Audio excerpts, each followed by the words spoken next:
This camera, everything looks better, especially me. You haven't changed your hair in 15 years. Can get the new iPhone 17 Pro, designed to be the most powerful iPhone ever. With eligible phone trade-in and unlimited ultimate. Any condition guaranteed. Best 5G source root metrics data, United States, 1H 2025. All rights reserved. Trade-in and additional terms apply for all offers. See Verizon.com for details. Get ready, Chiefs Kingdom. We've got a powerhouse lineup of guests this season. Mitch Holtis, Dayton Hughes, and Josh Klingler bring you insight from the booth to the field on weekdays and game days. Insider scoops from Nate Taylor and Josh Briscoe keep you up to date all week long. Former linebacker Derek Johnson, and oh yeah, two-time MVP Patrick Mahomes. Don't miss a minute all season long right here on your home for Chiefs football. 96.5, The Fan. This is your home for Chiefs football. 96.5, The Fan. KFNC FM and AM HD1 and HD2 Kansas City. An Odyssey Sports Station.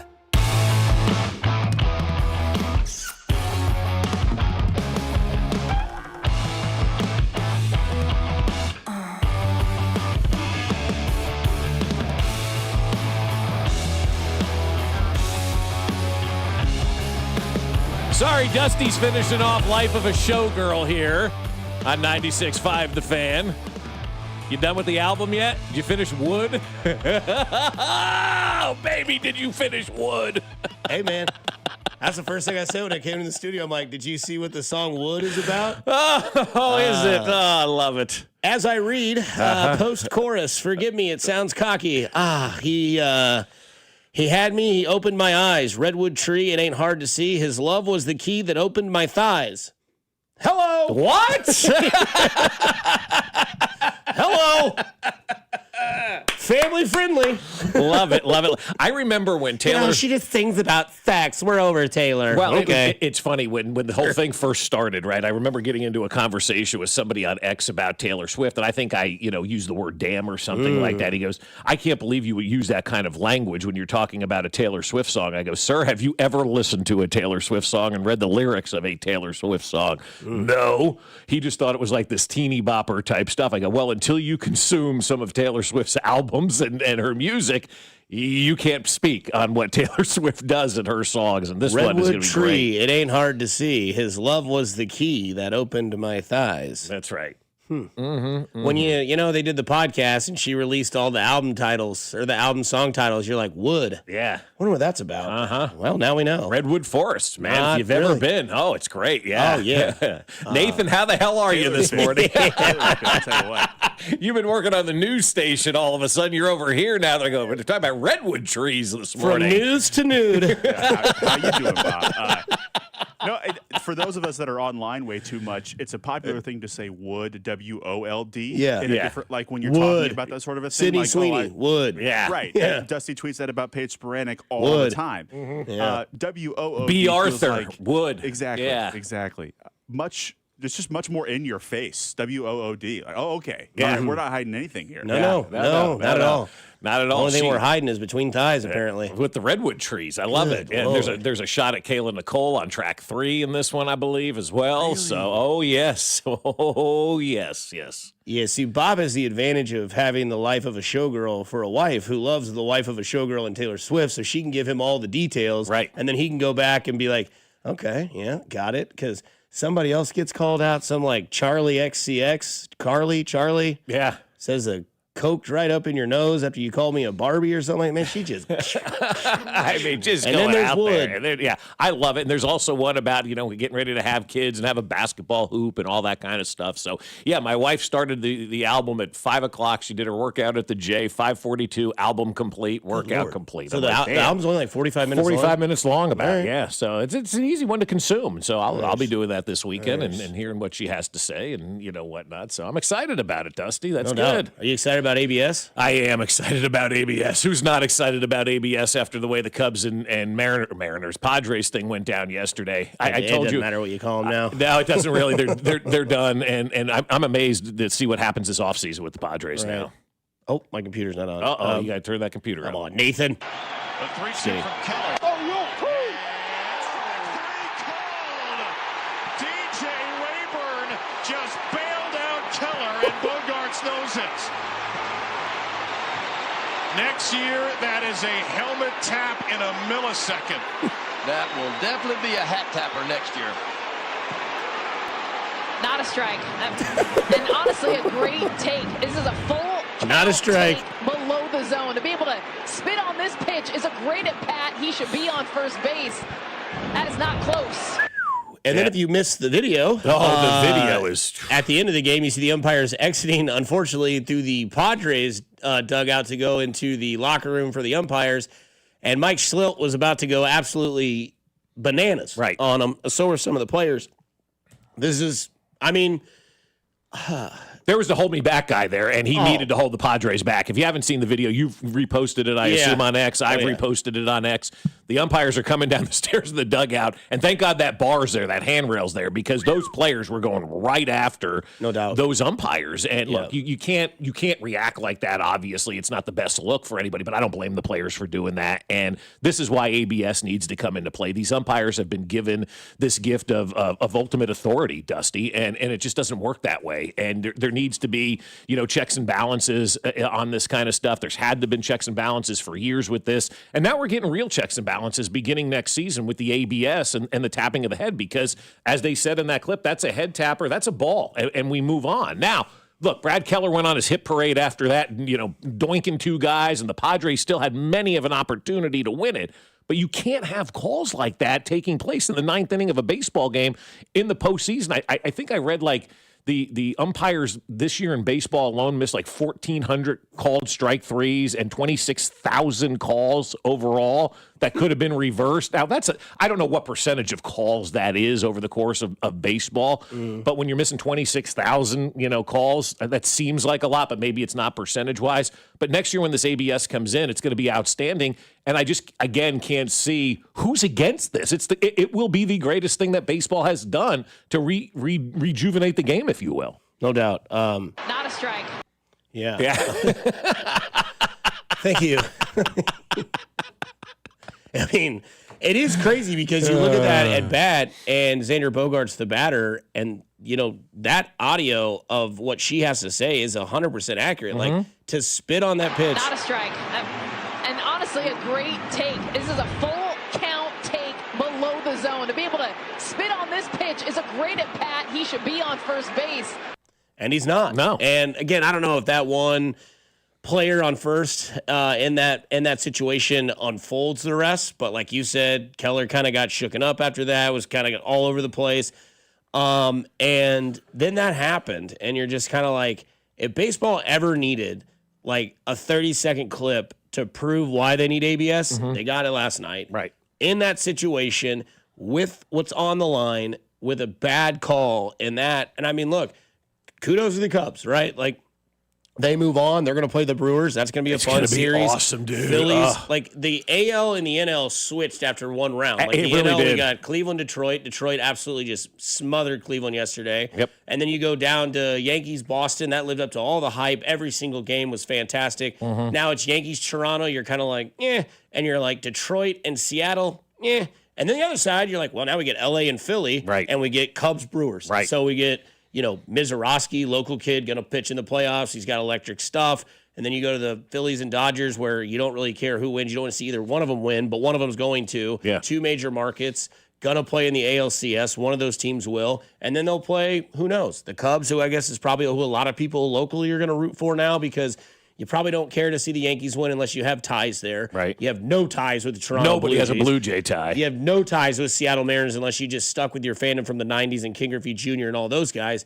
But in the NL, it's like, Who Cubs, do you think is going to be the popular team? When they do Cubs those or maps no, in the American League. Toronto. You think Toronto's going to be the popular pick in the United mean- States to be the American League representative? See, I think it's probably going to be Seattle. That's fair. You know? Seattle's a fun team because Yeah. they've never really had postseason success. Exactly. They got a guy named the Big Dumper. Yeah, and everybody wants him to win the MVP, which how great would that be if you get Cal Raleigh, Aaron Judge, ALCS, God, and then it'd you be just be like, great. all right, throw all the votes away and let's just go through this series, and whoever is better in this series can win the MVP. That's right. That's not how it works, unfortunately, but or fortunately for that matter. But yeah, that's the matchup kind of in the AL that I kind of want to see is Yankees and Mariners. Take me back to 97. And then, the NL side, Philly and the Dodgers will be electric. I mean, the over in that series will hit every single night, you'd think, but don't take my betting advice, obviously. I told a lot of people to bet the mortgage on the Rams last night. I told you that game was going to be close. You did call it. You did call it. Not a strike. Somebody said in 1 week, Bob said the Giants would beat the Chargers and the Rams would lose to the Niners. What a world we live in. Well, I mean, that's why with these division games. But last night, I mean, Sean McVay, who's one of my favorite coaches, I love the guy. He's awesome. Drank beers with him. That's kind of why I like him. But and I don't understand that play call on 4th and 1. I understand going for it. Yeah. I do. I almost said something I shouldn't have done there. F the ties, in the NFL and whatnot. Go for the win. You're a much better team than San Francisco. But running it up the gut on 4th and 1 in your opponent's territory instead of doing something different, man, I don't know. I think the decision to go for it was 100% right. I think the play call was probably wrong in that situation. Somebody says, what is ABS? Sorry, guys. Well, it's the system that they're going to use next year for batters and pitchers to argue balls and strike calls. Yep. So they'll have it's real simple. It takes like 5 seconds. They have a K zone like you see all the time on baseball, and then they have the ball tracer. And if the ball tracer has any sort of hit in the zone, it'll light up red, strike. Yep. And if it doesn't, ball, umpire sees it, they make the call from there. So that's what your ABS system is. In all honesty, it takes less than the way you just explained it to. Yeah. The batter taps his head, they look at the scoreboard, the thing runs, and it's done. I mean, there's no interference with the game at all. It is a smooth way to do that in baseball. Somebody says from the 913, I got up early and listened to the album for Taylor Swift so I can bond with my daughter. I love it. Well, at 913, let us know what happens when you get to the song Wood. Mm-hmm. W-O-O-D. What a lyric. Yeah. She likes trees. Redwoods. Mm-hmm. Is he redheaded? He has a red beard, I mean, right? He's kind of, yeah, that's true. Maybe he's just a redwood, big tree. Yeah, big tree, yeah. Well, he's an NFL player. Most guys are big that play in the league, right? 6'6", 250. Yeah. Good Lord. He could have got a yard last night. Well, that's fair. I mean, what would you have done in that situation? Because it's so easy to sit here and second guess. Nathan, you're a lawyer. Dusty, you're a sports radio host. I'm an idiot. What would you guys have done in those situations? Brought in my defensive tackle and give him the ball. I love that idea. I've always been that guy. Give the guy who's your most athletic, biggest guy on your defense, Chris Jones. You mean to tell me Chris Jones can't get a yard? Yeah. If you hand him the ball off? Now, that's the hardest part of the whole situation is getting him the ball in his hands and having him secure it. But then it's just like, because there was a play where Kyron Williams got punched in the head and fumbled. Yeah. I mean, he got blatantly knocked out. 2 turnovers in the red zone for the Rams yesterday. So. Also, where do we put Kyle Shanahan? He's up on my list now. I texted you that last night. You know how hard I am on coaches. He's now considered, in my opinion, one of the top 5 coaches in the NFL. I mean, to do what he's doing right now, they're 4-1 San Francisco right now. Was that coach 2-3 last night in the NFL? I mean, Andy, McVay, and then Shanahan? I mean, the guys you would have previously said are up there are facing questions, and like Tomlin and John Harbaugh and folks like that right now. I think those spots are kind of open. Yeah, I know. No, for me, I mean, San Francisco's 4-1. I know they're 4-1, and they have a depleted roster. They're winning with Sky Moore and guys, Mac Jones. Yeah, who whatever that injury was last night, it looked like he had just been taken out, and all of a sudden he's up running off the field and he was fine. Kyle Shanahan is now definitely in your top 5. I'm still very, very partial to Mike Tomlin. He's won the Super Bowl. I know it's been a while since he's had playoff success. He wins every year, right? So if you want to rebuild your program, that's my thing. At the end of the year, Pittsburgh wants to move on from him. He'll have a job anywhere he wants. New York Giants, you want to hire a legitimate head coach, you go get Mike Tomlin. I love Mike Tomlin to death. So I always have him kind of as my number 2. Andy Reid, Mike Tomlin, Kyle Shanahan, Sean McVay. Those guys are all in that conversation right now for the best in the NFL, because being at 4-1 right now with all of those injuries and then beating the Rams on the road on Thursday night, Kyle Shanahan's doing a hell of a job this year. Maybe a better job this year than when they went to the Super Bowl because of the depleted roster. Just needs to understand what overtime rules are in the playoffs. Because he's been to 2 Super Bowls now, lost to the Chiefs. Sirianni's been to the other 2, 1-1, lost to the Chiefs. And those are your NFC representatives in the Super Bowl. Yeah. So, I mean... Well, and Shanahan was also involved in an overtime game in Atlanta. Right. Yeah. I mean, he has got no excuse to not know these rules. Right. I think O'Connell is the next step out of that conversation. He's on there. For sure. The top 5. For sure. Yeah, he's in that conversation as well, yeah. Yeah. Coming up on the other side, in my opinion, the Chiefs need another blowout. I'll explain why. I know it never happens, but we need one, and I'll explain here on 96.5 The Fan, your home for Kansas City sports. Good morning, Kansas City. This is Trent McDuffie, and you're listening to Fescoe and Dusty on your home for Chiefs football, 96.5 The Fan. Brought to you by Golden Oak Lending. Do you need extra cash? Golden Oak Lending can convert your home's equity into cash in as little as 14 days. Let Golden Oak Lending cure your blues. Well, I'll tell you what, my friends over at Underdog are ready for you in the state of Missouri. That's right. The Underdog app right now, you can play in the state of Missouri. You can select entries and win money right now in Missouri. And with football season being in full swing, Underdog is the best place to get in on all of the action. And playing on Underdog is easy. Just choose whether your favorite players will go higher or lower on stats like rushing yards, receptions, touchdowns, and more. And you get all your entries right, you could win up to 5,000 times your cash. The Underdog app is great for this time of the year. College football, professional football, baseball playoffs. Combining selections into one entry is something I love to do. You can do that on the Underdog app. So download the app today, sign up with promo code Bob, and score $100 in bonus funds or entries when you play your first $5. That's promo code Bob. Underdog. Make plays, win money. Must be 18 and over and present in Missouri. Terms apply. See assets.underdogfantasy.com/web/play and get terms _DFS_.html for details. Concerned with your play? Call 1-800-GAMBLER or visit www.ncpgambling.org. It's a Red Friday on 96.5 The Fan and the other place, especially with these great game day specials. 8 wings and a basket of tots for $12 plus $4 domestic OP cups. The other place, the next best thing to being at the game. Kansas City, it's time to turn up the heat. The Westport Sunfresh is back and better than ever. Now proudly part of the Cosentino Food Stores family. We're celebrating with a re-grand opening you won't want to miss. That means 3 full weeks of hot savings on the freshest produce, premium meats, and all your grocery favorites. Come experience the new and improved Westport Sunfresh, your neighborhood store, now with even more local love. Located in the heart of Westport, only at Cosentino's Westport Sunfresh. When your name's on the paint job, your primer better hold up. Painters trust Kills primers for serious adhesion, stain blocking, and a finish that lasts. Now, the full Kills lineup is available exclusively at the Home Depot. Need it fast? Get same-day or next-day delivery, or order online and pick it up in-store. Kills primers, pro results, faster. The Home Depot. If you're a pro, you know. You're still glowing, flirting, grooving. You still got it. But your immune system weakens as you age, making it harder to fight flu, pneumococcal.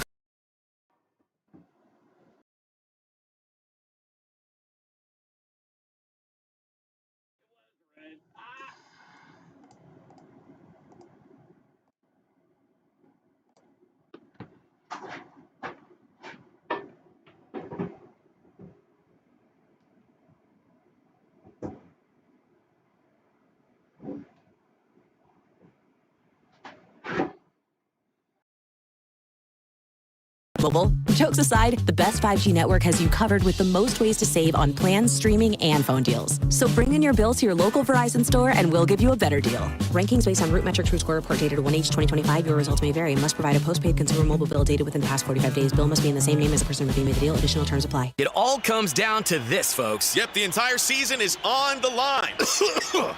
But my throat has officially...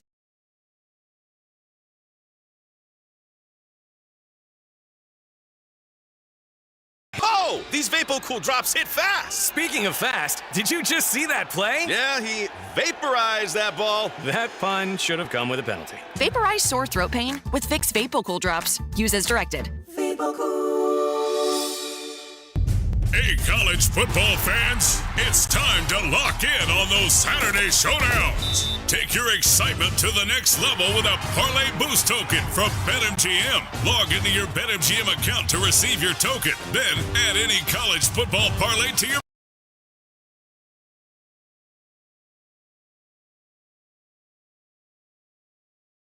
parlay hits, you'll score a bigger payout. Every play can change the game, so don't settle for ordinary this season. Feeling good about your college football parlay?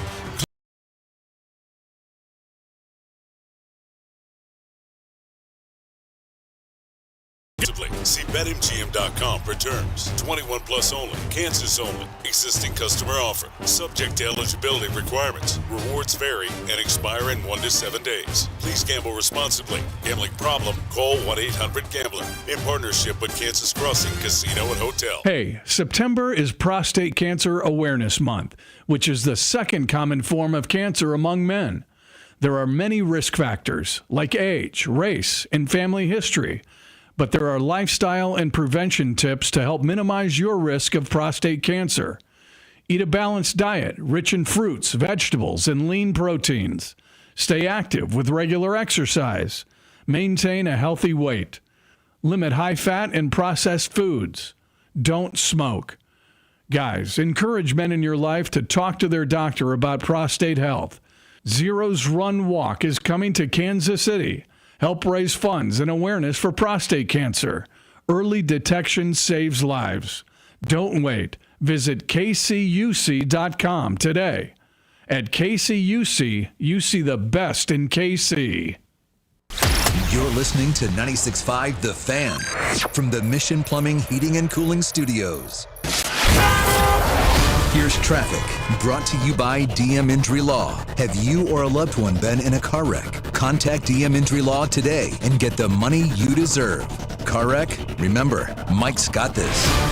On the Missouri side, 35 southbound from Missouri, 152 into downtown is a 12-minute trip. I-70 westbound from 470 into downtown, 15 minutes. Kansas side 70 eastbound from 435 to 670 is an 11-minute drive. Alan Carr, 96.5 The Fan, traffic.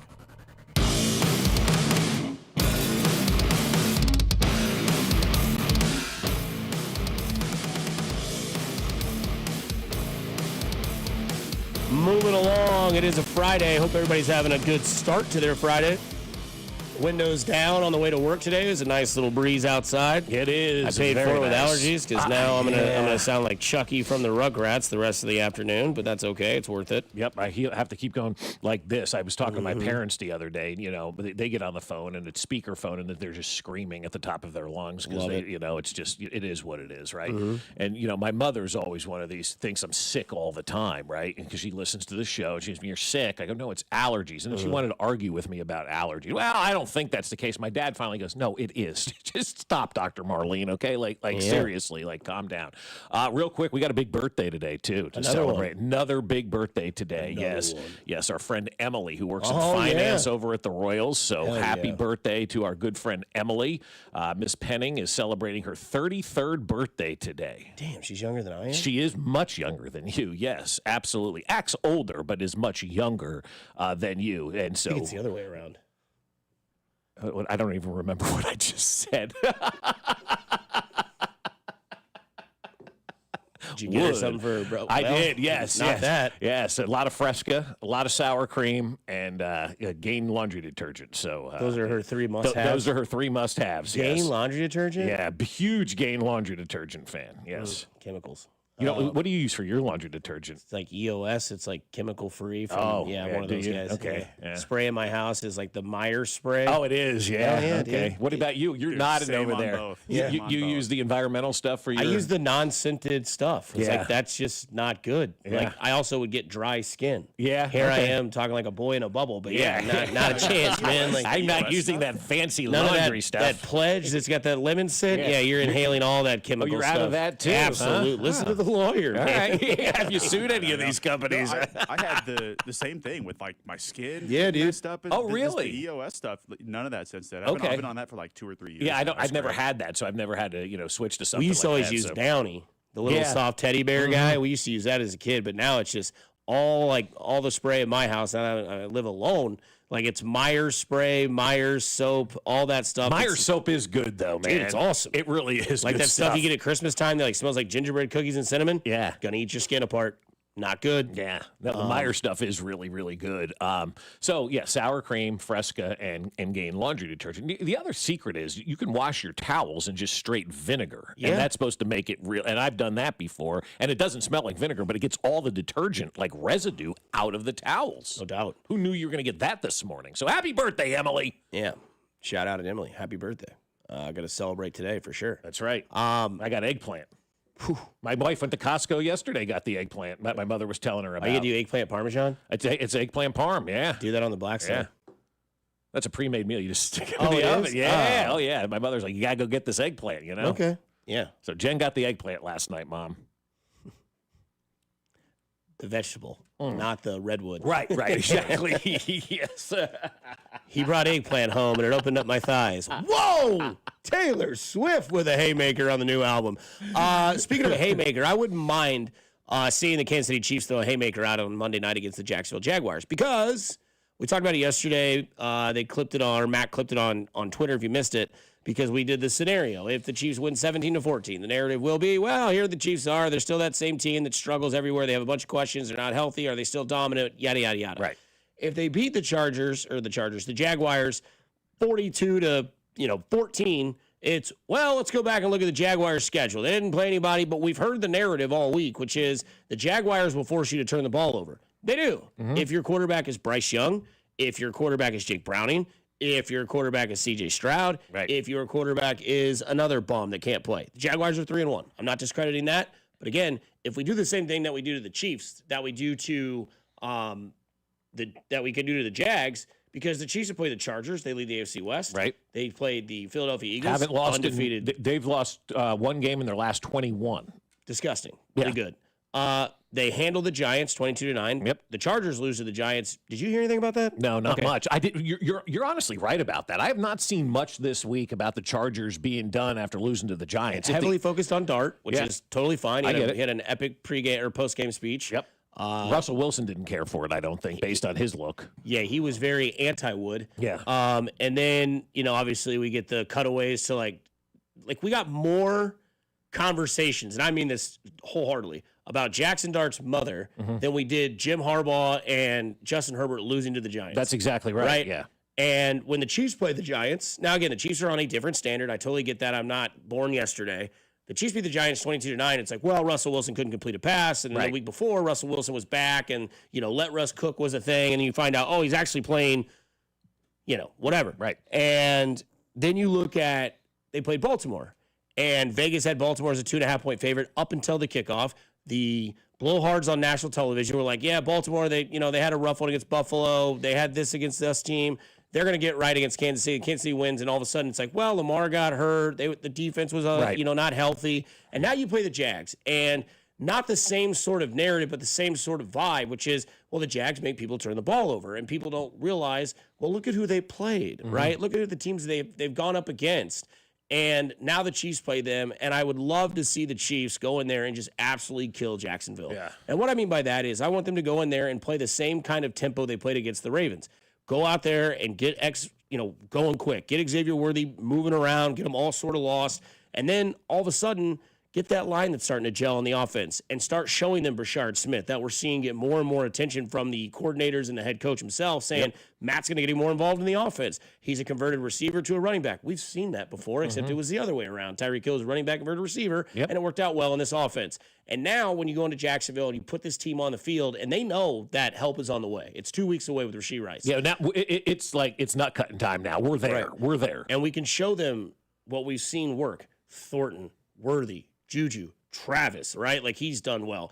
And I think if you can go into Jacksonville and blow this team out, and I know that those don't happen a lot in football, right? You don't see that a lot. 37-20 is fantastic. A blowout. That's a blowout, yeah. But, again, the Chiefs played two solid teams to start the season and got humbled quick. Right? And then all of a sudden they play the Giants, not the best team in the world, but they played Baltimore, and they did exactly what they should have done to Baltimore. They were beaten up, battered, and injured, and you went in there and you won 37-20 at Arrowhead. Now you go to Jacksonville on Monday night. You get an extra day. So today is what? Wednesday. Tomorrow's Thursday. Today's Friday. So it's Thursday. Today is Thursday. Tomorrow is Friday. Saturday is Sunday. Sunday is Monday. Monday is Sunday. Tuesday is Tuesday. And you look at what this game is. You're coming off your best game that we've seen. You say since the Bears game. I say since Christmas against Pittsburgh. And then you look at the other matchups.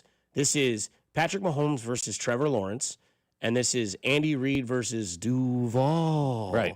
And, they asked Patrick Mahomes about sign stealing and all that. He blows it off like a pro. Yeah. And we'll see what happens, because this is probably Jacksonville's shot at being a 3-1 team to say, okay, how can you hang with the Chiefs? Because the Chiefs look like they are starting to move in the direction that they want to get into. And I think if the Chiefs continue to do that and go into Jacksonville, let's say they win 35-14, I'm happy, and I'm interested to see what the narrative is of the Chiefs moving into that blockbuster of a matchup against the Detroit Lions. Yeah, the Lions matchup, you can't overlook Jacksonville because of the Lions. And not that the Chiefs are doing that. I know they're not doing that because they're sitting at 2-2 on the season. So there's no overlooking anybody, at this point in time. But context matters in things, right? Like when we talk about stuff and we talk about life, we talk about things that happen, context matters. 3-1 is great on the surface. It looks awesome. It's fun for the power rankings. How did they get the 3-1? And you just made a great case. Look at these quarterbacks that they played. This is why they're turning the football over. They're playing against a guy like Bryce Young, who's probably going to be out of the NFL. They played against C.J. Stroud, who has no offensive line or weapons of which to speak down there in Houston right now. And so they're not playing against the world beaters. They've not played against a quarterback and an offense and weapons at the caliber of Patrick Mahomes and the Kansas City Chiefs. They've yet to play against a head coach with the intellect of Andy Reid and the ability to go out there and coach a team on a Sunday afternoon. And they haven't played against a team that has veteran weapons like the Chiefs do that don't make mistakes. When you're a younger team, you're a rookie in the league, you haven't been around, you make those mistakes. When you're tried and true and tested, you don't normally make those kinds of mistakes. And so that's why I think when you're going into this game, none of that with Jacksonville truly matters. Like, you have to look at it and say, okay, they've been good at turning the football over, but are they good at turning the football over, or were they just playing those bad quarterbacks? And that's up for the coaches to decide, right? They'll look at the film and they'll figure out all that. But you got Patrick Mahomes running offense right now. He's 2 weeks away, 2 games away from getting back arguably his number one target that has been gone for well over a year. They're getting excited about that. We're seeing the running back utilized more in the offense right now. That is a good thing. That is something that needs to happen. And so Jacksonville, everybody's talking about the Chiefs like going down to Jacksonville and Jacksonville's got their first test of the year. We'll see kind of what this Duval guy is made of. We'll see what Trevor Lawrence is made of. We'll see how they handle this thing on Monday night. I think it's a big test for Jacksonville as much as it is for Kansas City. A blowout I would love. And to get back to your original point, go to bed early. There's no question. Like, I was hoping last night there were blowouts all over. There weren't. We stayed up all night, right? That's why I got my coffee this morning. And so it's Friday. Yeah, and it is Friday. Yeah, I just felt like going down to Scooters, getting a little cup of coffee. You've got two teams last night that played all the way to the end, so we had to stay up late. But a blowout would be fantastic for the Chiefs. And I just hope if they do blow out Jacksonville, people start to come around and go, okay, this team is one more game away from Rashee Rice, and the last 2-3 offensive performances that they've had have been outstanding and stellar, and now they're getting Rice back, and oh my God, look out, the Chiefs are on the rise. We do a lot of matchup similarities or where you take advantage of matchups. And we'll have Nate Taylor on at 7, followed up by Mitch Holtis at 7:15 as well today. And then Mackenzie Nelson of 41 KSHB will be in here for the roundtable. But you look at what Jacksonville does well and what they don't do well, right? And what they do well is they run the ball. Very well done. They run the ball. ETN's had a resurgence this year. Yep. And what the Chiefs do well, they stop the run, right? Yeah. Jacksonville, they give up the 24th most passing yards in the NFL. What do the Chiefs do? Well, we're passing well right now, baby. There you go. So you look at what that could be when you look at the advantage of the Chiefs, and when you look at what they do on offense, they are 4th in the league in running. They have 144 running yards or rushing yards per game. That's 4th in the NFL. Passing yards, they're like lower tier. They're tied for 18th. They throw it for 204 on average.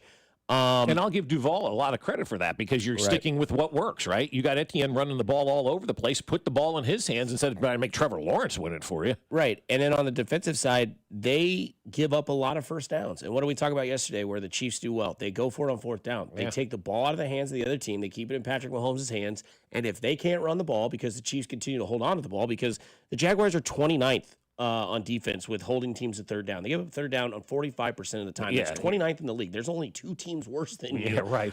Or 3 teams worse than you in the NFL. And I'm assuming that one of them is Dallas. And so there you go. So when the Chiefs play their offense where they like to pass the ball, they like to go for it on 4th down, they keep their team on the field, which means if you're on the field more often than not, you're probably going to score points. And if you can pass the ball and get to your nuts and bolts on the offense, you're going to keep Jacksonville from being able to do what they want to do, which is run the ball. And we know when teams are run-heavy offenses, Spags takes that away. Now, Philadelphia hit you with the pass in the Super Bowl, but Saquon Barkley didn't. Right. Derrick Henry last week ran the ball 8 times for 45 yards.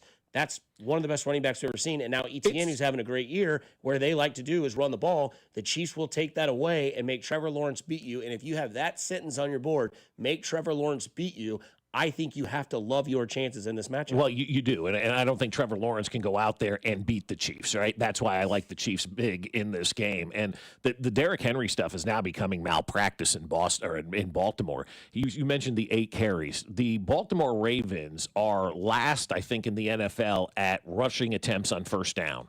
But when they do rush, they're like number 1 in the NFL at yards gained on rushing the ball on first down. How he's not running the football more now with Derrick Henry is beyond me. And now with Lamar Jackson out, they better run Derrick Henry. That may be a sneaky little play for you this week if you're gambling or whatnot, taking the over on Derrick Henry, with rushing yards, because he's probably going to see a lot of carries knowing that Lamar Jackson is out of the game for the next, I don't know how long, right? We don't really know what's going on there with Lamar, but it doesn't look like he's probably going to play this week. Run the hell out of Derrick Henry. And so if you're able to do that and run the football and consistently run the football, you're not going to get that defense off the field. And so if Jacksonville's going to win this game, it is going to be on the ground with Etienne, and that's why I like the Chiefs in this one, because they do stop the run. They've done a great job of shutting down the run. Yeah, we love as we transition over here to baseball, we love playoff baseball. Mm-hmm. I don't know if you saw this yet. Did you see what the New York Times back page of their? I saw the Post this morning say "Holy Schlit" on there. Yeah, yeah. Are they all doing "Holy Schlit"? Yeah, it's New York Post. Holy Schlit. As that kid went out there last night and did something that nobody has ever done in baseball before in the playoffs. He went 8 innings, struck out 12, walked 0. Yeah. That's dynamite, man. And what's crazy is that kid's a rookie, and this is where. We always say this is where like careers are made. Yep. And this is why you look at guys like Josh Allen and Aaron Judge and Connor McDavid, these guys that get to the playoffs multiple times that are legends of their sport, but can't seem to do it when the lights are the brightest. And you watch this rookie last night in New York against Boston, where there's history as old as, Babe Ruth, right? Yeah. And this kid goes out there and shoves, and all of a sudden, everybody, like yesterday, we were making fun of his name. Yeah. Like we were calling him Schlit, whatever it was. And I then, said, be careful how you pronounce this name. And Alex, of course, goes overboard. And, I'm like, no, that's not how you pronounce it. But, think about, what that kid has done for himself, what he's done in that town, especially one that is so judgmental on playoff performances. And he goes out there and did exactly what he wanted to do. He wanted to control the game. Now, I think if you'd have told him, hey, man, tonight you're going to go out there, go 8 innings, strike out 12, and walk 0, he'd be like, okay, how long have you been in the garage? Yeah, right. And he did that. And I love that. I think that's why in sports, last night, Thursday Night Football, that's fun. Yep. But playoff atmosphere of any sport is unmatched. Yep. It's uncanny. You look at Halliburton this past playoff season in the NBA, hitting game-winning shot after game-winning shot. Everybody's like, Tyrese Halliburton's kind of that dude. You look at, Michael Jordan, every finals he went to, they won and he was great. You look at Tiger Woods when it came to the Sunday at the tournaments. It was like, he's down by 4 strokes, bet he wins by 3. It happens. Right. You look at Patrick Mahomes, who gets in the playoffs. He loses to Tom Brady in the first time he'd ever been in the playoffs in the AFC Championship game, and then just starts reeling off Super Bowl after Super Bowl after Super Bowl, and you're like, that guy's got it. And I know it's one start in the playoff, and this, Schlitt guy or whatever you want to call him, great outing. But something like that can be such a shot in the arm towards the rest of your career, because it will, until we get to the next game, now you have that in your resume to be like, remember what you did in the ALDS in an elimination game against the evil empire that we call the Yankees, that call the Red Sox that? Now you have that in your memory bank, and now you can go on and go through your career knowing that you've done it at the highest level, because that was an elimination game in New York against Boston. I don't know how much more pressure you could have on yourself as a rookie pitcher for the Yankees. And 48,000 people in attendance, man. Ready to love you or kill you. That's exactly right. We talked about how the NBA is better when the Knicks are in the playoffs, and the atmosphere. That atmosphere at Yankee Stadium is just it's impeccable, man. Like, imagine being in that ballpark and watching that last night and being part of that crowd and seeing that kid go out there and pitch the way that he did, right? That may be his greatest memory ever, too, right? He may never pitch that way again. What's Aaron Boone's greatest memory? The home run. That's all that matters, the Boston Red Sox. I mean, they had Bucky Dent throw out the first pitch yesterday. It was also the anniversary of the Bucky Dent home run. Bucky effing Dent. It was. Yeah, they didn't say his middle name a lot yesterday, but that's how the game started, right? I mean, a great troll of the Red Sox. Bucky Dent throws out the first pitch on the anniversary of the home run, and then Cam Schlittler goes out there and absolutely deals against another rookie as well, that Cameron Early or whatever his name was.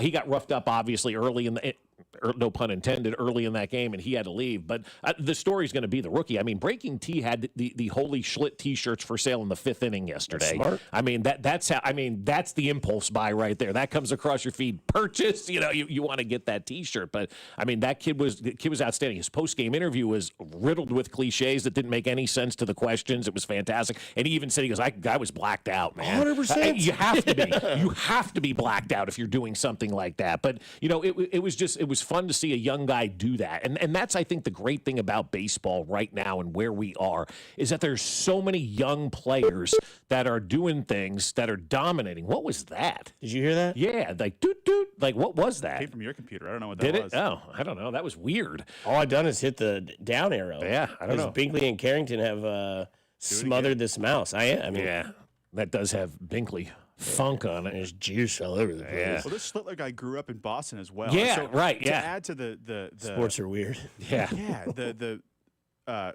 experience at Yankee Stadium that you were talking about, it's something about those two teams as well. And that rivalry gets a lot of grief. It's always on Sunday Night Baseball. It's kind of shoved down our throats. Those teams and those cities especially, like, they are obsessed with each other and they don't like each other. And it's just ramped up a level when those two teams play. Yeah, I mean, be honest. We'd rather have that in the ALCS, obviously. Yeah, of but course. now we have that. We're like, phew, I don't know if I want to go through 3 more games of that again. It's intense. Because I have no dog in the fight. So, I mean, I don't really care. But I just want to see stories created, right? And we got it. And we got a great story last night. Now Duran is going to get kicked out of Boston because he doesn't care. He doesn't care. Come on over to Kansas City, buddy. We'll take you. We'll take you. I'll be happy with him. I don't want that guy. He sucks. You want an outfield bat? Yeah, he's the perfect fit, actually. I was talking about him earlier in the year. I mean, like, that's a guy you could potentially go get. Red Sox need pitching. Then go after that. That's exactly right. They need pitching. They absolutely need pitching. Guys, Mike Moustakas, though, Dusty, that's where my head goes when you talk about that elevating the rest of your career. Yep. We all know about where he was in 2014, and then he hit, 6 home runs that October. Completely new guy the next year. He's a guy that's getting 2nd and 3rd contracts, lasted a decade in the league. Right, sure. Looked like he was nothing before that first pennant run in 2014. Yeah, he was hiding behind a chair. It was funny you bring that up because I was with Alex Gordon and Willie Wilson at the policeman's thing the other day, the banquet that we had for the fallen officers and the police officers in this town. And, we were talking about the 2015 Game 4. And Alex is like, yeah, like Moose just went nuts in the dugout. We've heard those stories. And Alex goes, the one part of the story that I think many people ever heard is that everybody else was screaming at that point in time. Like, it just turned into a huge shouting match and screaming in the dugout. And they were able to use it. That's what Moose was great for, that kind of, momentum and whatnot, and getting those guys fired up. But sometimes that's all it takes. And that performance last night may be what leads the Yankees to potentially winning the World Series and getting Aaron Judge that coveted championship that him and Josh Allen, and you mentioned Connor McDavid as well. Those guys all need those championships. Because we saw it before in other sports. Like, we've seen it before. Like, can Peyton ever do it? Yeah. He finally did it. Could Phil Mickelson ever win a major? He finally did it. Right. Could Tommy Fleetwood ever just win a PGA Tour, tournament? And then he finally did it. So, like, there is this weight that can either be added over time or within seconds, you never have it again. Like, you just don't have it because, like, they'll always go back to that kid's start last night. Coming up on the other side, winningless football. We know that there are teams that are no longer going to be in contention the rest of the season, plus the odds of who could stay undefeated longer. Who you taking? It's one of two teams here on 96.5 The Fan, your home for Kansas City sports. Good morning, Kansas City. This is Nick Bolton, and you're listening to Fescoe and Dusty on your home for Chiefs football, 96.5 The Fan. Brought to you by Golden Oak Lending. Do you need extra cash? Golden Oak Lending can convert your home's equity into cash in as little as 14 days. Let Golden Oak Lending cure your blues. FanDuel, America's #1 sportsbook, is coming to Missouri. On December 1st, you'll finally be able to bet on all your favorite teams and all your favorite sports. With FanDuel, there's a ton of ways for you to get in on the action. You can bet everything from the money line to over-unders to which team will win it all. You'll be able to build parlays, bet player props, or even ride the live line. Whatever your style, FanDuel has you covered.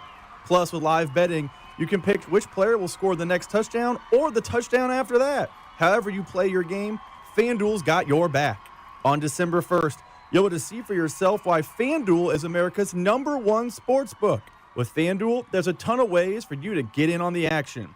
FanDuel, play your game. FanDuel Sportsbook is an official sports betting partner of the NFL and 96.5 The Fan. 21 and present in Missouri. Gambling problem? Call 1-800-GAMBLER. Numerous brands to choose from, endless options, one incredible experience. At Aristocrat Motors, we treat every driver like royalty and offer the finest luxury vehicle experience in Kansas City. Come see us today and let us roll out the red carpet for you. Huge savings on Dell AI PCs with Intel Core Ultra processors are here, and they're newly designed to help you do more faster. They can generate code, edit images, multitask without lag, draft emails, summarize documents, create live translations, and even extend your battery life. That's the power of Dell AI with Intel inside. Upgrade today by visiting Dell.com/deals. That's Dell.com/deals. There's nothing like when you get that part from eBay and it just fits. Yeah, the first time. So you can do less of this and get right back to more of this. At eBay, you'll find all the parts you need, guaranteed to fit, at prices you'll love. Sounds good, doesn't it? eBay, things people love. Eligible items only. Exclusions apply. Think Verizon, the best 5G network, is expensive? Think again. Bring in your AT&T or T-Mobile bill to a Verizon store and we'll give you a better deal. Now, what to do with your unwanted bills? Maybe turn them into paper airplanes headed to See Ya Never AT&T and T-Mobile. Jokes aside, the best 5G network has you covered with the most ways to save on plans, streaming, and phone deals. So bring in your bill to your local Verizon store and we'll give you a better deal. Rankings based on Root Metric True Score report dated 1H2025. Your results may vary. Must provide a postpaid consumer mobile bill dated within the past 45 days. Bill must be in the same name as the person redeeming the deal. Additional terms apply. It all comes down to this, folks. Yep, the entire season is on the line. But my throat has officially thrown in the towel. Sounds like you need Vicks VapoCool drops. They're max strength and vaporize sore throat pain.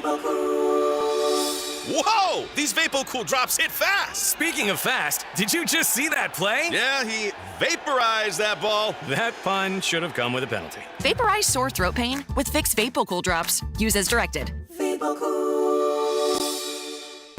Hey, college football fans, it's time to lock in on those Saturday showdowns. Take your excitement to the next level with a Parlay Boost token from BetMGM. Log into your BetMGM account to receive your token. Then add any college football parlay to your bet slip and apply the token. Just make sure to bet up to the minimum stake, odds, and legs specified on the token. If your boosted parlay hits, you'll score a bigger payout. Every play can change the game, so don't settle for ordinary this season. Feeling good about your college football parlay? Claim your Parlay Boost token and make this season unforgettable. BetMGM and GameSense remind you to play responsibly. See BetMGM.com for terms. 21 plus only. Kansas only. Existing customer offer. Subject to eligibility requirements. Rewards vary and expire in 1 to 7 days. Please gamble responsibly. Gambling problem? Call 1-800-GAMBLER. In partnership with Kansas Crossing Casino and Hotel. Here's traffic, brought to you by DM Injury Law. Have you or a loved one been in a car wreck? Contact DM Injury Law today and get the money you deserve. Car wreck? Remember, Mike's got this. Northland 435 with an accident affecting both directions at 48th Street. It's in the median there with a car fire. Big trouble, and I think both directions will be shut down to solve this. You'll need to avoid this completely. Northbound is stacked up from 210. Southbound solid from 435 and building delays in both directions. Alan Carr, 96.5 The Fan, traffic.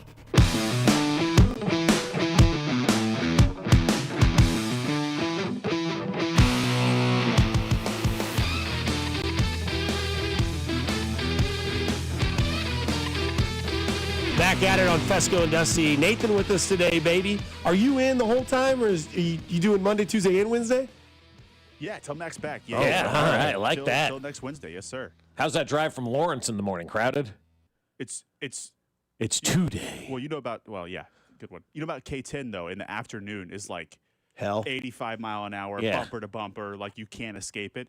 I love making that drive at 4:35 in the morning. See, I've always told people that. Like, people are always like, man, it must suck to get up at 4 a.m. I'm like, not really. because you just put it in cruise control 75 the whole way here. It's get great off for on driving, all, and then yep. I can just windows down and be like, man, I could live anywhere Only out bad here. thing is the fog. No pun intended. Coming from Lawrence, the fog is really bad on K10 in the morning. It is in those low-lying areas. There's a spot on 119th Street by us across from Stoll Park, and you get this fog every morning that just sinks in on the park, and it's cool looking. You're supposed to be aware of the fog. That's right. That's what they say. Mm-hmm. The pH. That was fun. Mm-hmm. Little Kim, she's fat. pH fat. Yeah. Yeah, no doubt.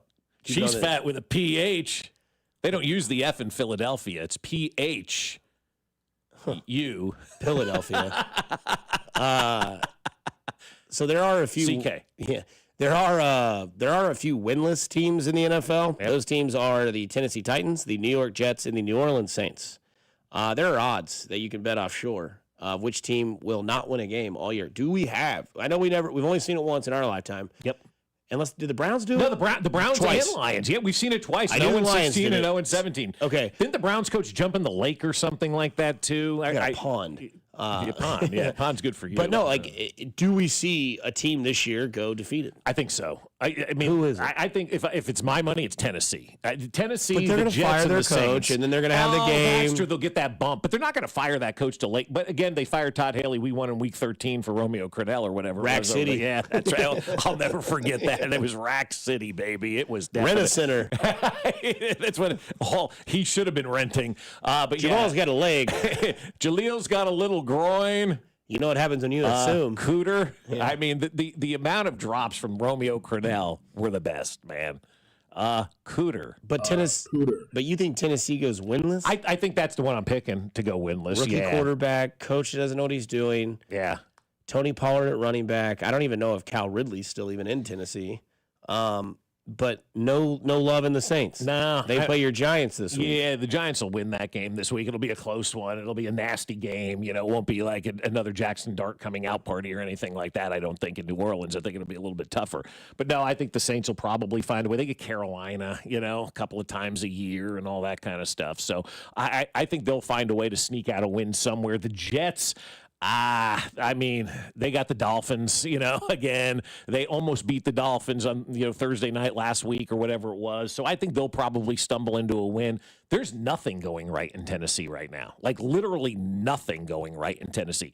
The front office sent out some sort of tweet or something the other day where fans were complaining. Keeping it buck? They say we're keeping it buck. Our fans love what's going on. We have 75% of the new stadium sold out, and that didn't go well over there in Tennessee. So the front office is sending out messages like that. I think they ended up dismissing the person who sent out that tweet. Mm-hmm. The coach is going to be dismissed. The quarterback's parents are pissed off. The quarterback is pissed off. We watched the quarterback's dad in distress every game. We've seen this, right? So that's why I look at Tennessee. I go, that right now is a sinking ship. Yeah, I'm going to hang my hat in Tennessee. Very well done by you. Well played. And then there's odds for a team going undefeated. Buffalo seems to have that schedule. Now they got a tough one in Week 9 against Kansas City and Buffalo. Yep. But they have there's a chance. There's a chance Buffalo loses this Sunday night. Yeah, there is. This isn't the last 3-4 years of New England. Right. This is a new era with Mike Vrabel. We saw the video last week of him standing outside of the locker room greeting every single player that came through. Yep. The entire roster that walked in the locker room. Which Mike is Vrabel awesome was right there. because I guarantee you Belichick didn't know the names of 90% of the people on his roster. Hey, Tom, just figure out the offense, and I'll be right back. What's going on at North Carolina? We haven't heard much out of that thing in a while. And that's not good for them. No. But Philadelphia and Buffalo, the last two unbeaten teams in the NFL. Yeah. Philadelphia has essentially gone unbeaten for the last year and a half. Buffalo, though, very easy cakewalk schedule. Obviously, the Jets and the Dolphins in that division. New England's going to be a test on Sunday night.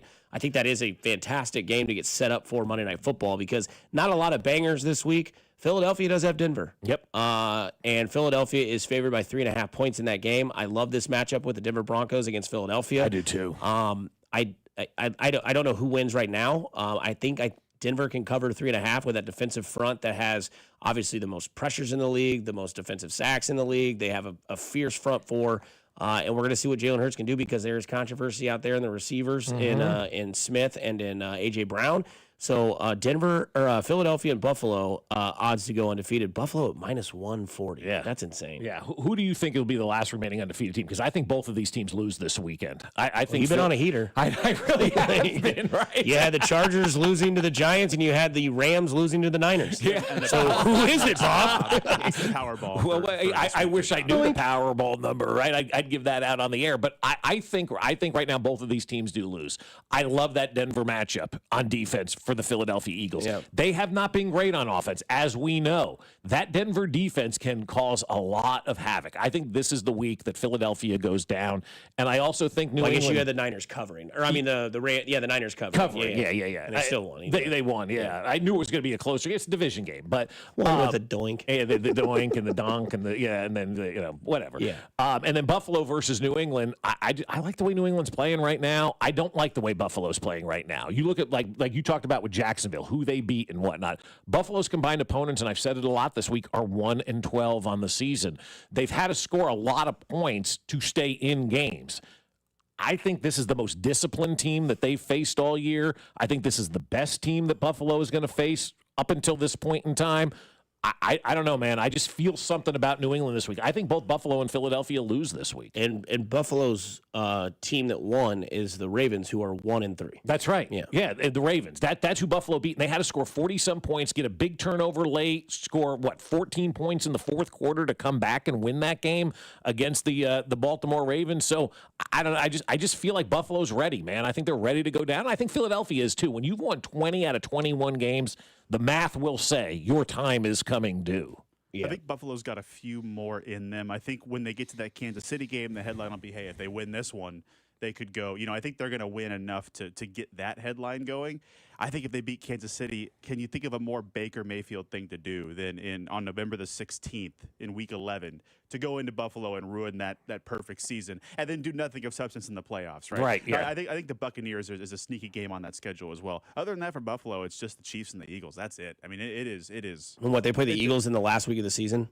Week 17. Second to last week. It does not get more difficult for them, really, outside of these one-off. And by that point, the Eagles and Buffalo could both be sitting their starters in that game.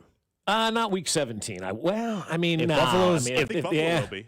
I think if Buffalo has one loss and Philadelphia has one loss and they both locked up the 1 seed, why play the last 2 weeks of the season? You're right. I mean, but it took the Chiefs were 15-1 and we went down to the last week of the season last year. I mean, Philly could still be playing with like Detroit and those guys like for the 1 seed. I think Buffalo will have it locked up by week 17. Yeah, because Buffalo's biggest competition right now is the Chargers, and they lost to the Giants, and they have a 2-game lead over the Chiefs, and the Chiefs have still quite a tough schedule going forward. Plus, they have the Buffalo Bills have the Jets on their schedule twice, and the Miami Dolphins one more time. Yeah, So, I don't know. I just feel good about New England. I like what Vrabel's doing there, and sometimes you sleep on opponents, and I haven't been wowed by Buffalo this year. Yeah. Coming up on the other side, we'll get to ESPN's Nate Taylor, and then we will get to Mitch Holthus of the Chiefs Radio Network and the voice of the Chiefs, Mitch Holthus, and the voice of ESPN's insider for the Chiefs, Nate Taylor. Coming up next on 96.5 The Fan, your home for Kansas City Sports.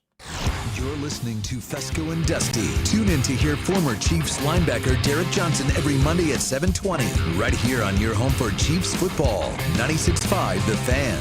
Fescoe and Dusty is brought to you by Golden Oak Lending. Do you need extra cash? Golden Oak Lending can convert your home's equity into cash in as little as 14 days. Let Golden Oak Lending cure your blues. You've got a ton of equity in your home. You're sitting on a gold mine. You could do so much with all that cash, like travel, invest it, or pay off debt. But you can't touch it unless you sell your home. But you really don't want to move. And besides, homes are sitting on the market a long time these days. You're trapped, right? Not with TrueHold. With TrueHold, you can cash out your equity in as little as 30 days. But listen, you don't have to move. You can stay in the home you love as a renter. That's TrueHold's Sell and Stay program. Cash out your entire home's value and stay put. TrueHold even covers property taxes, property insurance, and essential repairs. Imagine using that equity to travel, invest, or pay off debt, and you can stay in your home. It's brilliant, especially in this slow market. Get your all-cash offer now. Call 1-855-300-9993 or visit TrueHold.com. the smarter, faster way to cash out on your home's value without moving. That's Truehold.com. This is the take care of my family goal. This is the enjoy the life I've built goal. This is the set up a foundation goal. This is Busey, where your goals become lasting legacies. Through bespoke plans that maximize your wealth, through partnerships that give you peace of mind. Because building wealth, tending to it, and passing it down secures a brighter future. Busey Bank, building business, growing wealth since 1868. Member FDIC. DraftKings Sportsbook, America's top-rated sportsbook app, is coming soon to the Show Me State. New Missouri customers can download the DraftKings Sportsbook app today. And when we go live, place just a $5 bet to unlock $300 in bonus bets. Starting November 17th, you can create your DraftKings Sportsbook account in Missouri and get ready for launch day on December 1st. DraftKings Sportsbook brings you everything you need to elevate your game day, including live in-game betting, lightning fast payouts, and endless ways to get in on the action, all right from your phone. Download the DraftKings Sportsbook app now and grab $300 in bonus bets with just a $5 bet when we go live December 1st. In partnership with DraftKings Sportsbook, the crown is yours. Gambling problem? Call 1-800-GAMBLER. 21 and over. Physically present in Missouri. Eligibility restrictions apply. Bonus bets expire 7 days after issuance. Excludes customers who redeem pre-launch sign-up offer. Terms at sportsbook.draftkings.com/promos. We all hear the radio ads about the IRS. They tell you to be afraid, to be scared, and they try to frighten you into calling. I'm not here to do that. Tax Relief Advocates is different. TRA is here to tell you that if you owe money to the IRS, whether it's $5,000, $50,000, or $500,000, we have a solution. It doesn't matter if you're sitting in your car, at work, or with your kids. No matter where you are, call now. 800-575-6812. Don't lose hope. TRA can eliminate or reduce what you owe to the IRS. Generous programs are now available that can give you a fresh start. Our passion is taxes and helping individuals fix their IRS problems. We have over 1,000 5-star reviews on Google and an A+ with the Better Business Bureau. You don't need to be afraid of the IRS any longer. End your tax nightmare today by visiting us online at TRA.com or call 800-575-6812. That's 800-575-6812. Tax Relief Advocates. Real solutions for real people. Here's traffic, brought to you by DM Injury Law. Have you or a loved one been in a car wreck? Contact DM Injury Law today and get the money you deserve. Car wreck? Remember, Mike's got this. Northland 435 accident at 48th Street. You're shut down both directions. You need to avoid this altogether. Northbound stacked up from front, southbound solid from I-35. Inbound I-70 heavy from 27th Street into the Paseo. An accident in the left lane. Alan Carr, 96.5 The Fan. Traffic. Wildcat fans, this is Wyatt Thompson. Tune in all season long to the play-by-play of the 2025 football season, right here on your home for K-State Athletics, 96.5 The Fan. KFNC FM and AM, HD1 and HD2, Kansas City, an Odyssey sports station.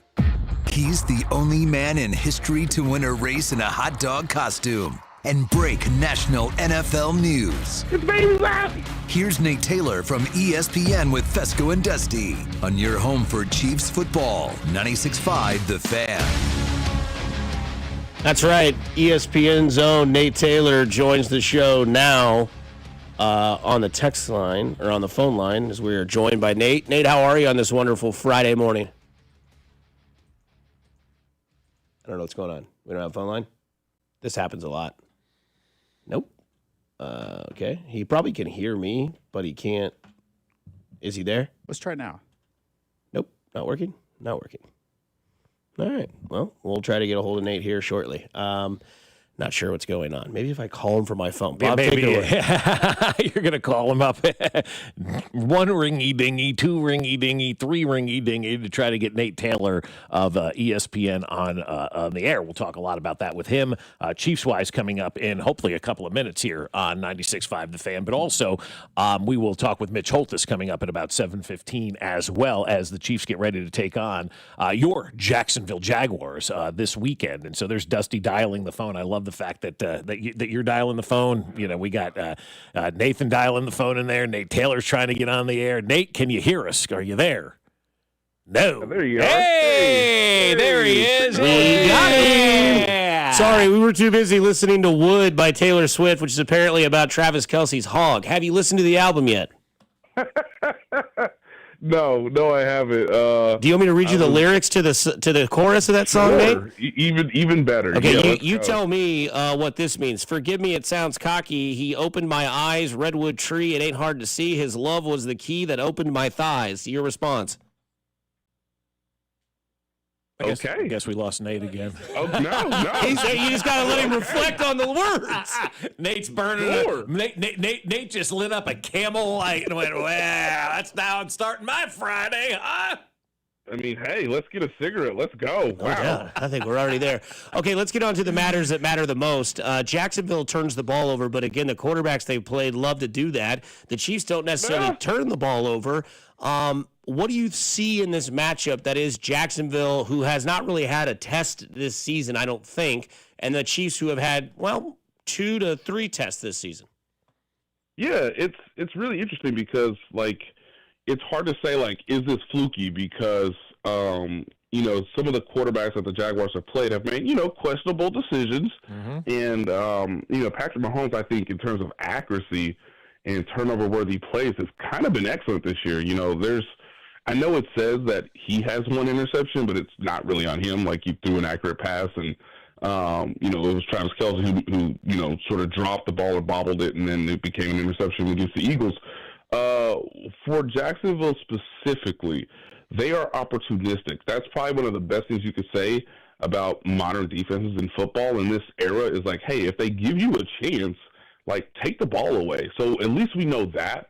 But I feel like because we saw how well Xavier Worthy did last week against the Ravens, and the fact that, you still have capable players in Travis Kelce, Tyquan Thornton, the Chiefs really haven't even used Noah Gray a ton this year.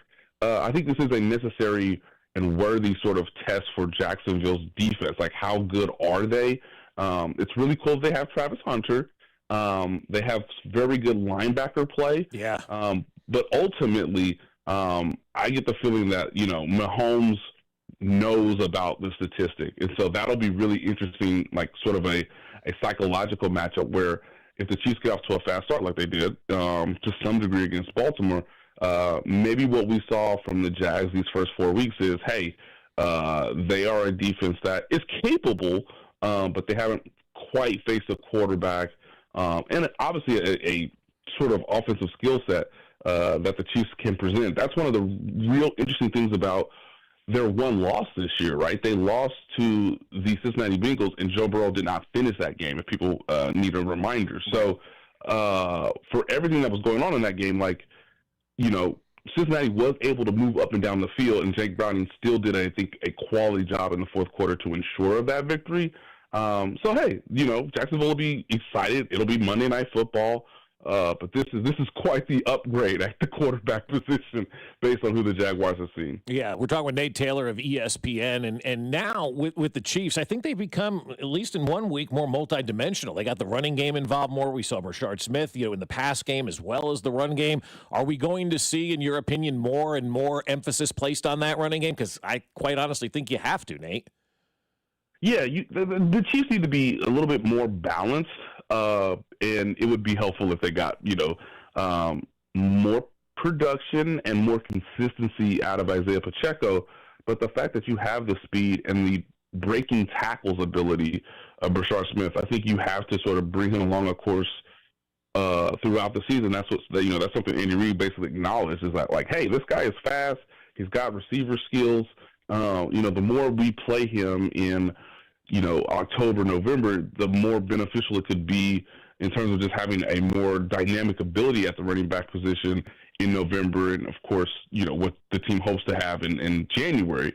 Because, Xavier Worthy, even in that 35-yard end round, based on what he showed, it's you have to respect that speed, both vertically and horizontally now.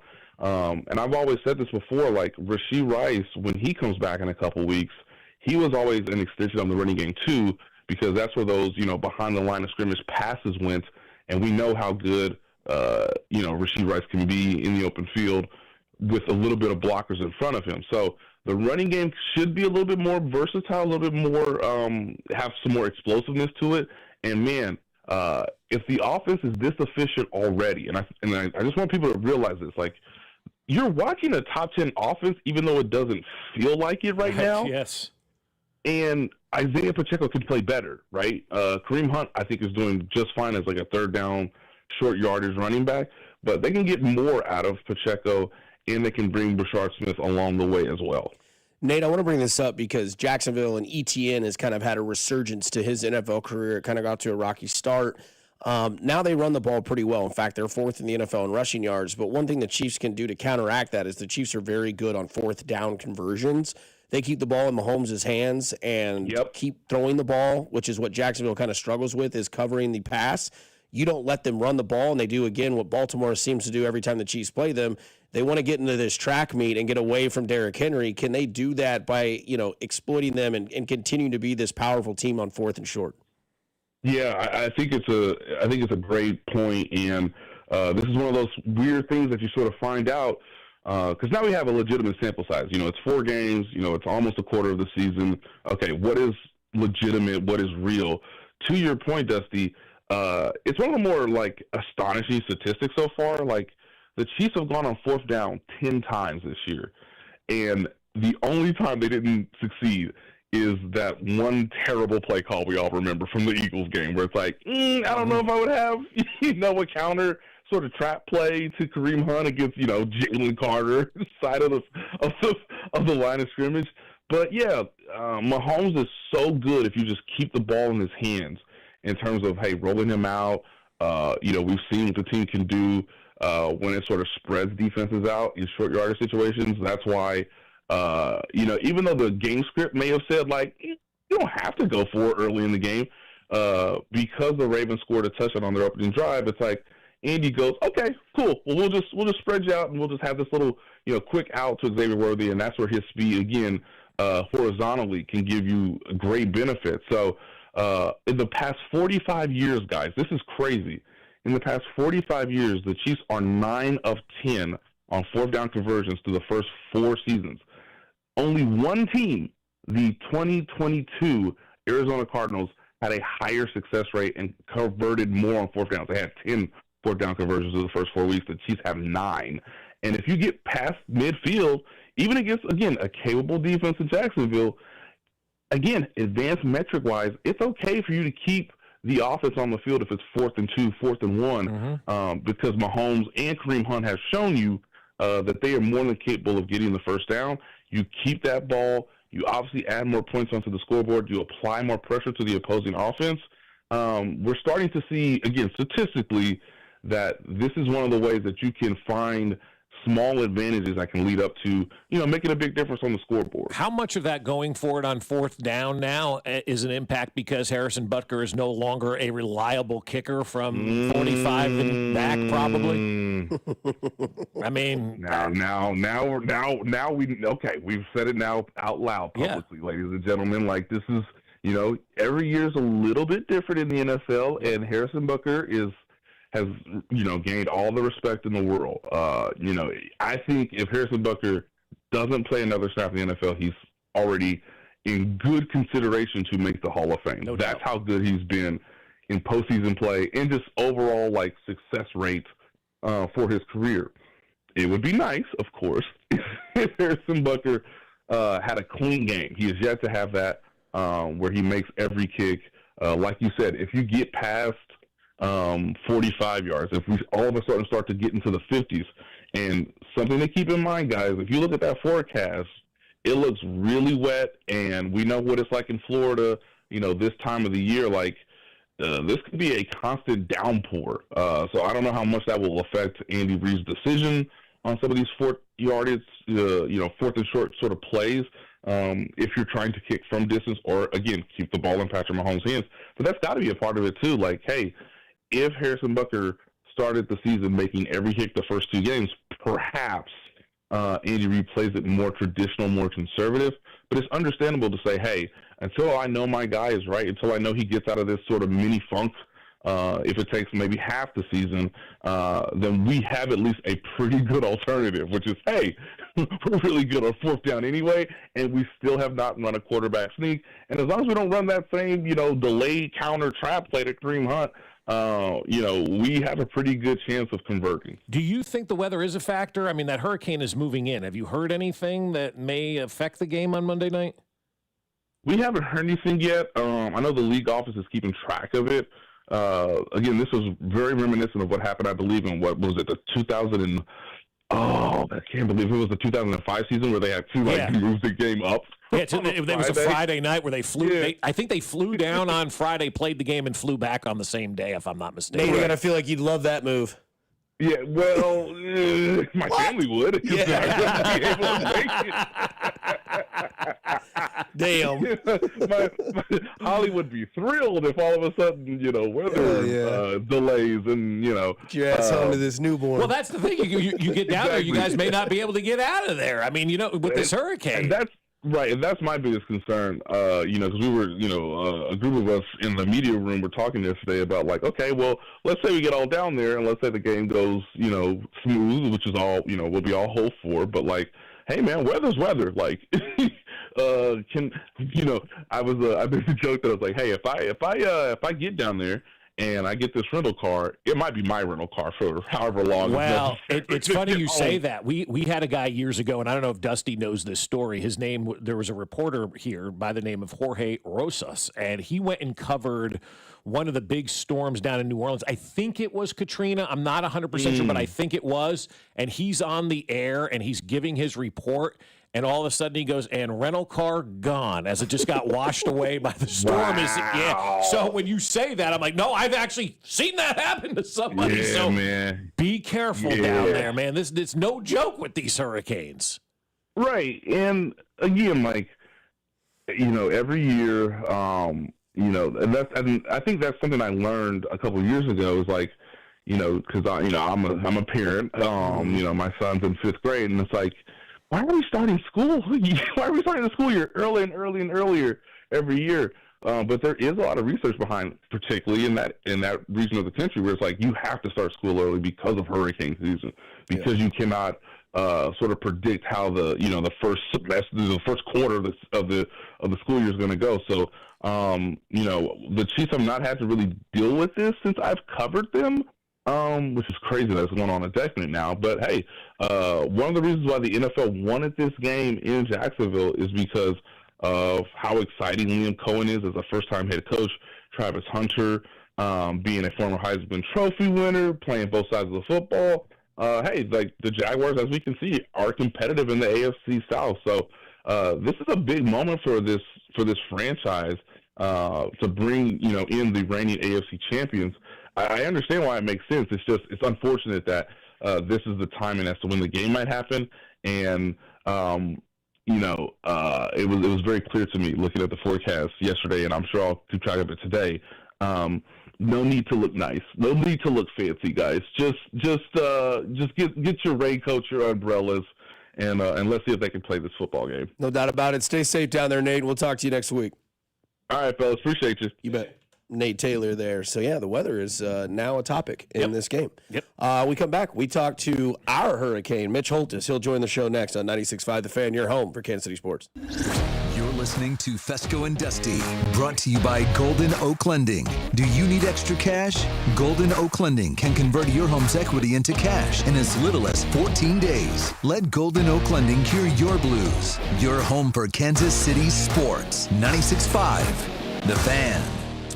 All right, guys, you know it. Another summer is over, and you may have noticed that your energy is lower. Your workouts aren't as productive. Perhaps you aren't sleeping as well and feel foggy all the time. Maybe even your sex drive is off. If you're experiencing some or all of these symptoms, it's likely you have low testosterone. And if that's what's going on with you, don't wait. You need to call Heartland Men's Health today and get treated for your low T, because living with low testosterone is no way to live. So how do you know if you have low T? Well, if you're in your early to mid-30s, you start losing 2 to 3% of your testosterone production every year. And it happens gradually. If you're feeling decrease in libido, you're putting on weight, less productivity at the gym. If you have these symptoms, go to heartlandmenshealth.com right now and take the low T quiz. It's a simple 10-question quiz. Will take you about 2 minutes. Then schedule a consult with Heartland Men's Health. They'll do all your lab work and have those results to you within 30 minutes. A licensed medical provider will go over them with you. Cost of the appointment is only $99, which includes a medical consult, a TNPSA test, test. And if you sign up for testosterone treatment on the day of your appointment, your visit is free. So get in touch with Heartland Men's Health today. They have 3 locations to serve you in Overland Park, Independence between Blue Springs and Lee Summit, and North Kansas City. Call them 844-447-6600 or visit heartlandmenshealth.com. Life insurance. Why are you putting it off? Can't afford it? Too much hassle? Think you don't need it? There's lots of excuses for putting off life insurance. But if you weren't there, who would pay the mortgage and other bills? With Ethos, you could be covered in 10 minutes and boom, family protected. Ethos, fast and easy online term life insurance. Up to $2 million in coverage with no medical exam. Some policies as low as $1 a day. Answer a few health questions and get your free quote at ethos.com/radio. That's ethos.com/radio. This is the story of the one. As a maintenance supervisor at a manufacturing facility, he knows keeping the line up and running is a top priority. That's why he chooses Grainger. Because when a drive belt gets damaged, Grainger makes it easy to find the exact specs for the replacement product he needs. And next day delivery helps ensure he'll have everything in place and running like clockwork. Call 1-800-GRAINGER, click Grainger.com, or just stop by. Grainger, for the ones who get it done. With great deals coming this Prime Big Deal Days, October 7th and 8th, greatness is a deal away. So if you love baking, you can get a deal on a new mixer, transforming you into the Lord of the Loaves. Hear ye, make way for the baron of brioche, the sultan of sourdough, the Lord of the Loaves, Prime Member Dave! Yeah, hi? Get up to 40% off with Prime Big Deal Days, October 7th and 8th. Dude, did you order the new iPhone 17 Pro? Got it from Verizon, the best 5G network in America. I've never looked so good. You look the same. But with this camera, everything looks better, especially me. You haven't changed your hair in 15 years.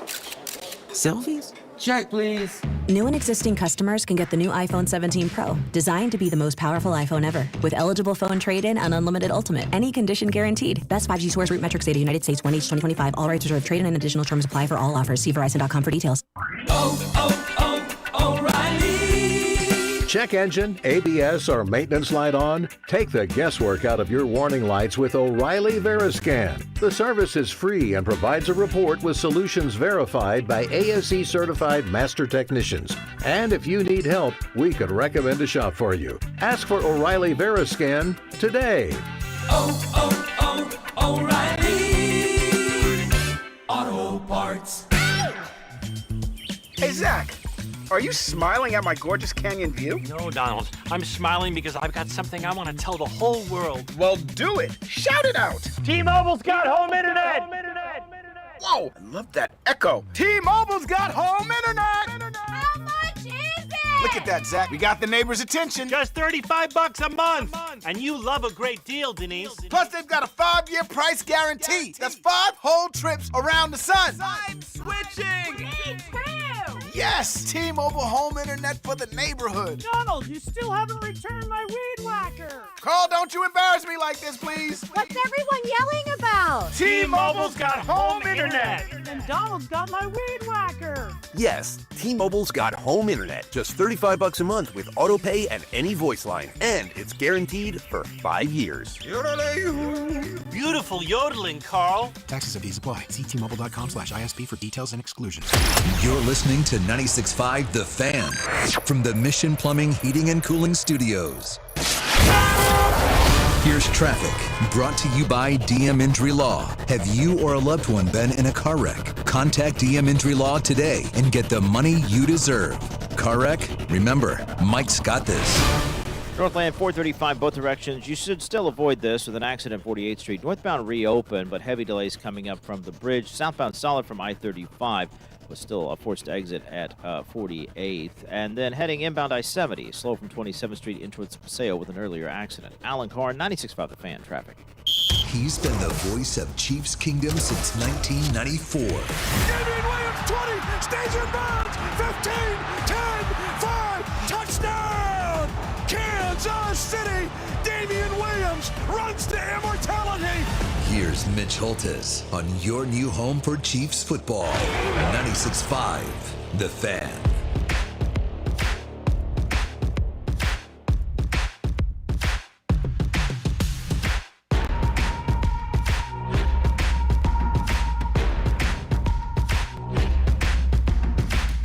That's right. It's Friday.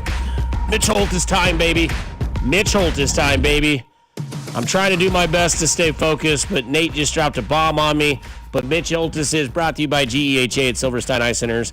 GEHA, Government Employee Health Association Incorporated, and also brought to you by Silverstein Eye Centers. Achieve your best vision and experience. Mitch, let's start off. What do you see when you look at this matchup? Oh, he's gone. Okay, never mind. What is going on? I don't know. The phone lines are very weird today. I think we got gremlins in there. Mac goes away for a couple of days, and he took the codes to the phone lines, like Cody with the cameras, man. Like, I don't know what's going on. But the weather thing is interesting. You know, my friend Britt texted me. He's going down for the game this weekend at Jacksonville. He goes, have you heard anything about the weather? And I'm like, well, not really. So we asked Nate about it. But whether or not the game gets played, you know, obviously is a concern because of the hurricane barreling down on Jacksonville. And even if the game does get played and it's not a big deal, it's still the weather that you have to deal with. And that could potentially have to change up the game plan a little bit with what's going on down there. Mitch, are you concerned about this weather that, you know, may be affecting the game on Monday night? Well, keeping an eye on it. Just the word throughout the week was it's going to rain, but didn't hear anything more or crazier than that. But now all of a sudden we kind of keep an eye on it. But, yeah. I mean, it's these are two teams now predicated on speed. In fact, I was going to tell you, when the Chiefs, all things being equal, if there's no rain and a normal field, you've got one of the fastest defenses in the league in Jacksonville, and what's, no pun intended, fast becoming, at some point, could be the fastest offense in the NFL throughout the course of the season, could be somewhat mitigated by weather in this game. Yeah, and so I would think that in a situation like that, and I know we're not playing weatherman here, but I would think it would benefit the Chiefs on offense, and you could probably do a little bit more in slop than if you're a defense that relies on speed. Yeah, when you've got the ball, you dictate terms of where you're going and what you're going to do. That's always been an advantage in rough weather, but that also means you've got to run the ball some, and so that would be whatever, you know, the Chiefs altering the game plan. But right now the game plan stays, and they continue to work on it and refine it today and tomorrow, and even with the walkthrough on Sunday before we leave. So, yeah, I mean, it's you got something, but you got to be ready to adjust.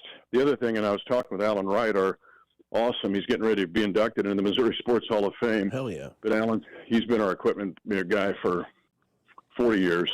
And I was talking to him because here's what's really, really important. Games have been won and lost on this, is the fact of your foot gear on a field like this.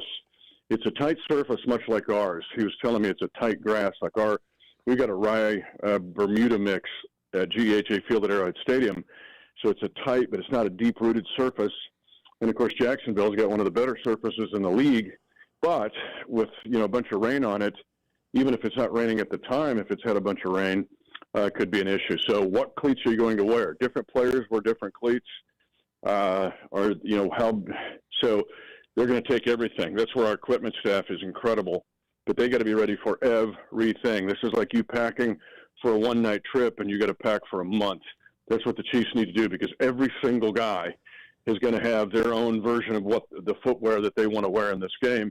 And footwear in a game like this could decide it if the weather's really crazy. Yeah, and that's the advantage of the Chiefs as well, having a veteran like Allen there and knowing, you know, you just reeled off what kind of grass is on the field, right? Like that's something that good to great teams pay attention to. Teams that aren't any good, probably it's something that they don't. And that's just another reason why, Mitch, as we see why this team has had all of this sustained success. It's everybody in the organization.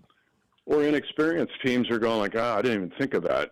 And so they're starting over here. Now, they're 3-1, but Liam Cohen, and I thought about just for fun, getting Robert Saleh, because he's just played last night, get him a 3/4 zip with the Chiefs and, you know, just sneak him on the plane, have him show up on the sideline just for fun.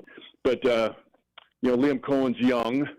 He's spent the last 5 years at like 5 different places, but he's trying to get, you know, his crew in place. The GM's 34 years old there, so I know that they've already had some experience, but you don't have the experience of everything pretty much. Well, Andy Reid's gone through everything, and so they think of everything. And Alan Wright's a big part of that, plus his staff. I'd like to list them all.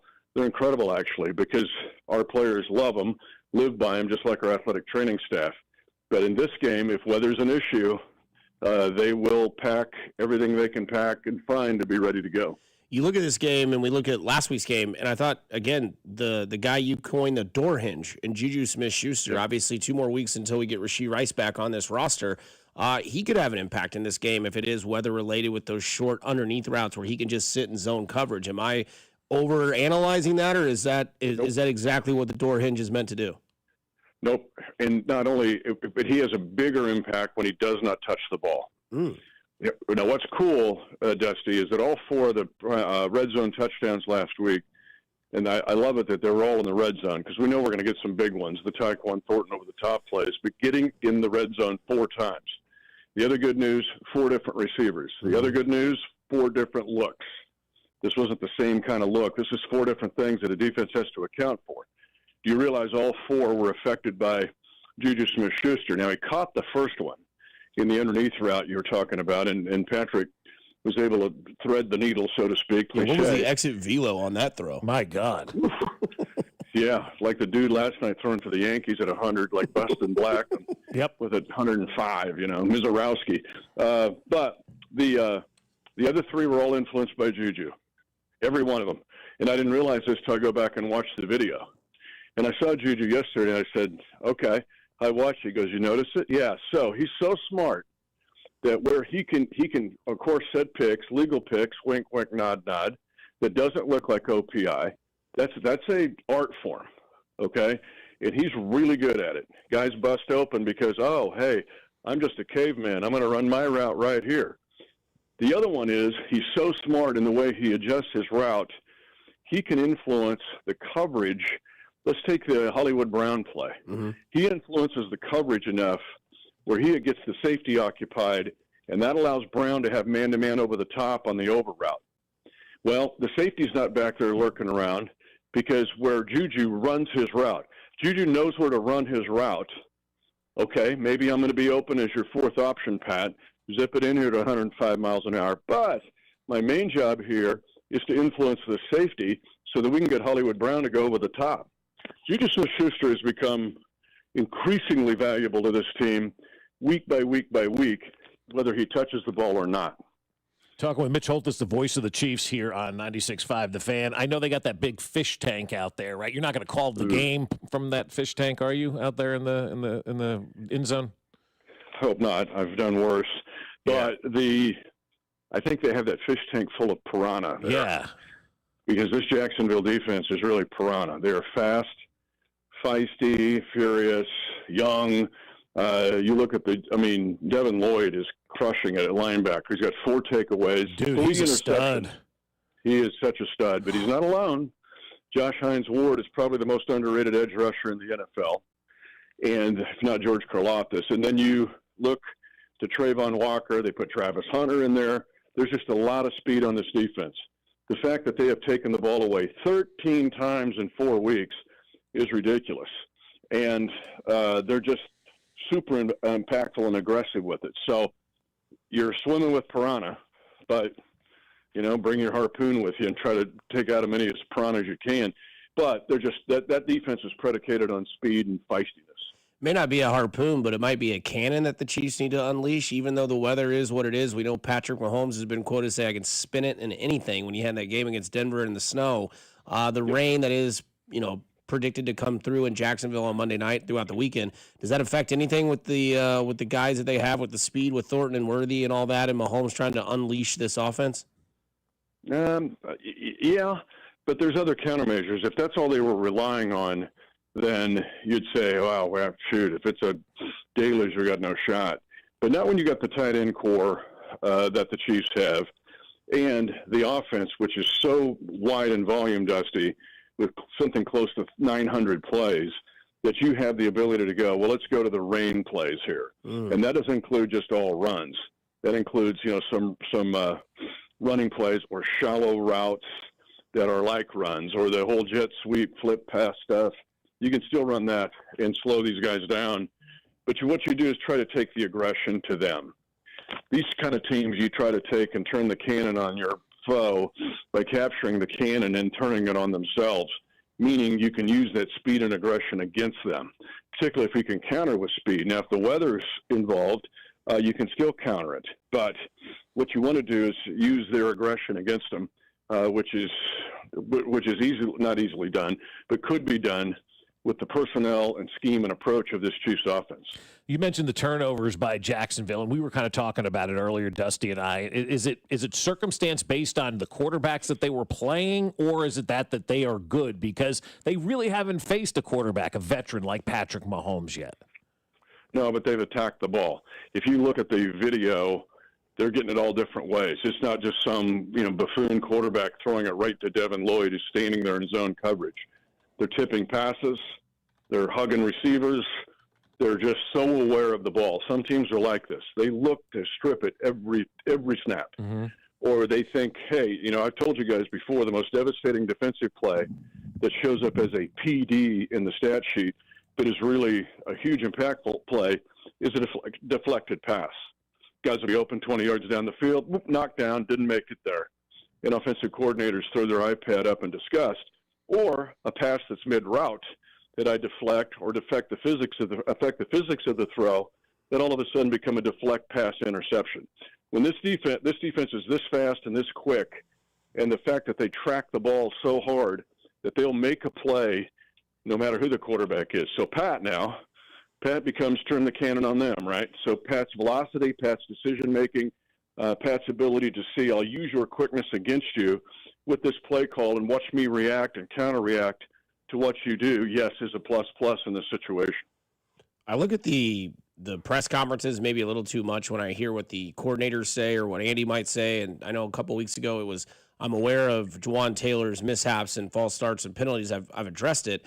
And this week it sounds like the guy that's getting a little bit of, between the lines is Brashard Smith. And I think of the conditions of this game and what he can provide, being a wide receiver, converted running back in the NFL. He seems like he could have an impact. We obviously saw his snap count go up. Now, 4 of those were in the garbage time with Gardner Minshew at quarterback. But kind of seems like if this is a type of game where you can be like, hey, young kid, we kind of need your skill set because the field isn't really up to par for this game. And I could see him kind of getting more involved in this offense, or maybe I'm just wishing on one hand and doing something in the other. Nope. Here we go. The fact that we are getting closer and closer now to getting that 4x100-meter relay to state track. That's what this is. And it's coming together week by week by week. I told you guys a week ago that one of the things that excited me about the New York game, the Giants game, and it didn't even show up in the stat sheet, was at least you could see some of the influence and the Legos snapping together with the flip pass, end around type plays, the jet sweeps, that kind of thing. It's all in the same category. It does the same thing. And we saw Remigio run it for double digits against the Giants, and we shot Brashard like, okay, I could see how that works. Then what happened last week when you put in Xavier Worthy in there? Mm-hmm. Now if you have Worthy and Smith, you've got a jet sweep threat and a vertical threat on the field at the same time. Then throw in Tyquan Thornton. But what that side-to-side does is you block pass rushers without blocking them. 2, when you've got a 4-2 or a 4-3 guy hitting the edge on a jet sweep, flip pass, end around, now all of a sudden the 12-yard play can become a 32 or 42 or 52-yard play. And that's what's coming. You see it starting to come. And that's why there's so much excitement in the building that I've sensed this week, really on both sides of the ball, is they see us heading for the track meet. And they're seeing the 4x1 getting lined up to run. And that can pose all kinds of problems. So, again, we talk about the weather, but this will be a speed-on-speed matchup with the Chiefs offense against the Jags defense because of the way the Chiefs offense is developing. All right, let's talk defensive side of the ball. Spags, what kind of scheme is he going to cook up this week and bringing that energy to the party, 2,000 things. But in the last 3 weeks now, talk about snapping Lego blocks together, that's what this defense has done. And I tracked down Drew Tranquill, and I asked him, I go, what's the difference? Because Charger guys were running free in that first game in Brazil. In the last 3 games, you played teams that either were coming in hot or elite quarterbacks, and you've pretty much stuffed them. And it sounds cliche, but this is your answer, Bob.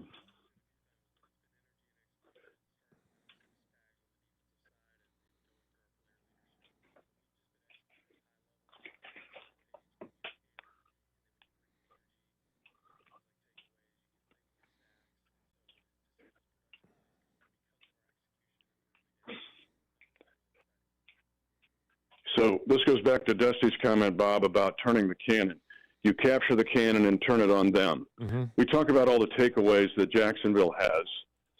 Spags is coming with 2,000 different things. So it takes time for a Spags defense, even within the context of a game, to figure out what's going to work. So he is so complicated and so thorough in his approach. Different safeties, nickels different than dime coverages. Your four-man base coverages change. Your personnel changes. As a quarterback, you talk about a young quarterback, you're coming up and you don't know what you're seeing. Like, where's the bigs? Where's the littles? Is this guy a big or a little? Who's this? A safety? Is this a corner? And who's coming from where and who's covering where? They took the will away.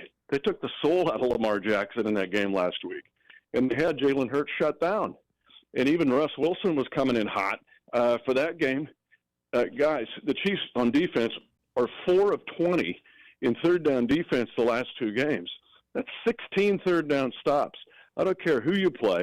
That's really hard to do. So you can also take the ball away from these guys. Last week was Trevor Lawrence's first game in 7 games where he did not throw a pick. Since he was the 1-1 selection in the 21 draft, he has 72 giveaways, Trevor Lawrence. That's by far more than anybody in the league. The other thing is you can create some consternation. The Jaguars have 12 drop passes. That's 5 more than 31st in the league. So you can get them off the field or steal a ball from them. It's the whole stops and steals thing that was a big part of last week. So you're going in here with this defense of the Chiefs, playing with confidence, coming in with a comprehensive plan, and you can attack these guys and try to win the turnover battle. No doubt about it. Mitch, stay safe down there, and we'll talk to you next week, and hopefully this team is 3-2 heading into that big battle against the Detroit Lions. All right, get ready for the 4x1. Let's do it. I'm excited. You got it. All right, boys. See ya. That is voice of the Chiefs, Mitch Holt, is brought to you by GEHA, Government Employee Health Associations Incorporated, and also brought to you by Silverstein Eye Center. Achieve your best vision and experience outstanding patient care at Silverstein Eye Center. So a lot to dive in later on in the show because we got a text here that says somebody that lives in Jacksonville. No hurricane expected to really do anything, just a lot of rain. A lot of rain, but even still, a lot of rain. But even still, I mean, the rain was probably going to impact what we want to do on Monday night. I hate the rain. I hate the rain because I don't want to affect the game in a certain way. But it could be a low-scoring game if that's what you're thinking. I mean, if you're looking at the over/under in this game, you factor in obviously the rain, probably be a little bit under. Guys are going to be slopping all over the place. Like I don't want this rain game, man. I really don't. I think that sucks. And the Chiefs will be in white jerseys. So I know it'd be awful. Max in Cancun, but Nathan is here, and Nathan takes over one word on the other side here at 96.5 The Fan. You're home for the Kansas City Chiefs. Good morning, Kansas City. This is Leo Chanel, and you're listening to Fescoe and Dusty on your home for Chiefs football, 96.5 The Fan. Brought to you by Golden Oak Lending. Do you need extra cash? Golden Oak Lending can convert your home's equity into cash in as little as 14 days. Let Golden Oak Lending cure your blues. FanDuel, America's #1 sportsbook, is coming to Missouri. On December 1st, you'll finally be able to bet on all your favorite teams and all your favorite sports. With FanDuel, there's a ton of ways for you to get in on the action. You can bet everything from the money line to over-unders to which team will win it all. You'll be able to build parlays, bet player props, or even ride the live line. Whatever your style, FanDuel has you covered. Plus, with live betting, you can pick which player will score the next touchdown or the touchdown after that. However you play your game, FanDuel's got your back. On December 1st, you'll be able to see for yourself why FanDuel is America's #1 sportsbook. With FanDuel, there's a ton of ways for you to get in on the action. FanDuel, play your game. FanDuel Sportsbook is an official sports betting partner of the NFL and 96.5 The Fan. 21 and present in Missouri. Gambling problem? Call 1-800-GAMBLER. I'm Mitch Holtis, voice of the Chiefs. Everyone develops cataracts naturally as they get older. When your vision is affected by cataracts, you should see my doctor, Dr. Steven Silverstein at Silverstein Eye Centers. Dr. Silverstein is a world-renowned cataract surgeon who performs life-changing laser-assisted cataract surgery with premium lens implants to correct your vision up close and far away. Trust my eye doctor, Dr. Steven Silverstein, Silverstein Eye Centers, 816-358-3600 to schedule an appointment. At Uline, they know firsthand the road to success is an uphill climb. Uline started in the family basement, and through hard work is now North America's most trusted shipping and industrial supplier. They get what it means to have the support of reliable, hardworking partners. So they keep 41,000 items ready to ship. Whether your company is still in a basement office or expanding cross-country, Uline will be there on your road to success. Visit uline.com. I'm Piera Palazzolo, VP of Digital Marketing for the American Management Association, a company focused on the management training skills needed to enhance the careers of business professionals. We did our research when it came to the best companies for website development and chose AmericanEagle.com. And we couldn't be happier. AmericanEagle.com worked closely with us to understand the front and back end requirements needed to launch an e-commerce website that could handle the complexities of running thousands of seminars nationwide. Our robust new website and improved SEO saw immediate increases in site traffic and web revenue. If you're in need of managerial effectiveness and success, visit our website at amanet.org. If you're in need of a website that provides an unparalleled consumer experience, I highly recommend AmericanEagle.com. Transform your business today. Dial 877-WebNow1 for a free digital consultation with AmericanEagle.com. Dude, did you order the new iPhone 17 Pro? Got it from Verizon, the best 5G network in America. I've never looked so good. You look the same. But with this camera, everything looks better, especially me. You haven't changed your hair in 15 years. Selfies? Check, please. New and existing customers can get the new iPhone 17 Pro, designed to be the most powerful iPhone ever. With eligible phone trade-in and unlimited ultimate, any condition guaranteed. Best 5G source root metrics data, United States, 1H 2025. All rights reserved. Trade-in and additional terms apply for all offers. See Verizon.com for details. O'Reilly. Check engine, ABS, or maintenance light on? Take the guesswork out of your warning lights with O'Reilly Veriscan. The service is free and provides a report with solutions verified by ASE certified master technicians. And if you need help, we could recommend a shop for you. Ask for O'Reilly Veriscan today. O'Reilly Auto Parts. When your name's on the paint job, your primer better hold up. Painters trust Kills primers for serious adhesion, stain blocking, and a finish that lasts. Now, the full Kills lineup is available exclusively at the Home Depot. Need it fast? Get same-day or next-day delivery, or order online and pick it up in-store. Kills primers. Pro results. Faster. The Home Depot. If you're a pro, you know. Okay, I have to tell you, I was just looking on eBay where I go for all kinds of things I love, and there it was. That hologram trading card. One of the rarest, the last one I needed for my set. Shiny like the designer handbag of my dreams. One of a kind. eBay had it, and now everyone's asking, ooh, where'd you get your windshield wipers? eBay has all the parts that fit my car. No more annoying, just beautiful. Millions of finds, each with a story. eBay. Things people love. Here's traffic, brought to you by DM Injury Law. Have you or a loved one been in a car wreck? Contact DM Injury Law today and get the money you deserve. Car wreck? Remember, Mike's got this. Northland, 435 reopen at 48th Street, and most of your delays have unwound now. 35 southbound is heavy from Pleasant Valley Road down towards Vivian with construction, and 435 is slow in the 35 interchange, but otherwise things moving much better in both directions. Alan Carr, 96.5 The Fan, traffic. One word. First name is blank, and he goes on a cruise. He goes on a Caribbean cruise. Katie Holmes. No. Ah! Are you listening? What's your least favorite thing about working with yourself? Body odor. You get one word. On the count of three, name your favorite dinosaur. 1, 2, 3. Velociraptor. This is one word on Fescoe and Dusty. 1, 2, 3. Oatmeal raisin. Better believe it. Hey, before you get into one word to describe this jam. Billy going down to yellow and brown. That's what's in. Padres on the loose. Let's go, Goose. That's what's in. Bryce gonna lose, and Manny's gonna cruise. That's what's in. Give Philly no slack and send them back. That's what's in. Spoiler alert, Goose dies in the end. Yeah, it didn't work out well for the Padres. What was that, about 3 years ago? Where those still going hard. I mean, it is still. It was their first year back. Yeah, For a long time. I mean, it was, but that's what was in, and now that's what's out. Machado and Tatis in this year's playoff went 2 for 22. I mean, you can't do that, Aaron Judge. I mean, you just can't. You gotta live up to the money, man. The playoffs are all that matters. If you don't play well in the playoffs, you ain't gonna play well at all. And I don't mean this. I mean this with all the love in the world, Matt. That song reminds me of you dad dancing out there in front of Union Station after the Chiefs won that Super Bowl. Max in Cancun, and Nathan is here. That's it's one what's word. I know you hate us. It's fine. I love it. But no, and there's no phone line for me to mess up here, so we are comfortable. Oh, you're not messing up the phone line. The segment. How about that? Well, no, let's keep it on the Padres, though, to start off one word here. It's the topic we led with the show with. Give me one word on the umpiring in the Padres game last night. Awful.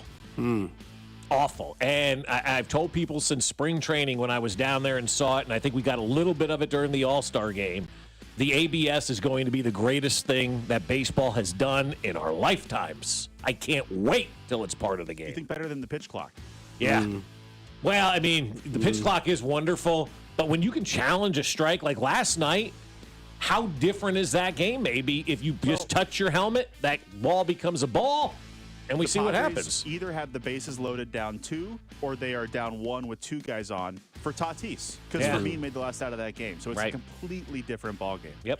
Yeah, my one word would be proof. Proof to everybody. The umpires get them wrong. They get them wrong in crucial situations. There were no outs in that at bat. Nobody on. And what does Denny Matthews tell you all the time in your ear? A leadoff walk always seems to score, Ryan. And that would have been a leadoff walk. It was 3-1, and who knows where that game goes. Again, do better throughout the game, but that was a crucial call, and that is exactly why Bob is saying ABS will be here, and it will be loved and perceived by many as a new great thing in baseball. It will be awesome. And the Denny thing, to take it one step, a walk to lead off a game or to lead off an inning late always scores. And that was clearly ball 4. Yeah, and Keller then hit the next 2 guys. That's right. So, I mean, he was going to get out of control. Bases loaded, nobody out. Big bad Brad's on the mound. I like my San Diego Padre chances, but and God, Padres. And after he dotted the second guy, he was taken away from the game. I told Dusty, I said, "Damn, I wish Brad was out there for the final out, because we would have had him on the show today." How cool would that have been, though, to be get the final out on the mound at Wrigley? That would have been awesome for Keller. Yeah, I mean, I don't know if we've done this earlier in the week. Let's do one word on Brad Keller closing out playoff games for the Cubs. He's had a great year. I'm proud of him, because he left here. It was bad. He was down in the dumps. A conversation in an In-N-Out Burger parking lot got him back into baseball. We'll tell that story someday. Here he is pitching for the Cubs. Had a 2.04 ERA. He had a great year. So I'm proud of him, man. Yeah. Solid. I mean, congratulations. Just make it 10 years, then you get that wonderful paycheck the rest of your life. Right. So just hang on, Brad. Hang on. It's got to be pretty close. Got to be 7 or 8 years. Yeah. Just hang on. Him dotting Ryan O'Hearn was awesome. Right in the thigh. I got him good. Dusty, I reserve the right here to ask you for another word, but one word on the new Taylor Swift album, Life of a Showgirl. Would. Yeah, see that. I mean, I'll read the lyric again. I got it stashed away because I couldn't believe she came with this sort of fire. He opened my eyes, redwood tree, it ain't hard to see. His love was the key that opened my thighs. Have a day, Taylor. Have a day. The one word for me is excited. I'm excited to listen. My oldest daughter has already said she doesn't like it, which I'm not buying. She's in kind of a mood today. My wife listened to the whole album already in 42 minutes. She said she liked it a lot. I'm interested to see what my younger daughter has to say, but I'm excited to listen to it and talk about it with them and see what they liked and what they didn't like. Thursday Night Football last night, guys. We talked about the questionable sort of play calling out of McVay there at the end. Give me one word on the way that game wrapped up. Oh, the way that it wrapped up. 4th and 1, Niners territory. You're down by 3. You could tie, but instead you go for it. Is there a word that like you can combine smart and stupid with? Because the decision, smoopid, I'll go with. Smartrid. I kind of like that as well. Smart to go for it. I love that. Screw the tie, man. Go for the win, right? but then you give up the run the most elementary play in the history of football and dive over the center when everybody and their brother knows that's coming, and you're an offensive genius over there, Sean? Come on, man. You got to be a better play call than that. So it's, what did you say, smartrid? Yeah. So smartrid is the word I'll use. Smart to go for it, stupid play. Yeah, I mean, the tie does get you statistically closer in the standings. Now you're a full game instead of being basically a half game. So, I mean, I don't mind going for it. I mean, but again, here we are in 2025. Like Bob said, that's the play. You know, I mean, look, it is what it is. So we'll see what happens. My one word for you guys would be revolutionary. You're coming up with smartrid, smootrid, whatever that was. Yeah. New words here. This is good stuff, guys.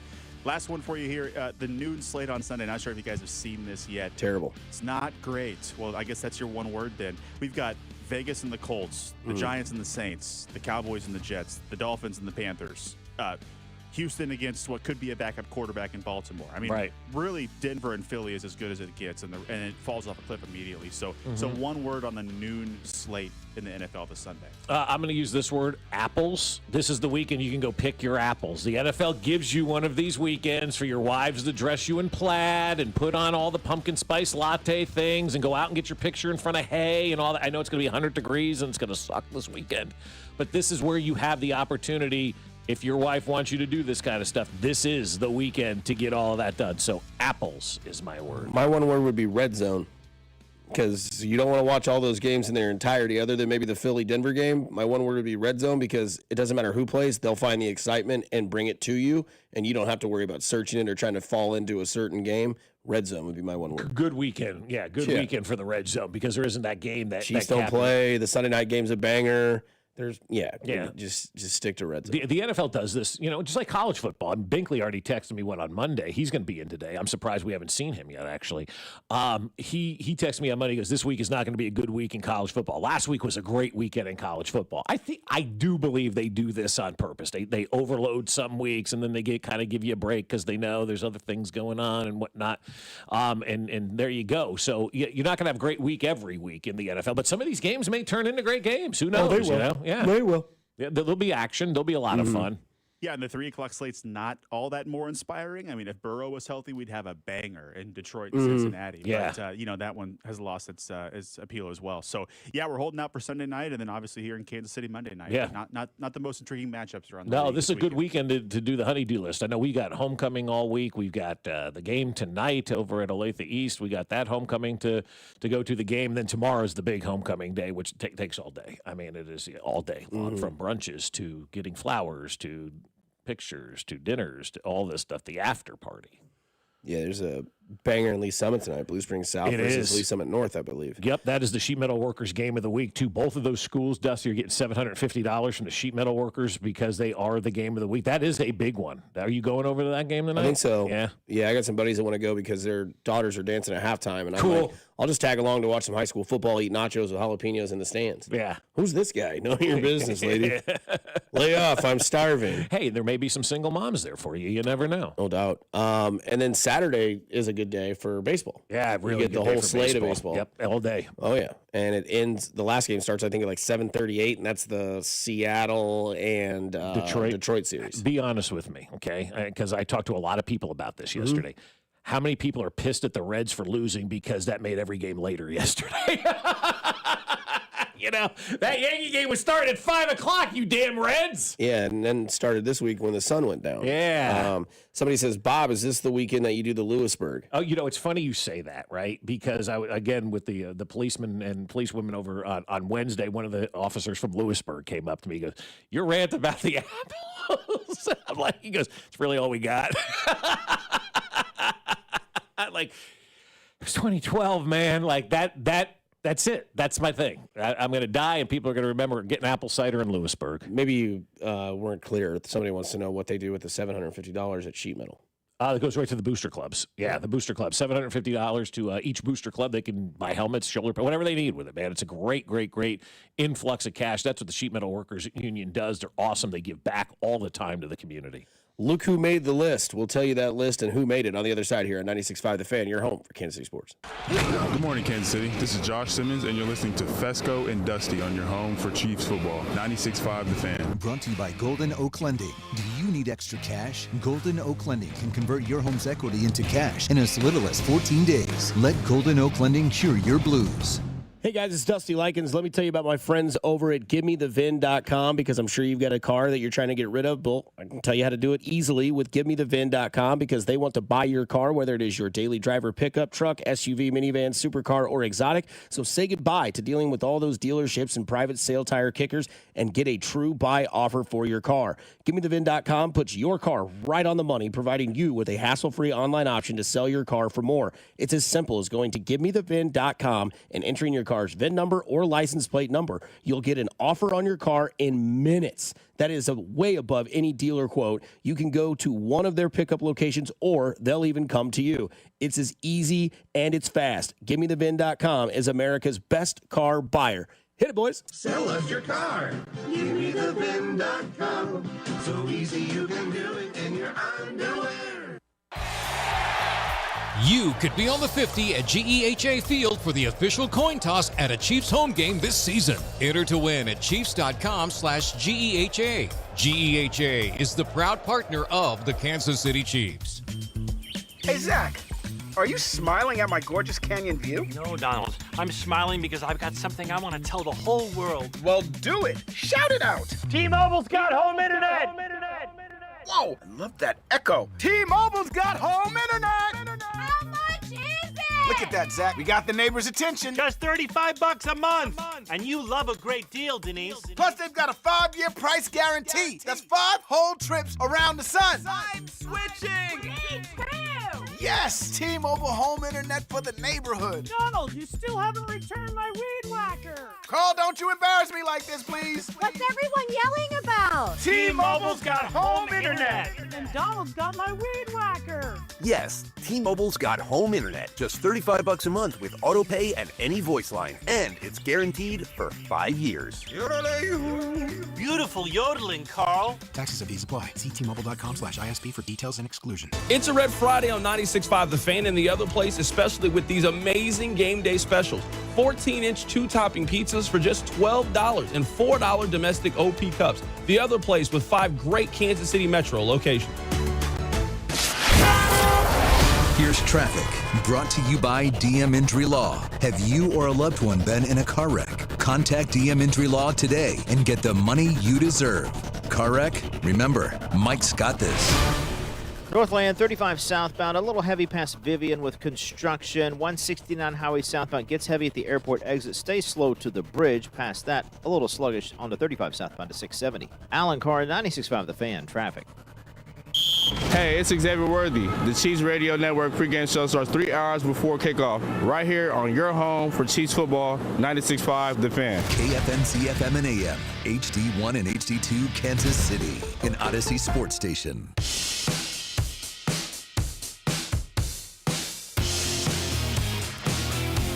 Let me read a stat to you that I just saw. You're a stat guy now? Well, it's not really a stat. It's a baseball thing, right? We talk all the time about in baseball money and how that's important to to win and all that kind of stuff.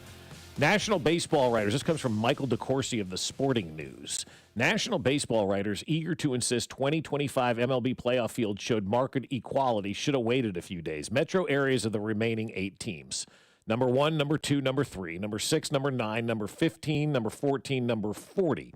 Almost a 90% chance that the champion of baseball is a top 15 market. And that would make it the 23rd time in the last 26 years that a market 15 or higher won the World Series, which makes it even more remarkable still what the Royals were able to do in 14 and 15. Being market number 33 for the 23 of the last 26 years, the World Series champion has come from market 15 or higher. Only 3 times in the last 26 years since the strike has that come from lower. One of those is the St. Louis Cardinals. They're a big market team, obviously. The Royals. And I'm trying to think of who the third Rangers or Braves? No, Texas and Dallas is a top, 5 market. Atlanta's a big, top market as well. Top 10, population-wise market. I'm trying to think. Washington? No, DC's up there as well. What did you guys name already? It was the Royals and Cardinals are the first two that would come to mind. But the Cardinals won. The Cardinals won two of them. Yeah, that's exactly right. They did. Yeah. So it's the Royals and Cardinals and the Cardinals aren't really a small market team until this year. When how many fans less? 600,000 showed up or something less. The biggest drop in baseball this year in attendance. I don't blame them. But the Cardinals printed money. They've never been a quote unquote small market team. So you take those two Cardinal World Series and put them into the big boy pot. There's one team in the last 26 years since the strike in a small market that has won the World Series, and it's the Kansas City Royals. I still think the collective we, take what happened 10 years ago for granted. And then you look at what's going on in baseball right now and how essentially it's the big market, the big revenue teams that win. And the Royals found a way to win the World Series in a sport that, by this measure right here, the facts, doesn't lend itself to the small market, small revenue team winning. The Royals really did what they accomplished 10 years ago is still remarkable to this day. Somebody says on the text line, no stat says we need a salary cap more than what you just said. Yeah. I mean, it might be coming. Yeah. I mean, would you, and this is where I kind of fall on this, right?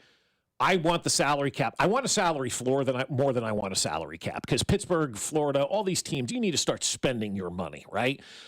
Would you be willing to lose an entire season to get the salary cap and salary floor in baseball, though? I don't know the answer to that question. I think fans would come back if they had a salary cap and a salary floor, but there's no guarantees that fans would come back after another year. I don't want any work stoppage because it's I don't rolling. either. It's rolling well, and it's rolling Wallace per se for the Chiefs.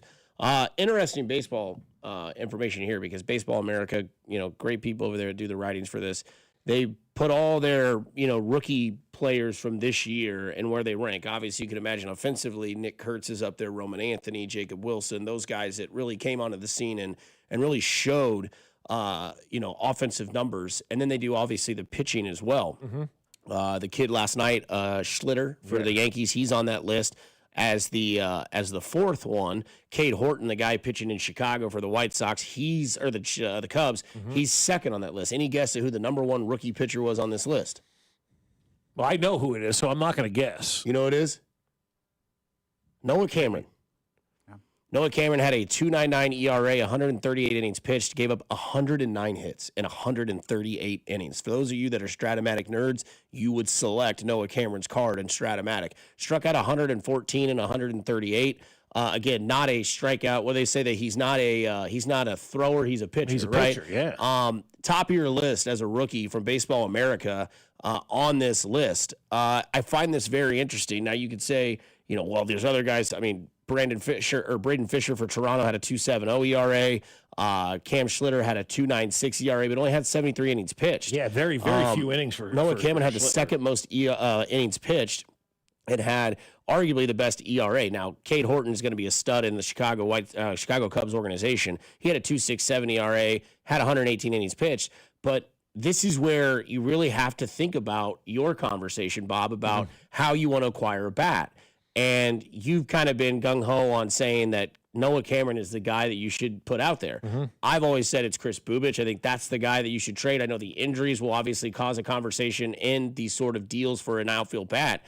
But can you give something up that is apparently this valuable for your team? Obviously a local kid. They drafted 3 local kids in that Noah Cameron draft, one of them being Carter Jensen as well. But I think when you look at this, what Noah Cameron brings as a first-year starter, we're going to do a lot of things here. We're going to expect him to do this now because of 1 year of resume. But also, if we can expect that, that's one hell of an option as your third starter in your rotation. He was outstanding this year for the Royals, and that's why you sell high, right? You sell, right? You sell high on this. The best way that you're going to acquire a bat is via trade. I just don't think at this stage of the game, until the new stadium opens and all that new revenue is being generated by the new stadium and the new ballpark village area and all that kind of stuff, the Royals are still got to find a way to make their dollars work, right? And they're going to still have to find a way to make their dollars work even after all that. It's a business at the end of the day. And so I think it's going to be very difficult just to go out there and pay somebody, a slugger, to come here to Kansas City, because as we saw last offseason, they got outbid not just by $5, they got outbid by $30 million. And luckily right? they did. And luckily they did, because they passed, and it wouldn't have worked out here. Fine. So you need to make a trade. That's the best way that you're going to acquire a bat. And as we know, a lot of these owners in Major League Baseball are skinflints, man. They are cheap. And you look at a guy like Noah Cameron, who doesn't reach arbitration until, 2075 at this point. He's got so much control available. He's been so good.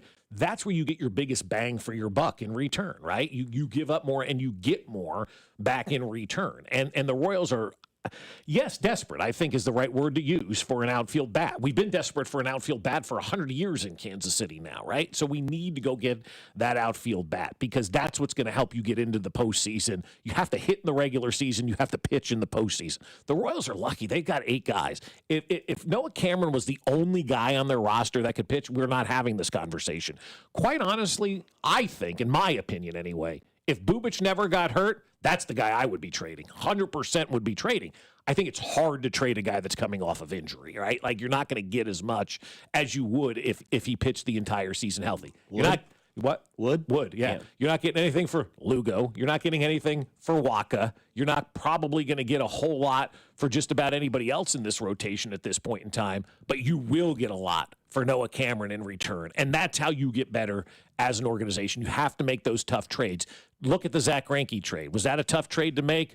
Probably. Great pitcher, but look what you got in return. And then I think that the one that's comped to this, if they do end up trading Noah Cameron, for me, is when they traded Will Myers. And everybody lost their mind. Oh, we can't do it without Will Myers. He's the future of this organization. Well, you know what? It worked out well. Will Myers had a very nice career, but the Royals won championships, a championship and 2 American League championships, and they don't have those if they keep Will Myers on this roster. So you have to look for best overall way to improve this roster, and I think Noah Cameron brings you your most bang for your buck. So to have that conversation on the other side, because I don't want to get rid of Noah Cameron. I don't either, but right. I have to. But I would say that you can make Chris Bubic valuable if you pair him with somebody that is in that sort of field of, because you mentioned Will Myers and Zach Greinke. Mm-hmm. So my rebuttal to that is Will Myers was unproven. Noah Cameron is proven. Yep. So you don't really know what you're losing in Will Myers. You're gambling that he's going to be that number 1 prospect in your system and one of the top 5 prospects in baseball, and he's going to go off and be this stud. He wasn't. No. And so it looks in hindsight, you're like, great move. Now, he had a nice career, sure though, he did, yeah. And then you look at guys like Zach Greinke. Zach Greinke clearly did not want to be here at the time, right? He was doing his job. He was doing everything they could, and this franchise was losing. And you're like, hey, we've got to rebuild. We've seen what we've given Zach a Cy Young. He did it here. It's time for him to move on. You did that. Mm-hmm. Whereas Noah Cameron came in here. The local tie helps, I think, and it also gets people a little bit more affectionate towards him as in this organization. But he is somebody that with this team, if you want to be that playoff team, you need to have him, because what we saw this year is every single starting pitcher got hurt except who? Noah Cameron. Yeah, right. Noah Cameron was there for the long haul. I don't know if you can trust Cole Reagan to stay healthy for a full season. I don't know what Seth Lugo is going to be now that he's shown that he can kind of be more mortal than immortal. Yeah. I don't know what Chris Bubic is going to do with the injury. So you got to have that security blanket in Noah Cameron. Now, what you can do is that since you kind of know what Bubic is, you could package him with a guy like, I don't know, Blake Mitchell, who is a top prospect in your system that you're okay probably getting rid of, because you don't know what Blake Mitchell can be. Plus, you have Carter Jensen. You're going to bring back Salvador Perez. There is not a spot in that lineup next year for Blake Mitchell right out of the chute, and he's not part of your certain, your not foreseeable future, but your immediate future. Noah Cameron is a guy that has proven that he can withstand, the season. Now, I know he didn't pitch till about July, but I think look, dude, he pitched 120 innings. That's a good body of work. I mean, it's a great body of work. And actually. I think that when you throw out Bubic out there, you can be like, yeah, he had Tommy John, who hasn't. Right. They shut him down in the season because his shoulder was inflamed, and they wanted to put him on the the DL or the IL for the season. And Blake Mitchell is the unknown, but he's a top prospect. So you're getting something of known that's effective, Chris Bubic. And then you have a guy in Blake Mitchell who's a top prospect who, again, has that control. And with Noah Cameron, because we talked about in the season before, with Michael Garcia and Vinny Pasquantino, who gets the contract first? I think it's Michael Garcia, because Vinny Pasquantino being 27 and still has 3 more years of control. Are you really going to give a guy that contract now? Or do you just say, hey, man, we'll make it sweet until you're 30. At that point, you're hoping, me included, that Jack Caglione has arrived, and then he can play first base for the foreseeable future. But I think Noah Cameron is a piece that you kind of got to keep, Whereas I think that Chris Bubich, I know the injuries are there. You could pair him with something to make that sweeter and get the haul that you want back. I don't hate that idea at all, but I don't want them to go out there and not get the best possible guy available because I don't want to say afraid to trade Noah Cameron because I don't think that's the case at all. I think JJ, he's a dealer, man. Mm-hmm. I think he will do what he feels is necessary to make this team the best they possibly can. You keep wanting to jump in there. Get in there. Get in. Get in that ass. Wood. Yeah, wood, Dusty. That's crazy. I would be okay trading a guy like Noah Cameron, even though it would hurt. You got at least five more years of control, I believe. You developed him under the thought that, well, you can develop starting pitching now. This is the a thing. Royals organization that none of us know. Just plain and simple.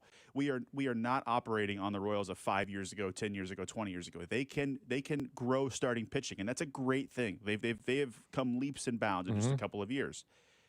That said, it's hard to acquire a bat. You look at all these lineups, even the Dodgers, the Phillies. The back half of these lineups are all not stink. potent. Nate Eaton hit 6th for the Red Sox the other day. Nate Eaton, the guy that couldn't crack the 106 loss Royals team a few years ago. Okay, these guys aren't just out there willing to. I mean, unless you're going to spend on a Kyle Tucker, a Kyle Schwarber, something like that, you've got to go get them in a trade. And that huge bat that I think would compare to the value that Noah Cameron would bring isn't really out there. So for that reason, I tend to align more with Dusty. Use a guy like Blake Mitchell. The name that keeps coming to my mind is Stephen Kwan of the Guardians. I love him. He's got 2 years of control. Don't get me started on Stephen Kwan. Would. Absolutely would. Can hit leadoff, plays left field, what you need, and keep that starting pitching 8 deep, like you talked about, Bob. Don't take away from that strength in order to go get, unless it is someone of a higher caliber that I'm missing. But in context of what the trade market is, that's why I would hold on to Noah Cameron. Yeah, and again, this is why these guys get paid the big bucks, right? There's probably trades out there we don't even know about that are being talked about. Obviously, there are, right? So I'm excited. I am excited for this offseason to see what the Royals are going to do because I think it's going to be fun. Spring training. What's that? You've already got your tickets for spring training. Not yet, I don't. Okay. Not yet, but soon. Actually, talked about it the other day. Like the stadiums. Yeah, but we've got to soon. Yeah, October 22nd. I heard. Then I heard after the elections, and so there's 12 days. So now after the election is November. So that's first of the year.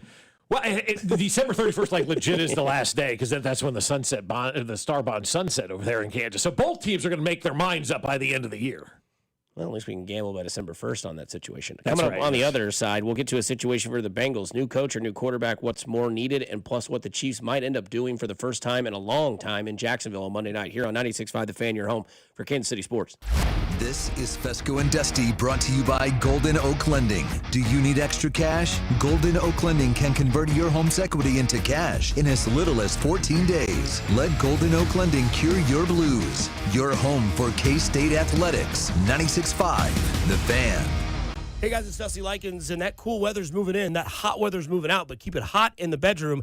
And if you're struggling with erectile dysfunction, just remember that ED is nothing more than a medical condition. Studies show that around 50% of men over the age of 50 have some form of the condition, and young men can be affected by ED as well. But what you may not know is that ED stems from a variety of causes, and these often call for differing treatment strategies. And that's what Heartland Men's Health does. Heartland Men's Health treatments work when the pills or the herbals fail. They have treatments with success rates well over 90%. Some treatments can even have you last an hour or more.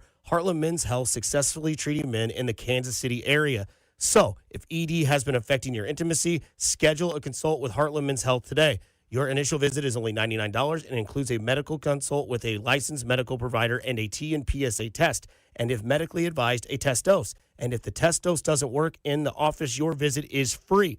They have an expert staff, and if you are like a lot of men, you could be having sex the day after your appointment. They have 3 locations to serve you: Overland Park, Kansas; Independence, Missouri, between Blue Springs and Lee Summit; and in North Kansas City. So call my friends at Heartland Men's Health today at 844-447-6600 or visit heartlandmenshealth.com.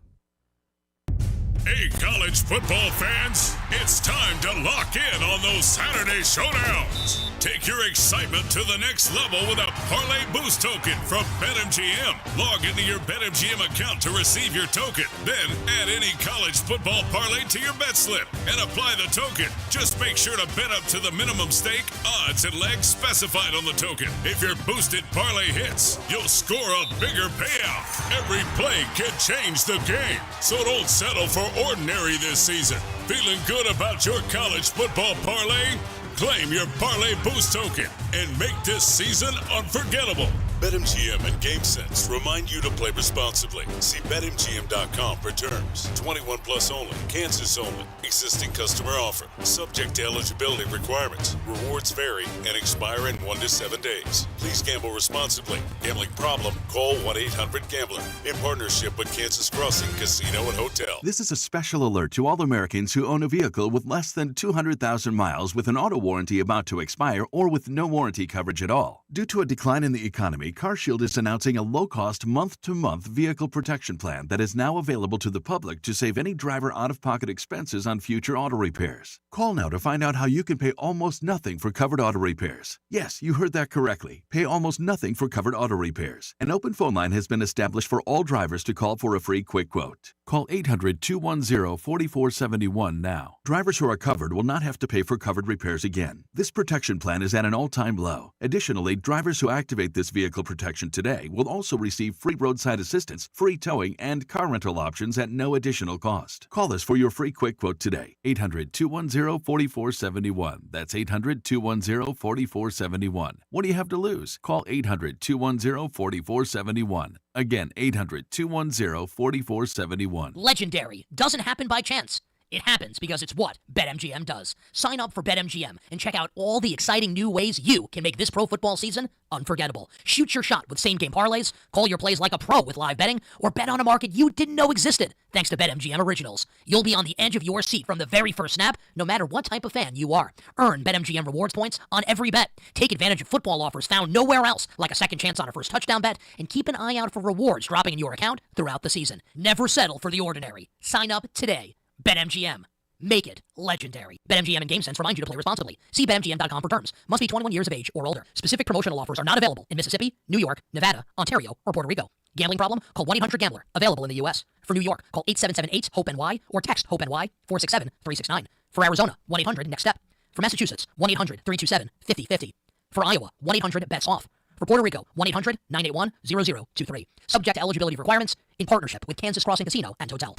You're listening to 96.5 The Fan from the Mission Plumbing, Heating, and Cooling Studios. Here's traffic brought to you by DM Injury Law. Have you or a loved one been in a car wreck? Contact DM Injury Law today and get the money you deserve. Car wreck? Remember, Mike's got this. Missouri side, 670 eastbound heading into downtown, a little slow passing 35. Kansas side, 435 eastbound, a little slow at the I-35 interchange with an earlier accident. Alan Carr, 96.5 The Fan, traffic.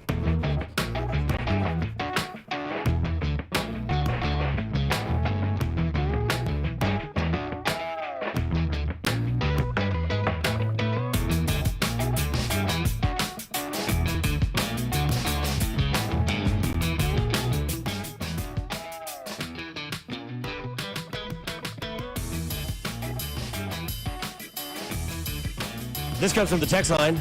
I will miss Noah Cameron if they trade him, but sell his rear as fast as we can for a bat. Carter Jensen can be our local guy for the next 15 years. 2 local guys is great, but 1 will do. I like that text. That's good. That's fun. Somebody says they like the take from Nathan about Stephen Kwan. I do too, yeah. He is, idealistically, I was telling Bob this during the break, he is exactly what most Royals fans want. He's a defensive outfielder that can play left field, and he gets on base as your leadoff hitter. And he Everyone wants hits. him besides Michael Garcia, because Michael wants to slide up to that one spot again. I'm okay with that. Yeah, he's the only guy that does it. I mean, he wants the team to get better. I'm not. This is not a. No, a I shot know. at Yeah, Michael you Garcia, guys are boys, apparently. But, yeah, right. Yeah. He's the only one that would be affected by that. Other than him sliding up, that leadoff spot is wide open. Right. Jonathan India did not work in that spot. Right. There's nobody there, and so he plays left field. He hits leadoff. The text line has, thank you for the compliment, Bob, as well. Text line's also said, hey, it's an in-division trade. Yeah. I don't care about that. You play them 12 times a year, so if you move off of a Bubic and a prospect to go get Stephen Kwan, okay, 6 extra games compared to the Red Sox or some other team that's not in your division, so you got to face Bubic and once.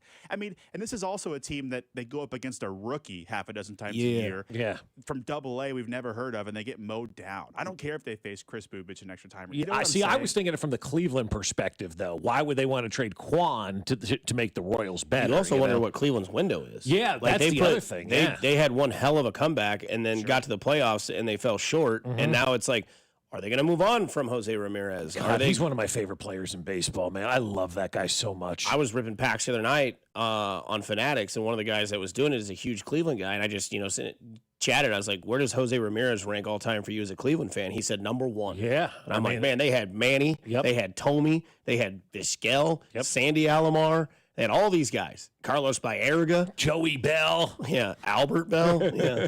And so I don't know. I'm interested to know what Cleveland is going to do because it seemed like they were going to fall short this year. Then, of course, they won the division like always. I think, what do they won it, like 9 years in a row now?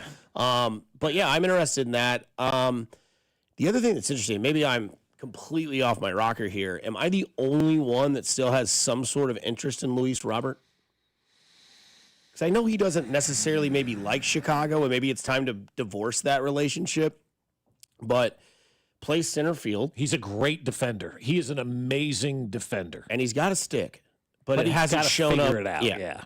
You got to figure it out. Like, his stick has been quiet for a year and a half now. Because that seems like a guy that you could, kind of get that could be a new face in a new place that could absolutely skyrocket. Like we saw, what was the cat for the Chicago White Sox? They took number 1 over Andrew Vaughn. Yeah, he went to Milwaukee. Look what he did, and look where Milwaukee's at. That was the trade of the regular season. It worked out great. He needed a change. Look, Luis Robert needs a change of scenery. There's no question, and he was going to be the number 1 guy dealt this season. And then he started the season and couldn't hit the broadside of a barn. And so, Luis Robert right now has trade value that I think, in my opinion, is significantly lower than what the White Sox would ever, expect to get for him. And so unless the White Sox are just trying to get rid of him, I'm going to imagine they're going to try to do the same thing that they did last year. Hang on to him, start the season, pray that he gets off to a hot start, and then you try to trade him and get more. Because right now, if you're trading for Luis Robert, you're getting like MJ Melendez back in return, right? There's not a lot of value there. So I don't know that the White Sox would, at this point in time, trade him because he's not a bad guy in the locker room. It's not like, well, we got to get rid of this guy.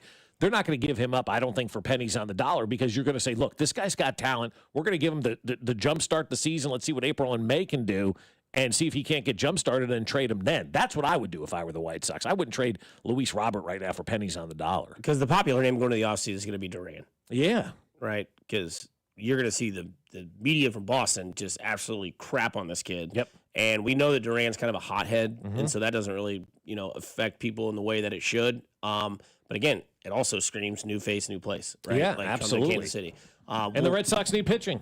I mean, they had a 19-year-old starting Game 3. That was his 5th start in baseball. Which that should have been Giolito, but obviously he got hurt, which is random at the end of the season. It's like, oh, yeah, Giolito's out. You're like, oh, okay, But great. it's throwing out that early kid yesterday. I mean, could you imagine a 19-year-old making a start, your 5th professional start at Yankee Stadium in Game 3, an elimination game, winner-take-all series? Imagine Binkley being his pitching coach. Let me tell you something here, man. First 4 batters you face, all 4 MVPs of the league at one point. Good luck.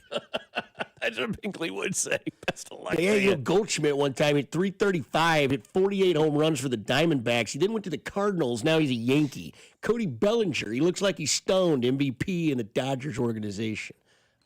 Chiefs play Monday night, and what we've now been kind of told and brought to our attention is it's going to be kind of a swampy, sloppy pit. If they were ever going to run the ball, boy, this is a reason to do it. Well, it really is. And another reason to do it is because of your quarterback. And this is Pro Football Talk had this story up yesterday, and I was like, yeah, this is actually really interesting to me as to why you do need to run it more, because Patrick Mahomes is on the injury report for the 2nd consecutive week. Last week, he had an injury report on his hand. Got a hangnail? Had a wrist injury, and now he's got a groin injury, right? Oof. So take the pressure off your quarterback, right? Take the pressure off your quarterback and run the football a little bit more. I know it's like, an adverse type of thing to have them run the football a little bit more, but it was effective last week. And now your quarterback's a little bit banged up. It's going to be a slop pit out there.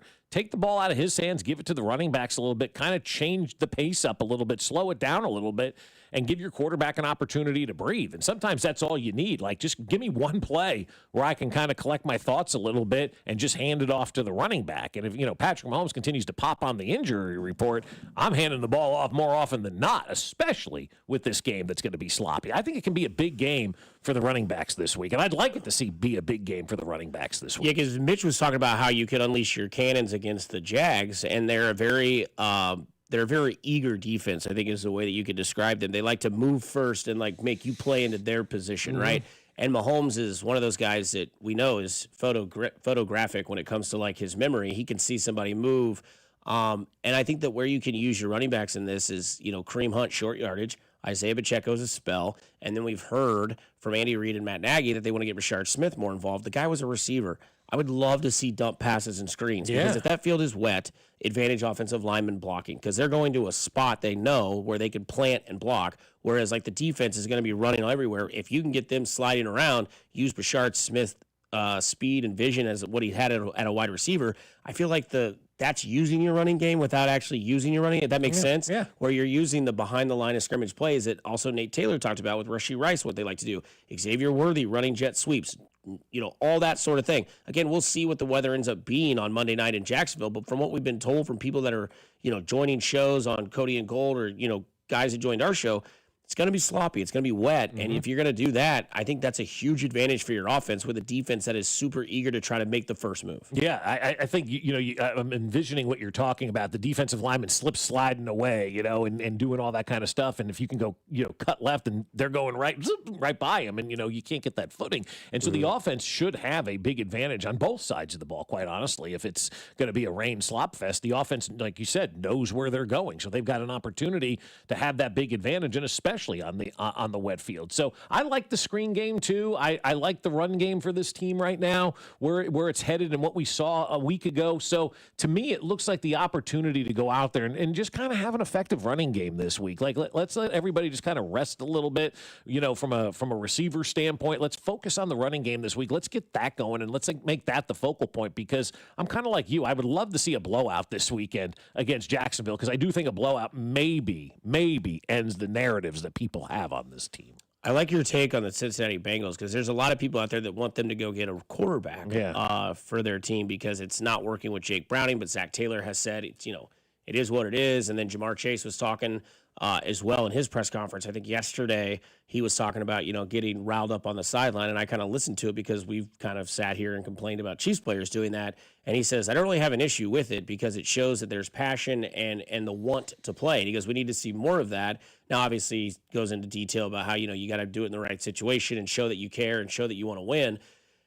They have a coach that I think we can see what's going to happen. They're probably going to move on from Zach Taylor. I don't think you should ever lose your job if you lose your quarterback. Right. But again, this is more than just this year's issue, right? This is, hey, man, like, you're going to live and die by Jake Browning. You're going to sink with this ship. We're going to move on. And there's a guy that wants to come back to coaching who has some ties to two people on this team, and that is Ed Oregon. Or Orgeron, yeah. Oregon, yeah.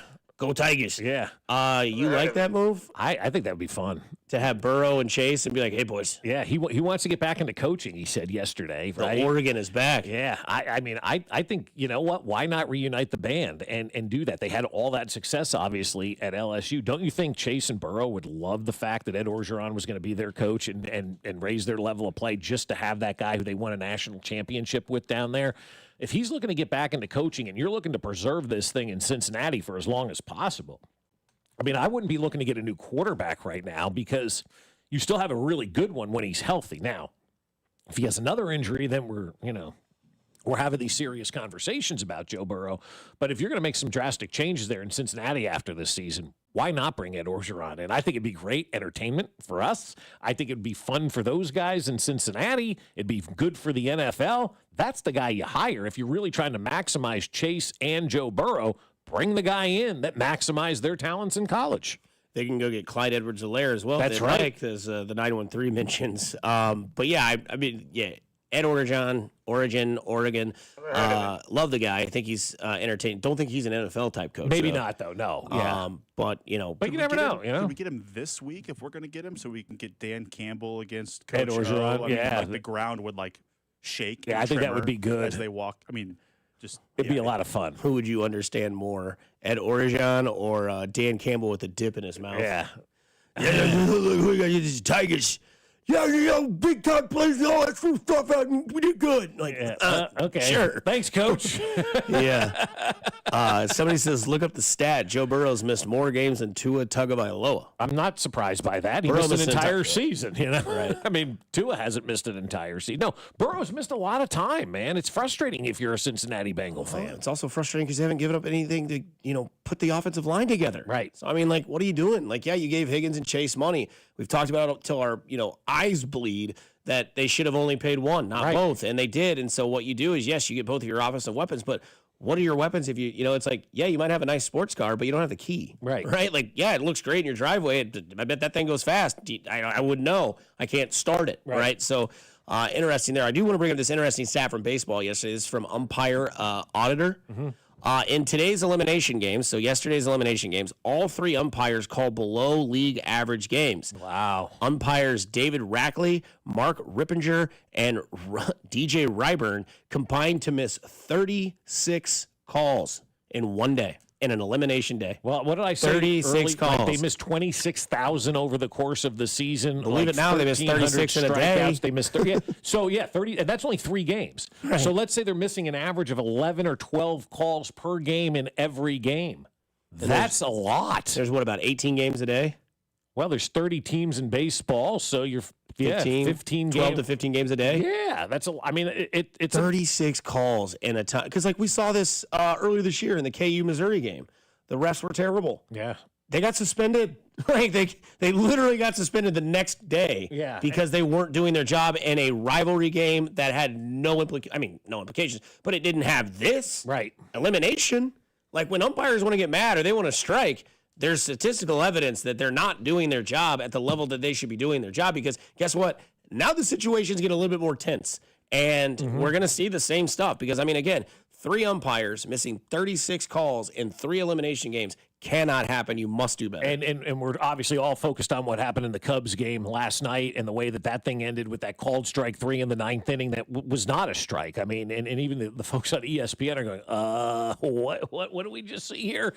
So it was a terrible decision by that umpire to call strike 3 in the 9th inning. That's just the 9th inning one that we recognize. There were 35 other misses in those 3 playoff games. And look, for years, umpires and referees in professional sports have been made to be infallible. You can't attack the umpires. You can't attack the referees. If you say anything about them, $50,000 fines and all this kind of stuff.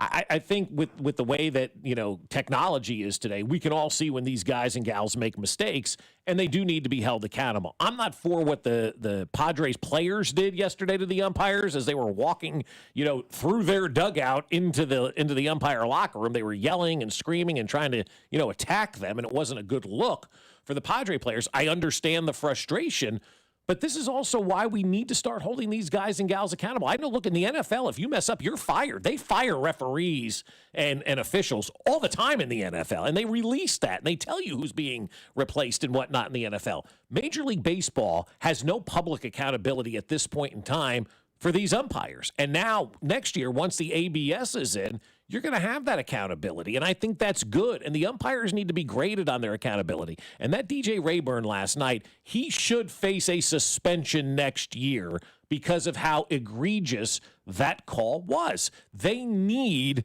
to pay for their mistakes, especially in moments like that. And with the ABS, they're only limiting it to 2 challenges, right, per team. If you get it right, you keep your challenge. I don't know that that's enough. Well, that's where my thought is, Bob. And how soon is it? I think like the second week of the season. I don't know which market it'll be in, which team is affected, and which morning talk show is the one that's blessed with callers that's saying it needs to be 5 challenges, it needs to be 8, whatever it is, because those will evaporate. Right. There will be a game in which both challenges are used, and this happens again in the 9th inning. So I think the only other place to go from there is to listen to this rallying cry, of both of you guys, of what does public accountability look like for these these umpires. Yeah, in baseball. That's I the think only thing left to do. Major League Baseball should release grades for the umpires after every game and just let you know what they were doing. Because gambling too, man. Like the days have changed where the umpires need to be protected and we can't criticize them. There's too much on the line now. Salaries, bonuses, gambling, all this stuff that is in sports now that wasn't there in the past. I mean, it's all a factor, and these umpires need to be held accountable for that. You can't have these egregious calls. Thank God we're getting the ABS next year, man. Well, that's going to put them in their head, too. Sorry, Dusty. No, you're good. Go ahead. That's going to, I mean, imagine that Rayburn gets overturned there on that call, and then later in the inning, calls something closer to the zone, a ball, because he's like, well, I just got overturned here on this call in the same spot a minute ago. Like, I don't think the two challenges is going to give as much leeway, for the players to overturn a call as the league thinks it will, unless they're really successful, which the data from the minor league says it's about 50-50. So I think it's going to just cause as many problems as it, at least in the early going, as many. Because you don't think there's enough challenges. Do you think there should be unlimited challenges for the ABS? No, I think he's saying that it's going to get them second guessing. Yeah. Oh, the umpires. Because how dare I get embarrassed by a robot? Yeah. You know what I mean? Well, they were, from what I was told at the beginning of spring training last year, they were pissed, the umpires, right? Because they were also required in spring training to wear an earpiece, and in between innings, they had an umpire in the booth talk to the umpire, like coaching him. All right, you missed this call, which I think is great. I don't have a problem with it. The umpires, of course, they're infallible. Up yours to the umpires. I'll just say that, right? You don't own the game. You can deserve to be criticized and critiqued by your superiors as much as everybody else. And so they were a little, anti-ABS during the spring training. And then it started to take place, and I was told the umpires really came around to adopting and liking the ABS because they realized it wasn't that big a deal and it wasn't that, intrusive, if you will, on the game. So they came around during spring training. I hope they embrace it even more. It's good for the game to have this because you don't want to be talking about this stuff. You want to be talking about the great pitching performances or the clutch hitting and the great defense or whatever it is that you want to talk about from the game. You don't want to sit here and you don't want to talk about the officials. They should be seen and not heard. There's a couple of points. One I'll make, one the text line makes. The one on the text line is something that I've been advocating for my entire life, and that is if coaches and players are forced to do press conferences, so should officials. Yeah. That'll never happen. It just won't happen. Like I want it to. Hey, Ed Hockley, you made a call in the final game with a holding call. What went through your mindset in that process? The other thing that I will say is that, this, to your point, maybe this also on the text line gets the referees or the umpires to relax in baseball because yes, it could be embarrassing if you missed a call, but how much more, egotistical do they become when in the right way? Sometimes ego is not a bad thing, right, where you challenge and you're wrong. Yeah. And it's like, hey, man, I'm calling that all night. It's a strike. Clearly, you saw it. Like, you can also have the pitchers and the batters second guessing because when I went and saw when Alex and I and Cody and Drew all went down to Springfield to watch Cags play in AA against the Cardinals organization, there was a couple times where a guy did it and he was wrong, and then the pitcher did it and he was wrong, and the umpire was just kind of like, yeah, all right, come on, like it does work both ways. It does, yes. Well, yeah, there is a strategy to playing baseball. I mean, I never played beyond Little League, so I'm not trying to toot my own horn here, but there is a very real thing of like, hey, this umpire is giving this pitcher an inch off the zone and the left-handed batter box. Like if it is a close pitch outside swing, he's going to call it. Right. There's an adjustment that you have to make to some extent as a hitter. Now, that call last night was way too far. Like that stuff can't happen. And so for that reason, I'm for the ABS system. But I do think like umpiring is incredibly difficult. So Dusty, I'm with you on like the hope maybe this does make them relax, right, or get confidence. Maybe you've changed my opinion on that. I did see something last Friday night. I forget who was playing. It was Florida State, and I forget who they played. But it was the kickoff to the college weekend last weekend, and Florida State was playing. And I thought it was interesting. Wasn't it Virginia Tech or somebody? Somebody beat Florida State last week that shouldn't have. Anyway, yeah, it was a great game. It went to like 3 overtimes or something like that. But when they were doing reviews, they were mic'd up in the booth, like where they did the reviews in New York. And you could hear the conversations going on. I thought that was one of the coolest things ever. They were like, yeah, we're looking at his foot. Okay, that one's in, and it's a catch. Okay, so we're going to rule the catch? It is. Okay, I'll turn my mic back on. And the guy would walk over, and like you got to hear it all in real time. Oh, that's really good. And I don't know if like that's a new thing, but I was watching that game Friday night, and I'm like, shh. I want to hear what they're saying. And everybody's like, what are you talking about? Like, you can hear him in the like control room talking to the referee in his ear. And then the referee would come out and be like, upon further review, the ruling on the field stands. It is a catch. And I'm like, we knew it before it happened. Yeah, that's really cool. That I like that a lot. That lets you behind the scenes. Virginia, that's who it was. Yeah, Virginia. I thought Virginia Tech, but it keeps you on the up and up too. Again, with gambling being involved, I think those kind of conversations are necessary to hear for the fans. And then you can see, the process that they went through to make that call. So we got the technology. Everybody knows what a strike is. Everybody knows what a ball is. Everybody knows whether you're safe or out. There was a play last night. Still don't know what a catch is. No, we still don't know what a catch is in the NFL, but there was a play last night at the plate where somebody slid in. They originally called him out, but they went to the review. He was clearly safe. They changed the call, and we moved on with our lives. Somebody on the text line not in favor of the ABS, calling it ABS stinky. It's not, though. Stinky. You haven't seen it yet because you will not say ABS stinky. Once you don't even know what happens during the game. No doubt. Then from the 816 the audio was great because it gives you some transparency. It was great, dude. Yeah, exactly. Because you're like, the referee literally the whole time was quiet. I know we're going to go to a break, but the whole time the referee was quiet, like watching the thing. They're like, all right, man. Yep, we see that the right foot is down. The left foot is down. It does look like it. Hang on, let's get this other angle that's coming in now. Yeah, it's a catch. All right, we're going to rule a catch. Sounds good. All right. After further, it was awesome, dude. It was great. I love it. I love the transparency. Hey, man, I got $5 on this game. Let's make sure it's a catch. All right. Heard that. Yeah, right. Wait, what? What?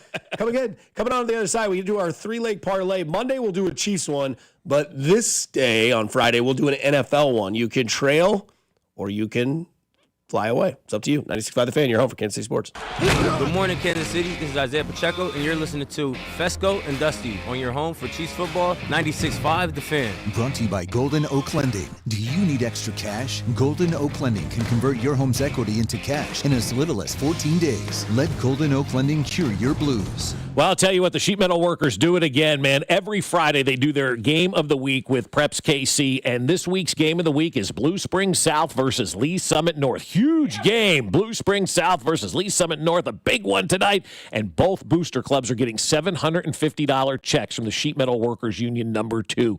Each week, 2 schools in the area get $750 apiece from our friends over at the Sheet Metal Workers Union, and you know what? They're ready for you. They have their pre-apprenticeship program, and it's starting now at $24.55 an hour, increasing to $27.27 an hour after 3 months. I was talking with some friends yesterday about college and whatnot and trades and all of this, and they're like, man, you can go into the trades and make so much money. I go, exactly. The sheet metal workers are paying good rates for you to join their program. Once you become a first-year apprentice, $30 per hour, and the sheet metal workers do so much. Industrial sheet metal, HVAC service and repair, and architectural sheet metal as well. So get in touch with them as well. They offer career training, job security, and a path to advancement, all while providing those tools and support you need to succeed. Check them out at sheetmetal2.org. That's sheetmetal2.org. We all hear the radio ads about the IRS. They tell you to be afraid, to be scared, and they try to frighten you into calling. I'm not here to do that. Tax Relief Advocates is different. TRA is here to tell you that if you owe money to the IRS, whether it's $5,000, $50,000, or $500,000, we have a solution. It doesn't matter if you're sitting in your car, at work, or with your kids. No matter where you are, call now. 800-575-6986. Don't lose hope. TRA can eliminate or reduce what you owe to the IRS. Generous programs are now available that can give you a fresh start. Our passion is taxes and helping individuals fix their IRS problems. We have over 1,000 5-star reviews on Google and an A+ with the Better Business Bureau. You don't need to be afraid of the IRS any longer. End your tax nightmare today by visiting us online at TRA.com or call 800-575-6986. That's 800-575-6986. Tax Relief Advocates. Real solutions for real people. Okay, I have to tell you. I was just looking on eBay where I go for all kinds of things I love, and there it was. That hologram trading card. One of the rarest. The last one I needed for my set. Shiny like the... designer handbag of my dreams. One of a kind. eBay had it, and now everyone's asking, ooh, where'd you get your... windshield wipers. eBay has all the parts that fit my car. No more annoying... just beautiful... Millions of finds, each with a story. eBay. Things people love. Straight Talk presents The Math of More. Here's how it works. When you say yes to more with Straight Talk, you're left with more for all the other good stuff. So getting an unlimited plan starting at just $25 a month equals more savings for your family's weekend adventures. And with a network covered by Verizon, you can share more from wherever you go. It's simple math, really. more equals more with Straight Talk. Available at straighttalk.com and Walmart. Taxes and fees apply. The $25 plan requires a compatible unlocked device and a new line of service. Additional terms apply. Legendary doesn't happen by chance. It happens because it's what BetMGM does. Sign up for BetMGM and check out all the exciting new ways you can make this pro football season unforgettable. Shoot your shot with same-game parlays, call your plays like a pro with live betting, or bet on a market you didn't know existed thanks to BetMGM Originals. You'll be on the edge of your seat from the very first snap, no matter what type of fan you are. Earn BetMGM rewards points on every bet. Take advantage of football offers found nowhere else, like a second chance on a first touchdown bet, and keep an eye out for rewards dropping in your account throughout the season. Never settle for the ordinary. Sign up today. BetMGM.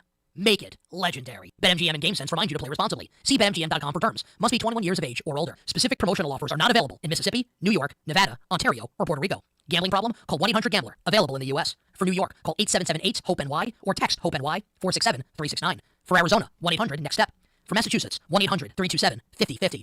For Iowa, 1-800-BETS-OFF. For Puerto Rico, 1-800-981-0023. Subject to eligibility requirements in partnership with Kansas Crossing Casino and Hotel. NFL Sunday's coming. You've got your crew, your couch, your snacks, your slate, and FanDuel's coming in with something extra. This isn't just another NFL Sunday. It's your chance to place that perfect parlay or hit your go-to player prop. And now we're making it even better because this week FanDuel's bringing the bonus. That's right. Right now, all customers can get a 50% profit boost on any NFL bet. However you play your game, FanDuel's got your back with something extra in your account because that's what Sundays should feel like. Visit FanDuel.com/Alex to download the app and get in on the action before kickoff. FanDuel Sportsbook is an official sports betting partner of the NFL and 96.5 The Fan.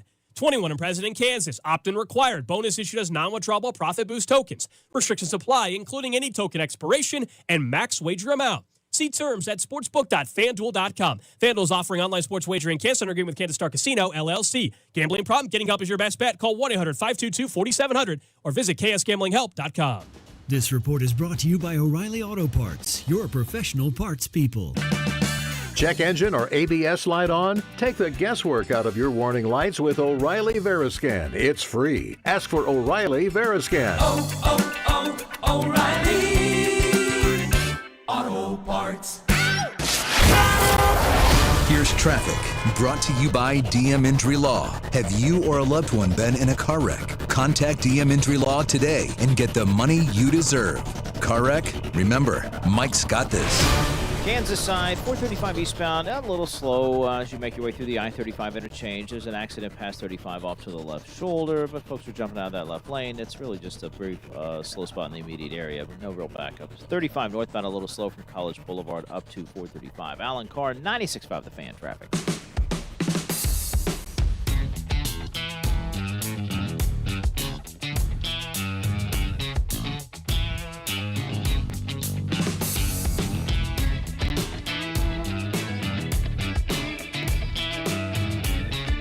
Back in on 96.5 The Fan, your home for Kansas City sports. You don't believe this, but you have to. Alex Gold was out there playing Taylor Swift's song Wood for Jay Binkley. Oh, good. Okay. And he decides to tell me this, and I quote, it is 100% true. He goes, Dust Man, you know redwoods, they're known to be big. Thank you, Jay. Thank you. And then I told him the line of the song that he opened up her eyes and then opened up her thighs. And Binkley goes, hey, you what? He goes, that's really in the song. And Alex goes, dude, yeah, here, I'll play it. And he played it for Binkley. Wait, what did Binkley say? He goes, hey, what? I said, yeah, dude. She's not singing about Tim McGraw anymore and teardrops. No. That's for sure. Good. As I walked by, talks. his tongue was out of his mouth. That's right. That's about all I saw. He Yeah. was Oh, sitting there yeah. just wagging his tongue. He's red. He was red out there. Like he doesn't, no pun intended, with the Taylor Swift album, but he is bright red out there. And Alex told us that he's going to do this. I don't want to give away their show, but you want to be listening. Yeah.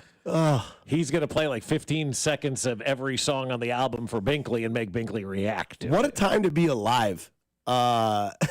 Have Binkley hearing Taylor Swift. Yeah, like, you'd right, never right. in your life would have, like, in your life, would you ever have thought that Binkley would be dissecting a Taylor Swift album. Or that Binkley would even know who Taylor Swift is and whatnot. And I'm sure for Jay Binkley, he doesn't really want to know anything about the Taylor Swift songs. He wants to talk football, but now he's kind of forced to talk it because she's singing about Travis. Because you know they're going to play that in the locker room.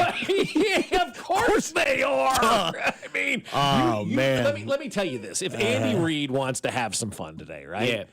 You know, when the guys are starting to walk into the meeting room, just have Wood playing on loop until everybody gets in their seats. You know, like when you walk into a banquet or something, the music's playing overhead to kind of get you to sit down. Just have Wood playing over and over again. And then if you're Andy, you say, listen, hey, Travis, what's that one about? Yeah, listen, looks like Taylor was up for the challenge. Good Lord. She came with a fierce album. I guess I'll have to listen to it now. Yeah, so I'm excited. I think track 3, my wife claims there's a shot at Kayla Nicole in it, which I'm all I've looked for. that up since you mentioned that earlier. Yeah. I guess the lyric is something along the lines of talking about he wasn't happy with her, now he's happy with Taylor Swift. So pretty much you were a prop. She wouldn't look up from her phone. Yeah, that's what it was. You were unhappy. She didn't even notice it, that sort of a thing. So Right. yeah, it's a pretty direct shot at his ex. Crossfire. I like it. But I mean, she's made a living, maybe, responding to anything and everything, trying to get herself noticed, too. No Chiefs parlay today. We'll do that Monday with myself, Bob, and Nathan. But there is NFL action, obviously, on Sunday. So we'll do an NFL 3-leg parlay. I just now look at this. We're taking all underdogs in this parlay. Yeah. I'll start us off. I'm going to take Denver plus 3.5 in this game against Philadelphia. It is in Philadelphia. It's the Denver defense. We know there's a lot of confusion and questioning going on with the Philadelphia offense. Denver's defense and that front four for Denver with the pressure they can cause. Eagles need to throw the ball. If the Denver Bronco defense knows they want to try to throw the ball, they're going to pin their ears back, and they could, in fact, get Jalen Hurts to kind of rock a little bit. So I like Denver being plus 3.5 in this game. Denver kind of needs that game, in my opinion, to kind of get back in the swing of things where they were talked about in the beginning of the season as being a AFC West contender to win that division, a playoff team. Obviously, last year, they want to go a little bit further this year. This is the Bo Nix season 2. Sean Payton's got his guy. This is a game where Denver can go out there and be like, hey, look, you're a 3.5-point underdog. You're playing the best team in the world. We know that we can beat them with our pressure up front. I like Denver plus 3.5 in this game. Nathan, what do you got in this one? I'm riding with Jackson Dart and the New York Giants. We talked about teams that could go winless earlier. We talked about the Titans, talked about the Jets. The Saints were a team that Dusty threw out there, but we didn't really get any traction. That'd be my pick if I had to pick a team that was going to go winless. And then Jackson Dart. I don't know how you could not just kind of feel happy, but also just like excited and energized with what he brought to the table last week in his debut. So I don't think the Saints have anything going for them, and I think instantly they've got the massive quarterback advantage. So you get a 1.5 with the Giants on the road. That's who I'm taking. Going with that. See, I like New England in the points, 8.5, plus 8.5 for New England this week. I think Buffalo's going to be really in for a test this week. I think they've been in a test in all of their games so far, and they found ways to win just like the Chiefs were doing last year. But they're not doing anything that's really impressing me so far. They give up a lot of points. Their combined record of opponents is 1-12, and the only win for them is that Baltimore win that has the one win, and they barely beat Baltimore in week 1 of that NFL season. So I like New England in the plus 8.5 that they're getting this week against the Buffalo Bills. It just feels right. I don't know if New England's going to ultimately pull the upset. I think New England pulls the upset this week, but I definitely like them in the plus 8.5. So when you put all three of those together in a 3-leg parlay, Denver plus 3.5, Giants plus 1.5, and New England plus 8.5, it comes out to be plus 582. That's pretty good. So 10 will win you 58. Yeah. I thought it'd be a lot higher than that, though, with all of us picking underdogs this week. That's crazy. No doubt. Somebody says I'll take Jackson Dart's mom for the win. No doubt. Nodding, yeah. Would. Yeah. 100%. Would. Like, I've always thought your son was great at Ole Miss. I think he's going to be the star in New York. By the way, what's your favorite type of wine? Yeah, right. I'm a Pinot Noir guy myself, actually. Did we see his dad in that picture at all? Or? He has. Are they still together? I think so. Okay. Yeah, but unless the dad was watching. Have you seen his brother play high school football yet? No. Because that's the next There's thing. another Dart? Oh, yeah. Yeah, there is. He's in high school now in Utah, I think is where. Maybe Georgia. I can't remember which one it is. But he was, no pun intended, darting that ball all over the field, too. And everybody's like, oh, look at Jackson Dart's brother. I did see a funny photo that had Tua, Jalen Hurts and Mac Jones all in their Alabama jersey and said, who'd have thought Mac Jones would have been the best quarterback pictured? Wow.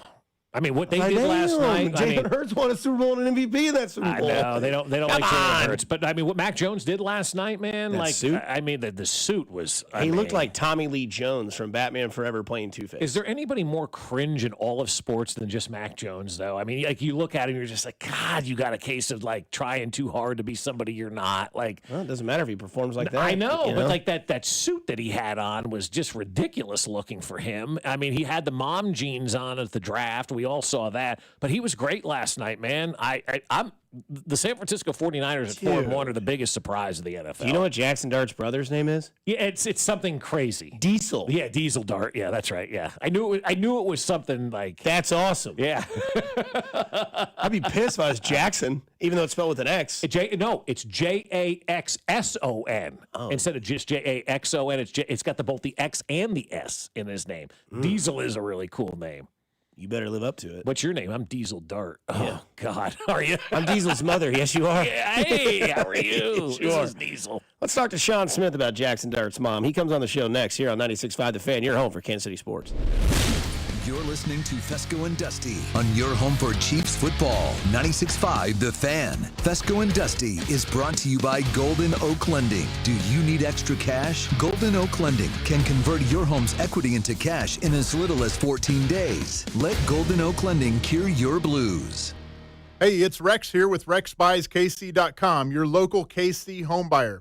If you own a property in the Kansas City or surrounding area and want to sell it fast and at a fair price, write this number down, 816-330-6000. I'm a private real estate investor, not some hedge fund or large national chain. My family and I live right here in KC. I can pay cash and close on your timeline, even in as little as 3 days. Here at RexBuysKC.com, we're improving Kansas City one house at a time. I buy inherited houses, vacant houses, foreclosure houses, behind in payment houses, my tenant won't pay the rent houses, and properties that need complete rehabs. Do you own a house that's trashed and needs thousands of dollars in repairs? Great.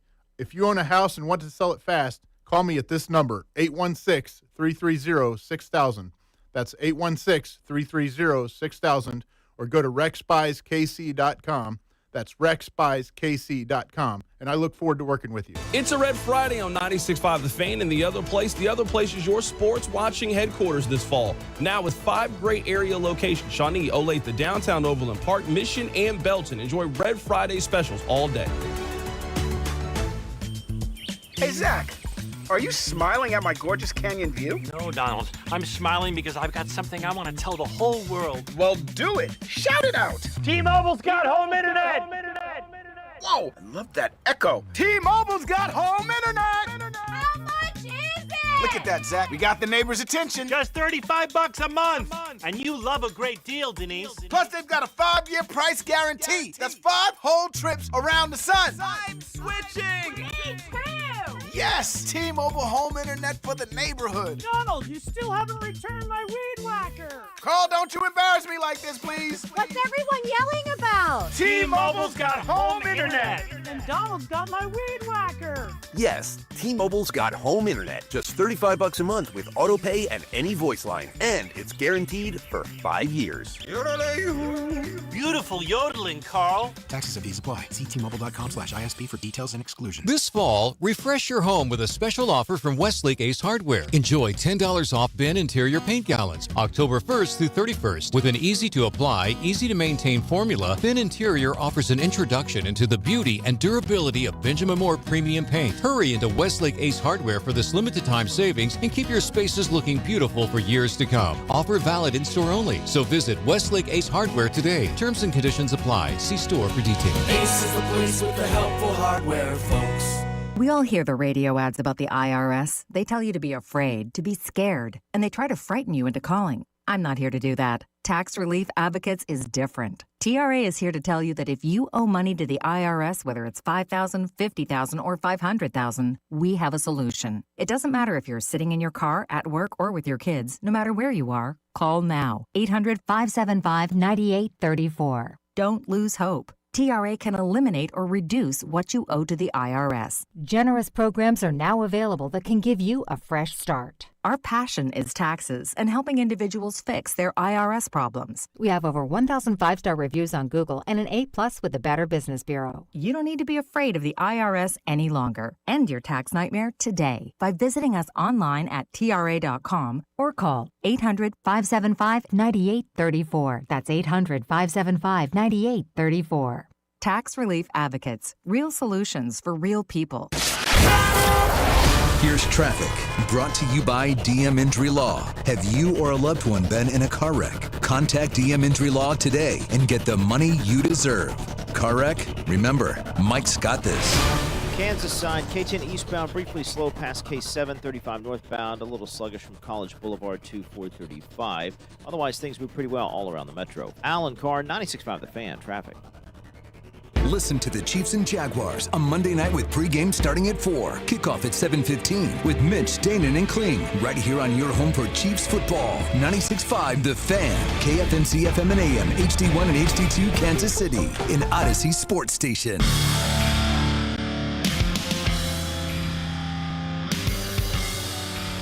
That's right. 9 o'clock on a Friday. It's Sean Smith time, baby. Hey, Sean, I want to read you this lyric from Taylor Swift's new album, and I want your insight on it. It goes as followed. Forgive me, it sounds cocky. He opened my eyes, redwood tree, it ain't hard to see. His love was the key that opened my thighs. What say you, Sean Smith? I'm trying not to laugh. I mean, I like the lyrics, but I mean, Travis Kelce opened her eyes in the woods. How many times are they going to play that song today in the locker room? If I was there, I'd be playing it all day. You know, I'm gonna put the lyrics over his locker. Yeah. Tell us, like what goes on, how you give each other kind of, static when something like that goes down, Well, something like that goes down, you got to get in with the equipment staff. So Allen and them will be in with it, and Sharp, they'll be in on it too. And make a joke or prank on somebody when it comes to getting in trouble, like not trouble, but a little deal like that. Or if they dating somebody hot. He's got that dog in him, apparently. He went from Kelce to Kelce overnight, Sean. Hey, so I want to ask your opinion on this from a defensive mindset when there's projected weather, lots of rain, it seems like, in Jacksonville Monday night. Advantage offensive line or defensive line? Defensive line to me, in my opinion, because they're going to go on, the count's going to either quick count or go on one. And it's going to be run game. So it's going to be, once again, we're talking about the trenches every week because that's where the game is won up front. Yeah, absolutely. And I thought the offensive line for the Chiefs did a pretty good job last week, against Baltimore. I know they were banged up, but even still, they went out there, they did what they needed to do. Did you take away that kind of, enthusiasm from the offensive line last week? I was happy with the offensive line play. I was happy with the team overall play, just in general, getting back on track. I was making it a must-win game. I mean, we don't make the schedule. The schedule is what the schedule is, and we have to go out there and play it. And right now, the Jacksonville Jaguars is next up, and hopefully we can get to 3-2. What would you do to a guy like Trevor Lawrence to get him off his game? I call him Surfer Boy, Beach Boy or something. Just mess with him with his ponytail, about his hair, you know what I mean? It's like, he has that, he's a savvy quarterback. He has a swag. He has a more nonchalant swag than the Giants quarterback, Dart. But Trevor Lawrence has been good since he's been in the league. He just can't never win the big game, and he's have talent around him, but they just can't win. I don't know if it's the head coaching or what. I just hope Andy Reid doesn't get in the shouting match with Lane Cohen. Yeah. What did you make of that? Like Cohen and what's his name, Saleh, going after it the other day. What do you take away from that? I thought it was funny, but that lets me know that there's something. I don't know if they was on the same staff before together, but I think they were saying that Cohen is known for stealing signs of the signs, and you can see that when you watch film. Sometimes signs and know the plays. Even if you know what the play is coming, you still got to stop it. Right. I don't care. So it doesn't matter. When you look at this Chiefs team after last week's game against the Ravens, what was your big takeaway? Like, what was the one thing where you watched that game and said, "That's what I needed to see"?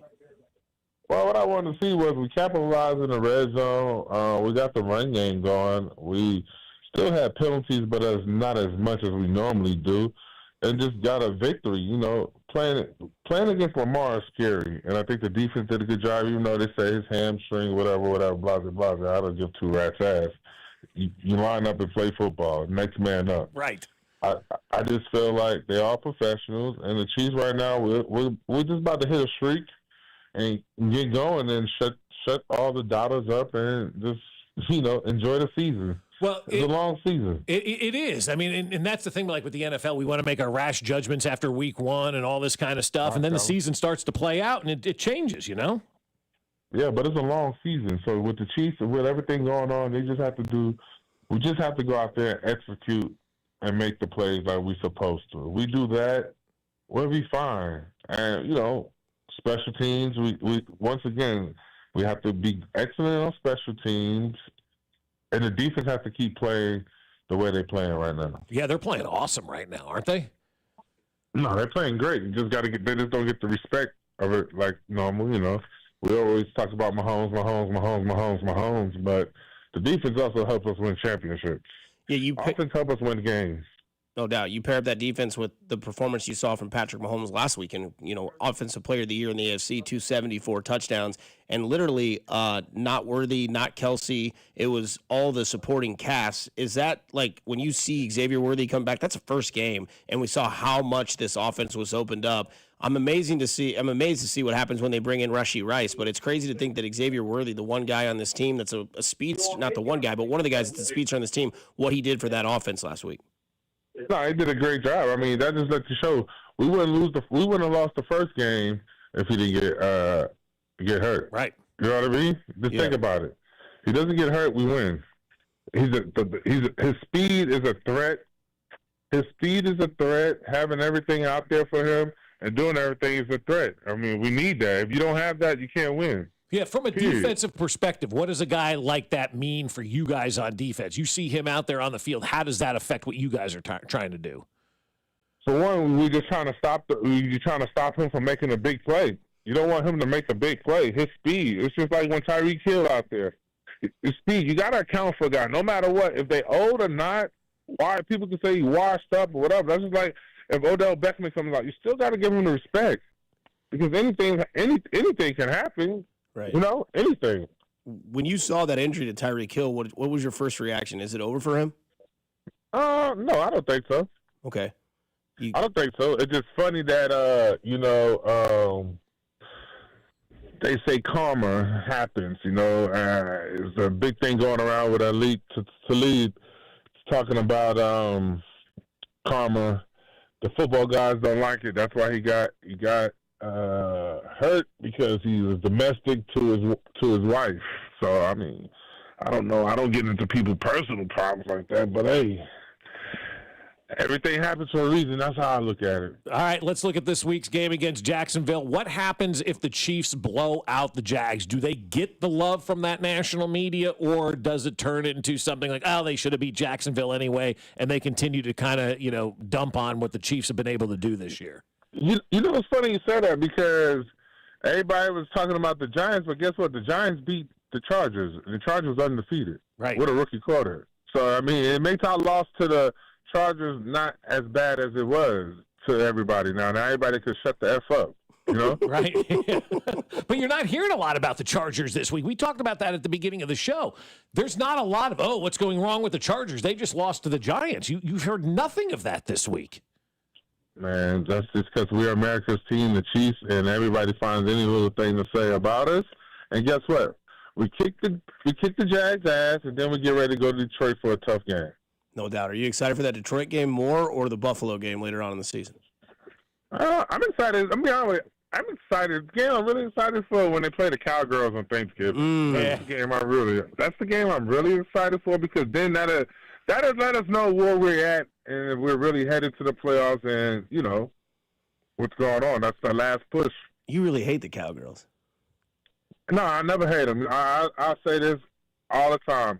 I'm forever thankful for Jerry Jones for giving Jerry Jones, Bill Parcells forever giving me a shot, and that's how I first got in the NFL by signing a free agent deal with them, undrafted free agent deal with them, and they gave me my first break.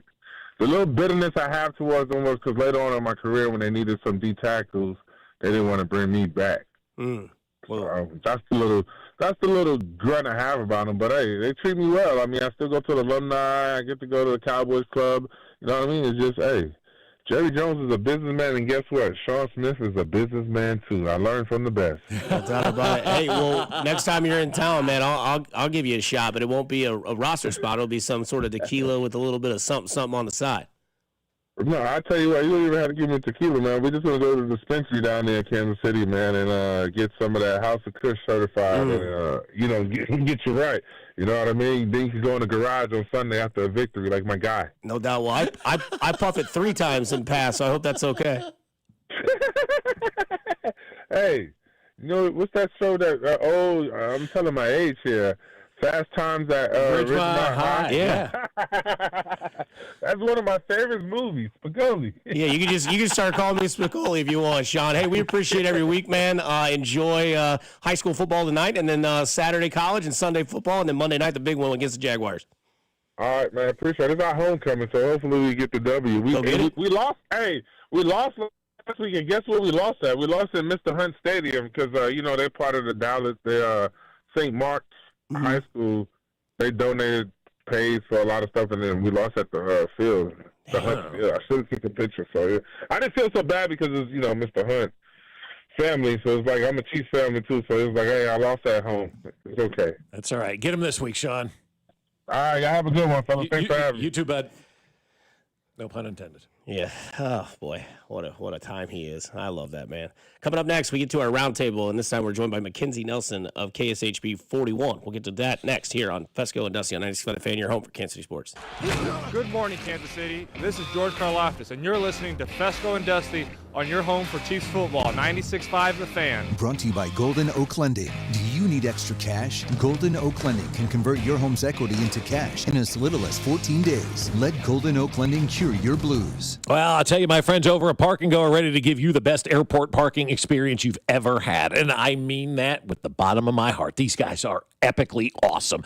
Over at Park & Go, every spot is covered, so your car is always protected. That's the number one thing that they have going for them, or is it? Because now you can prepay and save money at bookparkandgo.com. The customer service is phenomenal at Park & Go. I love everything about them. I make my reservation at bookparkandgo.com or with that easy-to-use app right after I make my flight reservation. I prepay to save money. Then I show up on the day of my flight, and they have that covered parking spot reserved for me. They'll direct me to it, and as soon as I get into that parking spot, the van meets me and takes me right to the airport terminal. You never have to wait for that van. And then when you get back, it's even better. You're tired after a trip. You just want to go home, right? Grab your bags, walk off the plane. The bus is there. Jump on it, and it's right back to the trunk of your car at Park & Go.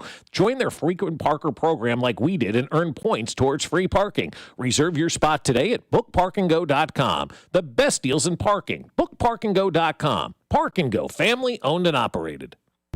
Hey, college football fans, it's time to lock in on those Saturday showdowns. Take your excitement to the next level with a Parlay Boost token from BetMGM. Log into your BetMGM account to receive your token. Then add any college football parlay to your bet slip and apply the token. Just make sure to bet up to the minimum stake, odds, and legs specified on the token. If your boosted parlay hits, you'll score a bigger payout. Every play can change the game, so don't settle for ordinary this season. Feeling good about your college football parlay? Claim your Parlay Boost token and make this season unforgettable. BetMGM and GameSense remind you to play responsibly. See BetMGM.com for terms. 21 plus only. Kansas only. Existing customer offer. Subject to eligibility requirements. Rewards vary and expire in 1 to 7 days. Please gamble responsibly. Gambling problem? Call 1-800-GAMBLER. In partnership with Kansas Crossing Casino and Hotel. The epic Yellowstone ranching drama is now a Kansas lottery ticket. Enter drawings for a chance to win a tour of the Yellowstone set or attend a franchise premiere. See KSLottery.com for details. Morning, Zoe. Got donuts. Jeff Bridges, why are you still living above our garage? Well, I dig the mattress, and I want to be in a T-Mobile commercial like you. Teach me, Saldana. Oh, no, I'm not really prepared. I couldn't possibly. At T-Mobile, get the new iPhone 17 Pro on them. It's designed to be the most powerful iPhone yet and has the ultimate pro camera system. Wow, impressive. Let me try. T-Mobile is the best place to get iPhone 17 Pro because they've got the best network. Nice, Jeffrey. You heard them. T-Mobile is the best place to get the new iPhone 17 Pro on us with eligible trade-in in any condition. So, what are we having for lunch? Dude, my work here is done. The 24-monthly bill credits on experience beyond for well-qualified customers plus tax and $35 device connection charge. Credits ended, balance due if you pay off earlier or cancel. Finance agreement iPhone 17 Pro, 256 gigs, $1,099.99 and new line minimum $100 plus a month plan with auto pay plus taxes and fees required. Best mobile network in the U.S. based on analysis by Ookla Speed Test Intelligence data 1H 2025. Visit T-Mobile.com. Texting enrolls you into recurring automated text messages. Consent not required to purchase. Message and data rates may apply. Hey, Dan, how you doing? Haven't seen you around the gym. Yeah, I've really fallen off. Since I turned 40, I just don't get the results I used to get. Could be lower testosterone. I went through it a while back. I got Nugenix Total T, and it's made a huge difference for me. I've seen that ad on TV. Is it for real? Oh, yeah. The key ingredient is something called Tesnor, which helps boost free and total testosterone levels to help you trim up and stay lean. And it's made a difference for you? Man, I feel like I'm in my 20s again, at work, in the gym, and in the bedroom. Are they still giving out complimentary bottles for people to try it for themselves? Yeah, you just need to send them a text. Text BEACH to 42424 right now for your complimentary bottle of Nugenix Total T. Plus, text now and we'll include a bottle of Nugenix Thermo, our most powerful fat incinerator ever, to help you get back into shape fast, absolutely free. Text BEACH to 42424. That's BEACH to 42424. Products and statements have not been evaluated by the FDA. These products are not intended to diagnose, treat, cure, or prevent any disease or illness. Hi, this is Jill Schlesinger, CBS News business analyst, certified financial planner, and the host of the Jill on Money podcast. This is the show where your money is not scary. It's a show that's all about you. It's your questions that make it possible for me to provide unconventional and entertaining insights on your money, and more importantly, on your life. Listen and follow Jill on Money on the Odyssey app or wherever you get your podcasts. Today, expect sunny conditions with a high of 88. Weather brought to you by Staples. Have you heard? The Staples Easy button is back with even more easy. Press it for custom prints, shipping services, even passport photos. Staples. That was easy. You're listening to 96.5 The Fan from the Mission Plumbing, Heating, and Cooling Studios.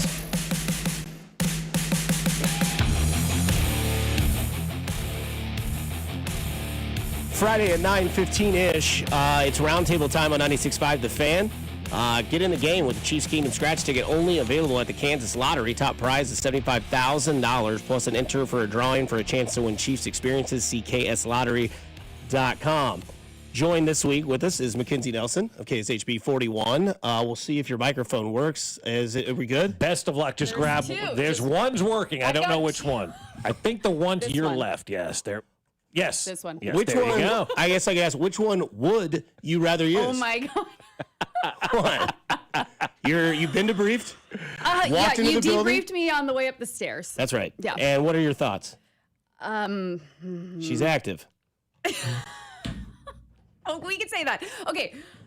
I'm shocked a little bit. And Okay. you had mentioned, Taylor Swift is very popular amongst like young For women, sure. you know? Right. Yeah. So this is slightly shocking, Mhm. but I have not listened to the album yet. I have not listened to the song. I just read those lyrics on that one. So who Beautiful knows? song. The other parts of the album could be great for kids. Sure. Right. Yeah. But she's also in her 35-year era Exactly. now, too. She's not a teen. No, she's Yeah. not. And really, though, she never really has been kind of that teen bop music. I was telling Dusty before the show when she first, announced her presence here in Kansas City and became a thing, and I started listening because I got daughters. I wanted to have the conversations about the music I'm listening to. And I put out a tweet like, damn, Taylor Swift's music's really good, right? Yeah. And somebody responded and said, oh yeah, you shouldn't use that language when you're talking about Taylor Swift. I'm like, have you looked at her music? Like, Yeah. it's not teeny bopper music. No, even when she came out when she was like young and was doing more like country music, like it was still a lot of like relationship love, like that type Yeah. of thing, breakup music. She was like known for always writing breakup songs on her relationships. So I'm not like shocked by you telling me this news on my way up the stairs, but can't Because wait it's to me or listen. because it's the song?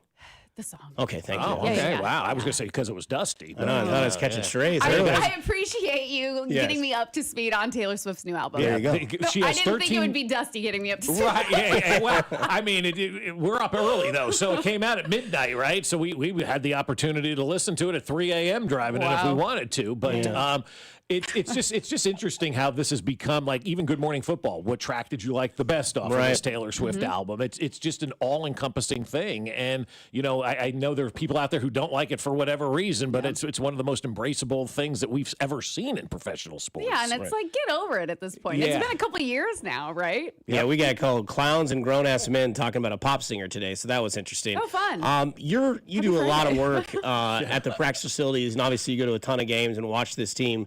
What have you seen change since that New York Giants win? Just the offense really looking like it's coming together. And I think last week, seeing Xavier Worthy back, it was almost like he brought this spark that was missing. And it almost was like it was just more cohesive. Like, it felt like Patrick Mahomes was more comfortable. It felt like they were spreading the ball around better. Like, it just was needed for him to get in there so they could get somewhat back to normal. I know they're still missing a key piece in Rashee Rice, but it was like night and day different with Xavier Worthy back. You know, nothing against the other receivers. Tyquan Thornton's been really great. But seeing Xavier on the field, it just was completely different, I think. Yeah, it's like when Mick Schaefer takes off, they have to have Jack Harry fill in. It's just not that good. Funny story about that. We just learned our voicemails, like our desk phones. I can't speak this morning. My voicemail is like, oh, you've reached Tara Hall, who is someone that worked at KSHB in like 2014, I think. Yeah. And Mick's is Jack Harry. Oh, it is. He should just leave it for yeah. We got told we have to change it. I'm like, I don't know how to. You've reached Jack Smack. Yeah. Anytime we have anything issue, we always give our boss's email over the air. So anytime somebody has a problem with you, just like go to at Jack Harry at whatever. Yeah. He's back in the action sports days. No, you talked about the offense and kind of getting its spark back with Xavier Worthy. It also gave Mahomes his spark back because he was Offensive Player of the Week in the AFC with 270 and 4 touchdowns. 4 touchdowns since 2023. Right. That's weird to say out loud, right? I mean, the offense was so good, and it was just like so dominant over the last few years.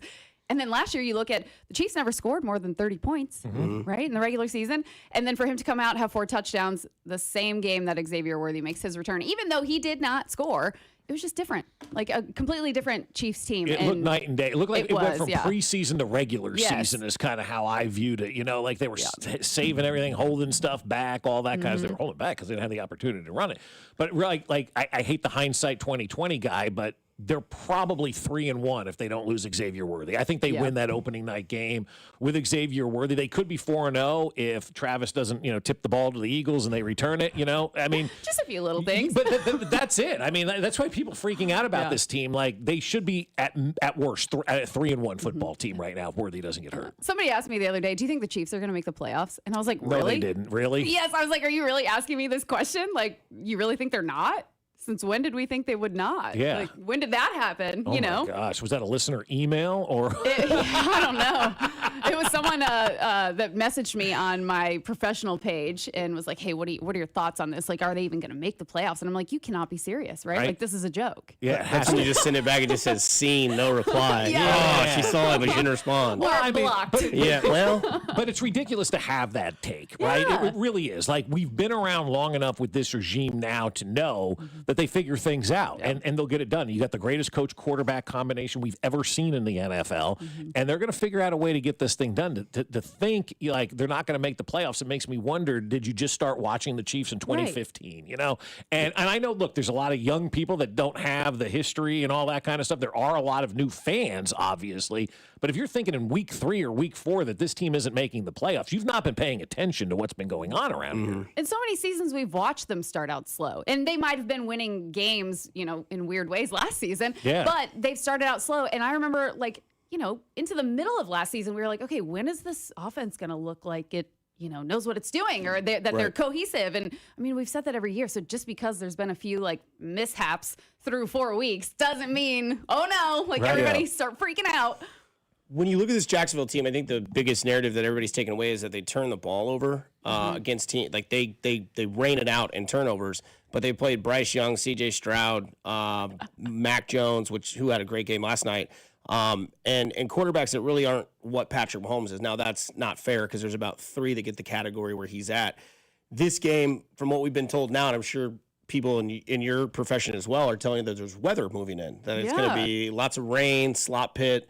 Like, what does that do for you? Like, do you see this team finally running the ball for the first time in our entire life? Or is it just like stick to what you know and just keep being the Chiefs? Maybe a mix of both. I think they have to get the run game going if the weather is going to be bad, because if not, you're going to have drops. The ball's going to be slipping through hands and stuff like that. So this would be a perfect opportunity for the run game to get going. And I think that's going to have to happen if it is storming at the time of the game. Are you seeing a lot of Rashard Smith at practices? Is he getting involved more? Yes, and hearing Andy Reid talk about him yesterday too. Just nothing but positive things to say about him and how he's a rookie but doesn't act like it or doesn't appear to, look like this is his first season, which I thought was really interesting because anytime you've heard Andy Reid talk about rookies, it's like, yeah, they're getting their feet. Like it's going to take some time, but he was very confident in what he said yesterday about Smith. He has to be because the guy is a playmaker. Yeah. I mean, you've got to utilize those guys. And I know there's been a real push inside that organization from everybody, quite honestly, to start running the football a little bit more and utilizing the run game. And I think that needs to be imperative, not just this weekend in the rain, but overall. I mean, Patrick Mahomes has been on the injury list twice now already this season, right? And I know it's minor stuff, but I start to look at that and I go, okay, that's lingering. It's going to be one of those things. Let's try to take some pressure off of him every once in a while. Just give him a play or two where he can just kind of breathe a little bit. Yeah, let's not have him be the leading rusher. Right, yeah.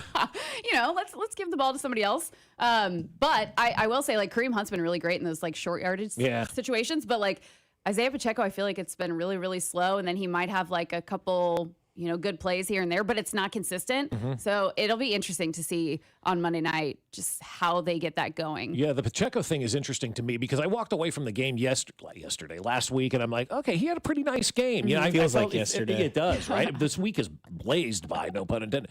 But Sean, it just seems like it was yesterday. But he looked good. I'm like, okay, he's starting to get it back a little. I think Isaiah Pacheco's biggest problem is the mental side of things. You have those injuries, it is tough mentally to come back from those injuries. And I think that's ultimately what he's dealing with right now. That, and I feel like he doesn't, maybe see the field fully. I don't know about you guys, but when I watch him, I think he's great and I like Isaiah Pacheco, but it's he's not running through the holes. We're running into And I everyone. think that's the mental fear side of things. I don't want to get hit or something. Right. Because guys will always tell you when they have those catastrophic, injuries, it takes another year mentally to feel confident. Well, he doesn't have another year because he's done after this one here, in Kansas City. So I'm like, I like him at spurts, but it's not consistent with Isaiah Pacheco right now. When you look at this, so I played this game with Bob on, what was it, Wednesday? I can't remember. But so the Chiefs narrative always seems to flip immediately. So last week, Ravens were favored by Vegas all the way until kickoff by 2.5 points. And then after the game, it was the Ravens were beat up. The Chiefs didn't really beat the Ravens. Yeah. It's all Right, this. man. So let me ask you this. If the Chiefs win this game 17-15, 17-14, what will the narrative be?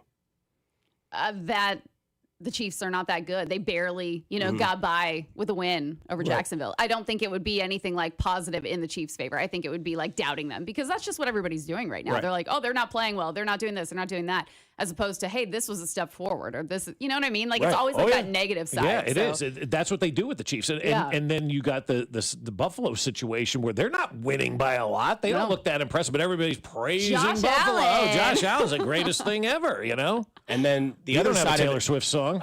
no, but he's got Haley Steinfeld. I think he's doing all right. Yeah, but they don't have Taylor Swift in the stands. That's okay. fair. Yeah. That's fair. Other side of it, Chiefs win 42-10. I think that's a good win. Dominant win, but it's also at the same time, it's Jacksonville. Right. You know what I mean? So they can't win. There's no win. There is a win-win situation here when you're playing Jacksonville. I don't know. Because the whole thing this week is Jacksonville is quick on defense. They force turnovers. They've done this. They've shown that they are a good team in the South, which whatever that division is, and they can play with the Chiefs. The Chiefs are only 3.5-point favorites in this game. I know it's a road game. It's Monday night, whatever, yada, yada, yada. But we go 6-7 now. It's not yada, yada, yada anymore. The kids are saying 6-7. It's 6-7? 6-7, Oh, my God. yeah. I still don't know what that means. Nobody My niece does. was saying it over the weekend. Yeah. I was like, what does this mean? She's like, And Yeah, then she they kept don't saying know, it. but they all say it, 6-7. I'm like, what does that mean? I don't know. we just found out what a redwood is. Well, Oh, my God. I thought it was a tree. But anyways, so yeah, because we hear this about Jacksonville that it's turnover football. Patrick Mahomes has one interception. It went off Travis Kelce's hands. Yeah. They don't really turn the ball over. So to me, when you look at this team with the conditions of the weather, Jacksonville not playing really anybody of, no. I mean, I know they played San Francisco. They win that game, whatever. But like, if they play this game and don't turn the ball over, I can't see this being a close contest. Yeah, and I think, speaking of turnovers, if the Chiefs aren't turning the ball over in this one and Jacksonville doesn't force any, I think that might be one of the narratives. Like, okay, they forced turnovers in every single game so far this season, Jacksonville has, and, everybody's talking about just the defense and how good they are. But if the Chiefs don't have any turnovers, they're not, Jacksonville's not forcing any, I think that's a win. And I think that's a positive when you're looking for things to take away from this game. I think that would be one. Especially with the weather. Would you do a live shot from that pool in Jacksonville? Oh, my God. Are you going there? I'm not. I wish. They sent Harry? I want to see the stadium and the pool. And one of my best friends lives in Jacksonville, and she's going to the game. And I'm like, can you please take a picture of it? I want to see it. I don't get it. Yeah. It's just in concept. I would not do a live shot from there, though. No, but I would watch the entire game from there. I would go in that pool? Absolutely. I would take 2 packs of surf sides. I'd sit there the entire game. That's like getting in a pool in Vegas. You still get in it, though. Don't do it. Yeah, yeah. Well, have you ever gone to Coconuts at Lake of the Ozarks? Oh, God, don't go there. No. But you've been in that pool. I've been there. And you didn't get out. I didn't get in the pool. No. Okay. I hung out at the bar. Have you ever been in the lake at the Lake of the Ozarks? So I don't know which is cleaner, the Lake of the Ozarks or that pool in Jacksonville. I stay at Table Rock. I kind of avoid Table the Rock. Ozarks. I used to have a house at Table Rock. My parents did. They had a Shell Knob was where they had their lake house. Nice. So, did you water ski? No. Tubed? I tubed. Yeah. Mm-hmm. Barrel roll? Bob still tubes, by the way. I do, yeah. I tubed with my 6-year-old niece for the first time this summer, and she held on tight. It's fun. I love it. I don't care how old I am. I'm going to do it till I can't. We get one of those boats with the slides, slide on. It's fun. Yeah, Family no doubt. fun. You wouldn't go to the Jacksonville pool? I would not get in it. No, that's disgusting. Marlon's man's been in that thing. He said it was gross. Well, yeah, that's not supposed to be clean. I know. People are like, once you put all the chemicals in, it's fine. I'm like, yeah, all the chemicals, all the Floridians peeing in that thing. Man, you seen Floridian, man? Nobody's getting out during the game to go to the bathroom. Well, and how pruned are you when you get out of that pool at the end of the day, too? I mean, oh God, it's just nasty. Yeah. Speaking of nasty, the defensive line for the Chiefs has created more pressures this week. Who's the big guy this week? Who's the guy you want to see on the is it Karlaftis again? Is it Jones? Is it Norman Lott? Is it, Gelati? Who's the guy this week for Mackenzie Nelson that you want to see kind of wreck this game on the defensive side? I would have to go with Chris Jones. I mean, he's been great, but I'd like this to be his game. And, George has had great games, and I think Ashton Gelati has been great for a rookie. Omar got, his first sack a couple weeks ago. We talked to him about that. I just want to see Chris Jones have his game, and I think this is a perfect opportunity playing Jacksonville. Is there a Harrison Butker problem for you? Nah. He's fine? I think he's fine. Okay. Oh, wow, because I'm not confident at all in him. I just think there's been so much going on that he's probably just been slightly distracted. Maybe, but but from an offensive standpoint, you just can't get across the 50 now, in my opinion. You've got to get probably inside the 30 to say, okay, I can guarantee you now that Harrison Butker's going to miss it, because he's missed a kick in every game so far this year. I think he's missed more total kicks this year than he did last year, if I'm not mistaken, not even at this time, but total. I mean, that stat missing a kick at least once through 4 weeks so far, that's insane. Usually we're not talking about Butker like that, but I don't know. I think, and he's been a little bit better from distance, right? He was missing those extra points pretty close. Missed the extra point, but missed that 53-yarder against Philly. That's that was pretty bad. Missed one last week. They should have had 40 last week in that game, And how does the game change in Brazil if he makes the extra point? Or, I think he may have missed a field goal in that one. Or even the same thing with Philadelphia if he makes the field goal in that game early on. How that changes stuff. Kickers like running backs, it's all of a sudden they're great, and then boom, you go, what the heck just happened here? Everybody's like, is he okay? I'm like, the only thing is Butker's been the one to put points on the board when the Chiefs offense can score in the red zone. So I'm like, I think he's okay. He's been keeping the Chiefs in some of these games, early on when they could not find the end zone. So I think he's okay. I think maybe they'll just get it fixed. I mean, and what's the problem? It's not his technique like last year where he was dropping down to one of his knees, and that we were all like, what is he doing? This is new. So I don't know. Is it the hold? Is it like the mental thing? Like, is he not lined up the way I don't know. Yeah, and it's going to be interesting. Like, I don't think we can make judgments on Harrison this week if it's going to be a slop fest down there. Like, I just, you got to take the kickers out of it. Or he goes 4 for 4 from 50 yards in a soaked field. You're like, he's fine. He's fine. Yeah, right. If he does something like judgment, that. Right. But you never want to leave it up to the kickers. Yeah. And that's why, like, getting these guys back on offense, starting to produce more on offense, you can kind of take it out of Harrison Butker's hands right now. Get into the end zone. You've got some guys now that can make plays on the field. You don't need to rely on that kicker as much. And I know Butker's a vet, obviously, Right. you know, but it's like when you have to put that pressure on him when you cannot find the end zone and you could not score, like that's got to, you know, get him a little bit, maybe make him a little bit nervous, even though he's been doing this forever, you would think. Yeah. Tuesday morning is the conversation. This was an offensive performance or a defense performance? For this week? Yeah. Like, what would you put your trust in, like, money-wise? You'd say, I bet on Tuesday morning $100. They're talking about how great the offense was or how great the defense was? How great the defense was. Probably. Because of the quarterback they're playing, or is it just because that's how much trust you had? Because we had a poll question on Wednesday, like, do you feel more comfortable going in this game with the defense or the offense? Unanimously, almost. It was like 85%, like Frank White, leaning towards the defense. I think it's the defense. Okay. I just think, yes, you are playing the Jaguars, you know, and you said weather, so it's like they're probably going to be running the ball a lot. I think this is going to be, you know, the Chiefs' defensive game to stop the run and really, like, make an impact. And, you know, if it is really bad or raining or storming, I don't want to put my full trust into the Chiefs offense. Back right, but you don't in any offense when it's raining. But back to Dusty's point, like with this Chiefs defense, he said, like, when are we going to start, like, getting that credit nationally or whatever, right? With this Chiefs defense, they've been great for 33 consecutive games or whatever. It's been where they've held opponents to under 30 points or 18, whatever the hell the number is. Everybody knows, right? When are they going to get that credit? When is that defense going to be considered one of the best in the NFL? Because I don't think anybody nationally looks at this Chiefs defense and says, oh, yeah, they're one of the best defenses out there. They are one of the best defenses in the NFL. Yeah, nobody's talking about that. You're talking more about Cleveland's defense than we're talking about Kansas City's defense. Do you think it's because people are sick of the Chiefs? Yes. It's like 100%. that fatigue, so that they're not giving, like, you know, that respect to the Chiefs defense because they're like, we need to talk about another team. Like, we're tired of talking about the Chiefs every single day on air. I don't know. But yeah, you're right. I mean, they're not getting the respect that they deserve because they are a top defense. So you're scheduled, you do weekends a lot, right? Like that, do you go to any high school games this weekend? I am going to Seaback for Olathe Northwest and Shawnee Mission North, maybe? Okay. No, or we Shawnee got Mission Seaback Northwest? tonight. No, we're Olathe East, and maybe we're at the other one. I don't know what Seaback is. College Boulevard Athletic Facilities. Maybe I'm at the Shawnee Mission North complex. Because I know I should know this. I should know where I'm going tonight too, but I don't. I know where I'm going. Lee Summit North, Blue Springs South. That's gonna be good. Can't wait. I'm a Blue Springs Blue alum. Springs South is like legit. Oh they got my that God. quarterback. He's Yeah. like what is he, like a dual threat? He can run, he can throw. Insane. He's gonna Who are be you a going to star. root for? Neither one. Okay. The nachos at halftime, man. Yeah. No, I went to Blue Springs, so I won't root for South. And then I live in Lee Summit, so I just, I don't know. I don't want to root for the Lee Summit Broncos. I'd rather root for the Lee Summit Tigers, right? Right, yeah. Your K-State Wildcats okay? How's that No, go? Is this a we're bad deal for you? not. Yeah, that's a bad We're deal, not. right? Thanks for bringing it up. Well, I mean, I'm trying to, pay homage to your your alumni. So, I mean, like, what's going on at K-State? Oh God. Is it for climbing? No.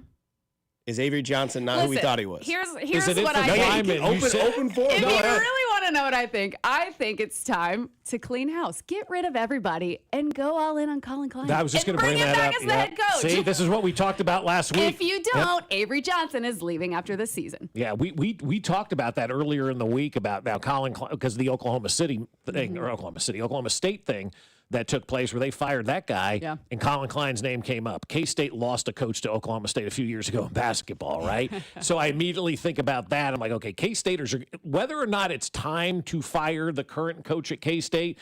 If Colin Klein's name is out there, I would imagine K-Staters are going to go, we got to move on. Yeah. We've got it. We can't let our guy go to Oklahoma State, you know?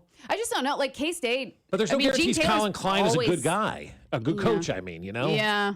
I don't know. I that's what I would like to see. If you're asking me if I could like wake up tomorrow and this is what happened, that's what I would want to happen. But I just don't think it's going to happen. Yeah. But I do hope that if the talk is like Colin Klein being a head coach somewhere else, I do hope that the Chiefs. I hope K-State goes and gets him because yes, I like Chris Kleiman, but I think maybe it's just time for a change. That quickly, okay. Yeah, it hasn't been that long. Well, I mean, it was pre-COVID. What, 10 he was years? hired. Almost 10 years? Been there that long? 8 years? I think it's Him like and Les 7. Miles came in the door together. Oof. And I remember being at an event where both of them were on stage, and Les Miles was like Weekend at Bernie's, and Chris Kleiman was like great, like engaging with the audience. I walked away and go, KU is screwed. This guy's dead from the neck up, and Chris Kleiman's great. And that was before COVID, so he's been there quite some time. I want to say this is his 7th season yeah. in Manhattan. 7th or 8th. He's been there for a while. That's why I think like it's okay to maybe like move on. Like he's been there, he's done, what he can, and nothing against him. I think he's a great coach. I just think K-State should be much better. You have more FOMO from losing out on Colin Klein than you do for keeping Chris Kleiman in here. Right? Absolutely. And I think that's, and I shouldn't speak because I'm not a K-Stater, but I feel like that's how most K-State fans, like I'll speak for you and then you can correct me when I'm wrong. I, as a KU person talking about a K-State or K-State, do that, but I'll give my opinion. I think K-State's afraid to lose Colin Klein to somebody else. And then in a year from now have to make that change. And be like, who do we got to? Right? Yeah. Like there is that. Like, and that could hurt Kleiman, that like Colin Klein's name is out there and you may not be ready to fire him now. You want to give him one more year. But man, if you're really looking to hire this guy, you may have to make that year switch earlier. Yeah. And I think, like speaking of KU, Lance Leipold, when you look at him and like his coaching so far this season, like he's like the best coach that I've seen. Great. You know what I mean? Yeah, he's been fantastic. And so it's like, what are we doing in Manhattan over here? Like, what is going on? Because you look at Cry Me a River. We've had this for 40 years. It's different. We're not used to it. Yeah, right. But I just look at Lance Leipold and I'm like, man, like he is just like dominating some of these games. And Chris Kleiman, it's like, okay, hello, are we awake? Like on the side, what are we doing with some of these calls, some of these 4th down calls? What is happening? Like the frustration is very high. I would say. I could tell. Yeah. Well, we're happy that you joined us today on this roundtable. We appreciate you, Ms. Mackenzie Nelson here. Thanks for having me. Thanks for coming in. KSHB. Alex Gold left you a cocktail in the corner over there if you want to take it. Oh my God. Yeah, he said it's KU, so you might not take it, but it's a little seltzer anyway. Yeah, say thanks, Alex. Get bent. Thank you. We appreciate it. That is the Kansas Lottery Roundtable. Get in the game with Chiefs Kingdom Scratch ticket only available from the Kansas Lottery. Top prize is $75,000 plus enter drawings for a chance to win Chiefs experiences. See KSLottery.com. Go enjoy Taylor Swift's song Wood. And you get the full example of that song for sure. We appreciate the time, Mackenzie Nelson. Coming back, we'll get to our Richards of the Week here on 96.5 The Fan, your home for Kansas City Sports. This is Fescoe and Dusty on your home for Royals baseball. 96.5 The Fan, brought to you by Golden Oak Lending. Do you need extra cash? Golden Oak Lending can convert your home's equity into cash in as little as 14 days. Let Golden Oak Lending cure your blues. This is the run my own business dream. This is the college is paid for dream. This is the retire early dream. This is Busey, where your dreams and possibilities become moments. Through trusted guidance and expertise, through lifelong relationships. Because we're here to help you achieve the life you've always envisioned. Busey Bank, building business, growing wealth since 1868. Member FDIC. As a mom, comforting my family is what I do best. Vicks Vapor Stick provides soothing, non-medicated Vicks vapors in an easy-to-apply stick, and it dries fast, so there's no mess. I use it to comfort myself and my family. Thanks, Mom. Vicks Vapo Stick, soothing comfort for the whole family. And try Vicks Vapo Shower Max for steamy Vicks vapors when you need more comfort for yourself. Use as directed. Today we're constantly taking photos and videos to remember our favorite moments. But what about those captured before the smartphone? What about the memories tucked away on aging VHS tapes, film reels, or in fading photos? These cherished memories are fading away with time, vulnerable to threats like heat, moisture, and mold. But fear not, there's a solution to safeguard your legacy. Hi, I'm Adam. And I'm Nick. Together we founded Legacy Box over a decade ago with one mission, to bring your memories into the 21st century. It's time to bid farewell to old tapes you can't watch and faded photos. Legacy Box transforms them into digital treasures, ready to share with a click. Just like magic, your shoebox of memories is now safely stored in the cloud or on a thumb drive. Over 1 million families have trusted Legacy Box, so you can rest assured your priceless moments are in good hands. Don't let your childhood fade away on old tapes. It's time to digitize those priceless moments. Fast forward into the digital age. Visit legacybox.com/value and unlock 50% off your order. That's legacybox.com/value. Texting enrolls you into recurring automated text messages. Consent not required to purchase. Message and data rates may apply. Hey, Dan, how you doing? Haven't seen you around the gym. Yeah, I've really fallen off. Since I turned 40, I just don't get the results I used to get. Could be lower testosterone. I went through it a while back. I got Nugenix Total T, and it's made a huge difference for me. I've seen that ad on TV. Is it for real? Oh, yeah. The key ingredient is something called Tesnor, which helps boost free and total testosterone levels to help you trim up and stay lean. And it's made a difference for you? Man, I feel like I'm in my 20s again, at work, in the gym, and in the bedroom. Are they still giving out complimentary bottles for people to try it for themselves? Yeah, you just need to send them a text. Text BEACH to 42424 right now for your complimentary bottle of Nugenix Total T. Plus, text now and we'll include a bottle of Nugenix Thermo, our most powerful fat incinerator ever, to help you get back into shape fast, absolutely free. Text BEACH to 42424. That's BEACH to 42424. Products and statements have not been evaluated by the FDA. These products are not intended to diagnose, treat, cure, or prevent any disease or illness. It's a Red Friday on 96.5 The Fan and the other place, especially with these great game day specials. 8 wings and a basket of tots for $12 plus $4 domestic OP cups. The other place, the next best thing to being at the game. Hey, Chiefs fans, Crown Royal is the official whiskey of the Kansas City Chiefs. And this season, it's not game day without the generous spirit of Crown Royal. Whether you're at the tailgate, in the stands, or watching from home, Crown Royal is the reason and the reward for coming together. Grab a glass with the Crown Royal rig at a stadium near you, because we'll be sharing the generous spirit with fans across the country. Crown Royal, fueling game day with a generous spirit. Visit www.crownroyal.com/royal rig for more on the Crown Royal Rig Tour. Please drink responsibly.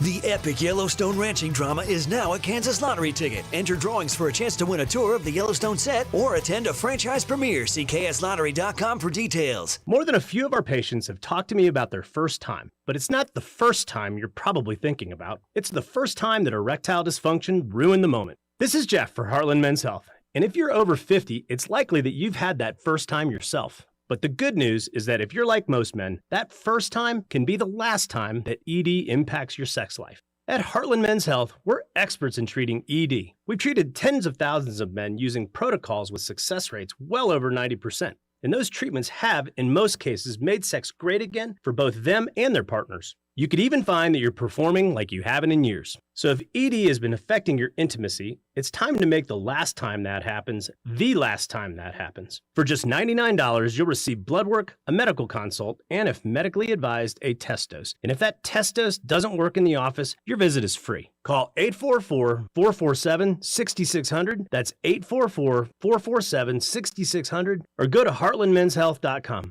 Oh, Richard, I'm so happy. Hold me. Richard of the Week. Not that guy, pal. Trust me. You're not that guy.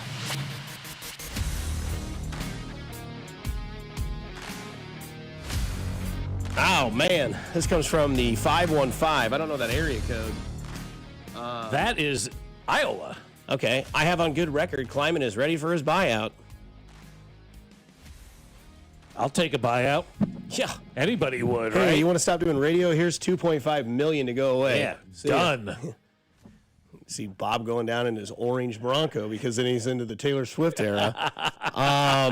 No, it is Richard of the Week, and it is brought to you by Surfside Iced Tea and Vodka and Surfside Lemonade and Vodka, proud partner of the Kansas City Royals. Each can of Surfside is only 100 calories, and the best part is 0 bubbles for 0 troubles. I'll start it off. I've never done this before. My Richard of the Week is myself. What'd you do? I told everyone to put the mortgage on the 49er or on the Rams last night. I woke up this morning, and I'll read you the notifications. I got absolutely roasted, and it was well-deserved because I was Richard with my prediction, and I own that. I am going to self-deprecate myself the entire time because somebody says, let me tell you something. A lot of homeless people out there after this one, Dustman. Another guy, I'm glad I decided to pay my mortgage today. And then somebody says, watching this game, this is from Cody, says, watching this game after you said to put the mortgage on the Rams with a yikes face on Twitter. I apologize. I was a Richard. I was confident. I said 8.5. Should alt spread it to 10.5. Well, Dusty, you suck. You are Richard, and you are Dusty Likens. Richard of the Week is myself, Dusty Likens. So I apologize To those of you that listened to me and took my word for granted, I'm sorry. I am nominating myself this week as a Richard of the Week. Yeah, there you go. All right. You gave people the wrong gambling advice. That's okay. They can take it if they want. If they do, that's their problem. You're just doing some entertainment stuff. Nathan, who do you have for Richard of the Week? Well, I'm not humble enough to name myself. Kudos to you, Dusty. Thank you. Should have listened to me. I would have made you money. Yes. Well, twice. Exactly. Twice. Go with the Patriots, folks. I mean, listen to him. I mean, this is where it starts to really hit a rut, right? Patriots 37-4. New England loses. It's got to be Shedeur Sanders, and it's not because of his back and forth with the media. I don't care about the mime thing itself. It's your teammate is getting his chance. Dylan Gabriel is getting his first start in the NFL. Okay, a spot you hope to be in soon someday as well. All 53 guys in that locker room have to be pulling on the same end of the rope for your teammate, for your quarterback, and you're not doing that. You're not. You have not. Well, he's pulling on a integrated yourself non-existent in that. rope because he's a mime. Right. So yeah, maybe that's what's going on, but it's still not a real rope, and 52 other guys are pulling on it, and he's pulling on the other way. Yeah. From a teammate perspective, I've got to give the Richard of the Week to Shedeur Sanders. Yeah, and I don't disagree with that at all, but I will go one step further. I would also put the Browns PR staff as Richards of the Week. The third string quarterback has no business being in an open locker room, especially when you're Shedeur Sanders, and that's all people want to talk to you about. You've got to protect your organization. You've got to do a better job of protecting that player. That's your job. But also, too, he needs to be an adult. Okay? This is why you fell to the 5th round. We're seeing it right before our eyes. Yeah, if he's a superstar in the league and someone in the media says, hey, stop talking, that's funny. Right. That's something that we look at and we see it's funny. Like, hey, I get your point there that you're making, Shedeur, but you're not. And it's taking away from the team. You're right about the PR staff, Bob. But you've got to grow up. Yeah, you got to be an adult, man. And I know it's hard when, you're raised and Deion's your dad and he probably took care of everything. You never really had to be an adult, but you're 23. The excuses are over. Relationship advice, don't fake it to make it. Athletic advice, fake it to make it. Yeah, it's true. You may not like Dylan Gabriel. You may not like the Browns. Hey, you know what? We're ready for this. I'm excited for Dylan. I hope he goes out there and does well, and I'll be ready if they call my number. Anything else? No, that's it. Okay, thank you. Or you just don't go into the locker room. I've never heard of a third quarterback being interviewed before. I've never heard of this much coverage for a third string quarterback. And that's in my the life. other thing. I mean, we had Patrick Mahomes as a second string quarterback, and he never spoke. And he would say, "I'm not the quarterback. You talk to the quarterback." That's actually very accurate because I was at the Tennessee Titans loss in the playoffs, and I went up to Patrick Mahomes. I said, "Do you have anything to say about the game?" He goes, "I didn't play. I have nothing to say." I was like, "All right, thank you." Smart. That's literally what he told me to my face. Yeah, I said, mean, fair enough. That's what you do. But Shedeur Sanders again was not ever challenged to be an adult, and we're clearly seeing why he was a 5th round pick. Speaking of adults, okay, Shedeur Sanders is 23, right, playing in the NFL. This comes from White Bear Lake, Minnesota, which is right outside Minneapolis. Our friend John Hansen, our old boss John Hansen. He's the Richard of the Week? He is not, but this is the high school that his kids will go to, and this is the one where his wife went, I believe, as well. A 22-year-old man was arrested on Sunday for using a false identity and lying about his age to enroll in a Minnesota high school and play on the football team. The principal of the school said the man's real age was discovered after receiving, quote, reports that an individual enrolled at White Bear Lake High School was over the age of 21.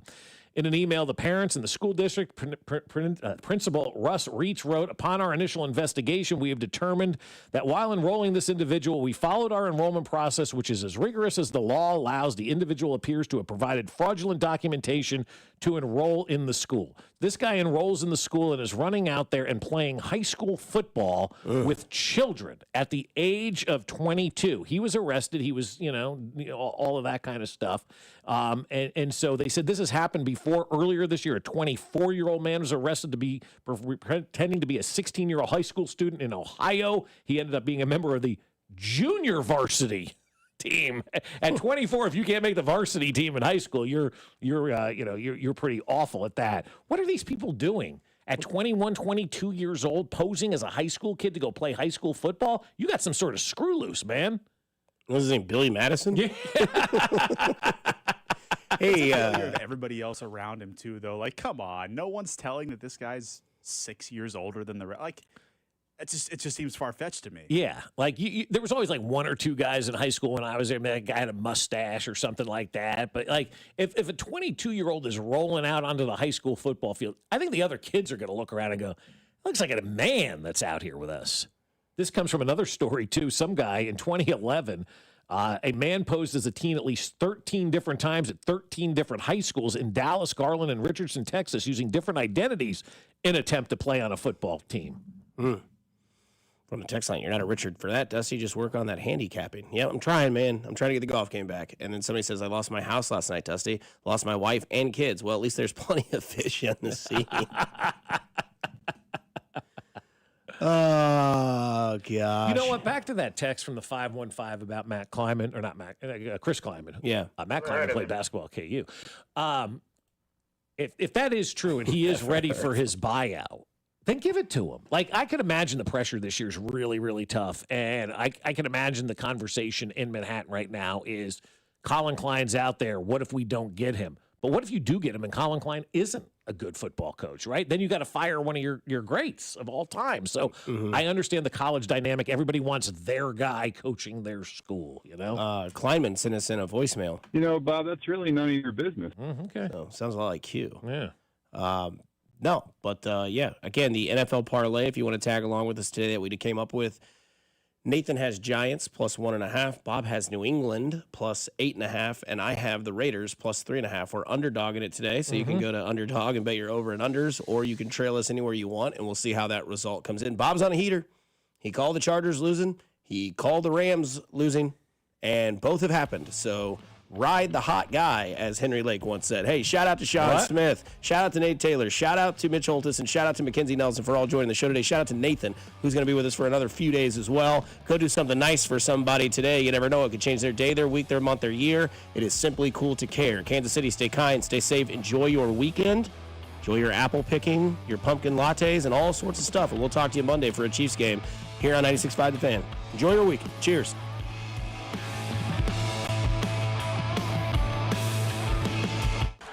Good morning, Kansas City. This is Creed Humphrey, and you're listening to Fescoe and Dusty on your home for Chiefs football, 96.5 The Fan. Brought to you by Golden Oak Lending. Do you need extra cash? Golden Oak Lending can convert your home's equity into cash in as little as 14 days. Let Golden Oak Lending cure your blues. The epic Yellowstone ranching drama is now a Kansas Lottery ticket. Enter drawings for a chance to win a tour of the Yellowstone set or attend a franchise premiere. See KSLottery.com for details. Hey, Chiefs fans, Crown Royal is the official whiskey of the Kansas City Chiefs. And this season, it's not game day without the generous spirit of Crown Royal. Whether you're at the tailgate, in the stands, or watching from home, Crown Royal is the reason and the reward for coming together. Grab a glass with the Crown Royal rig at a stadium near you, because we'll be sharing the generous spirit with fans across the country. Crown Royal, fueling game day with a generous spirit. Visit www.crownroyal.com/royal rig for more on the Crown Royal Rig Tour. Please drink responsibly. More than a few of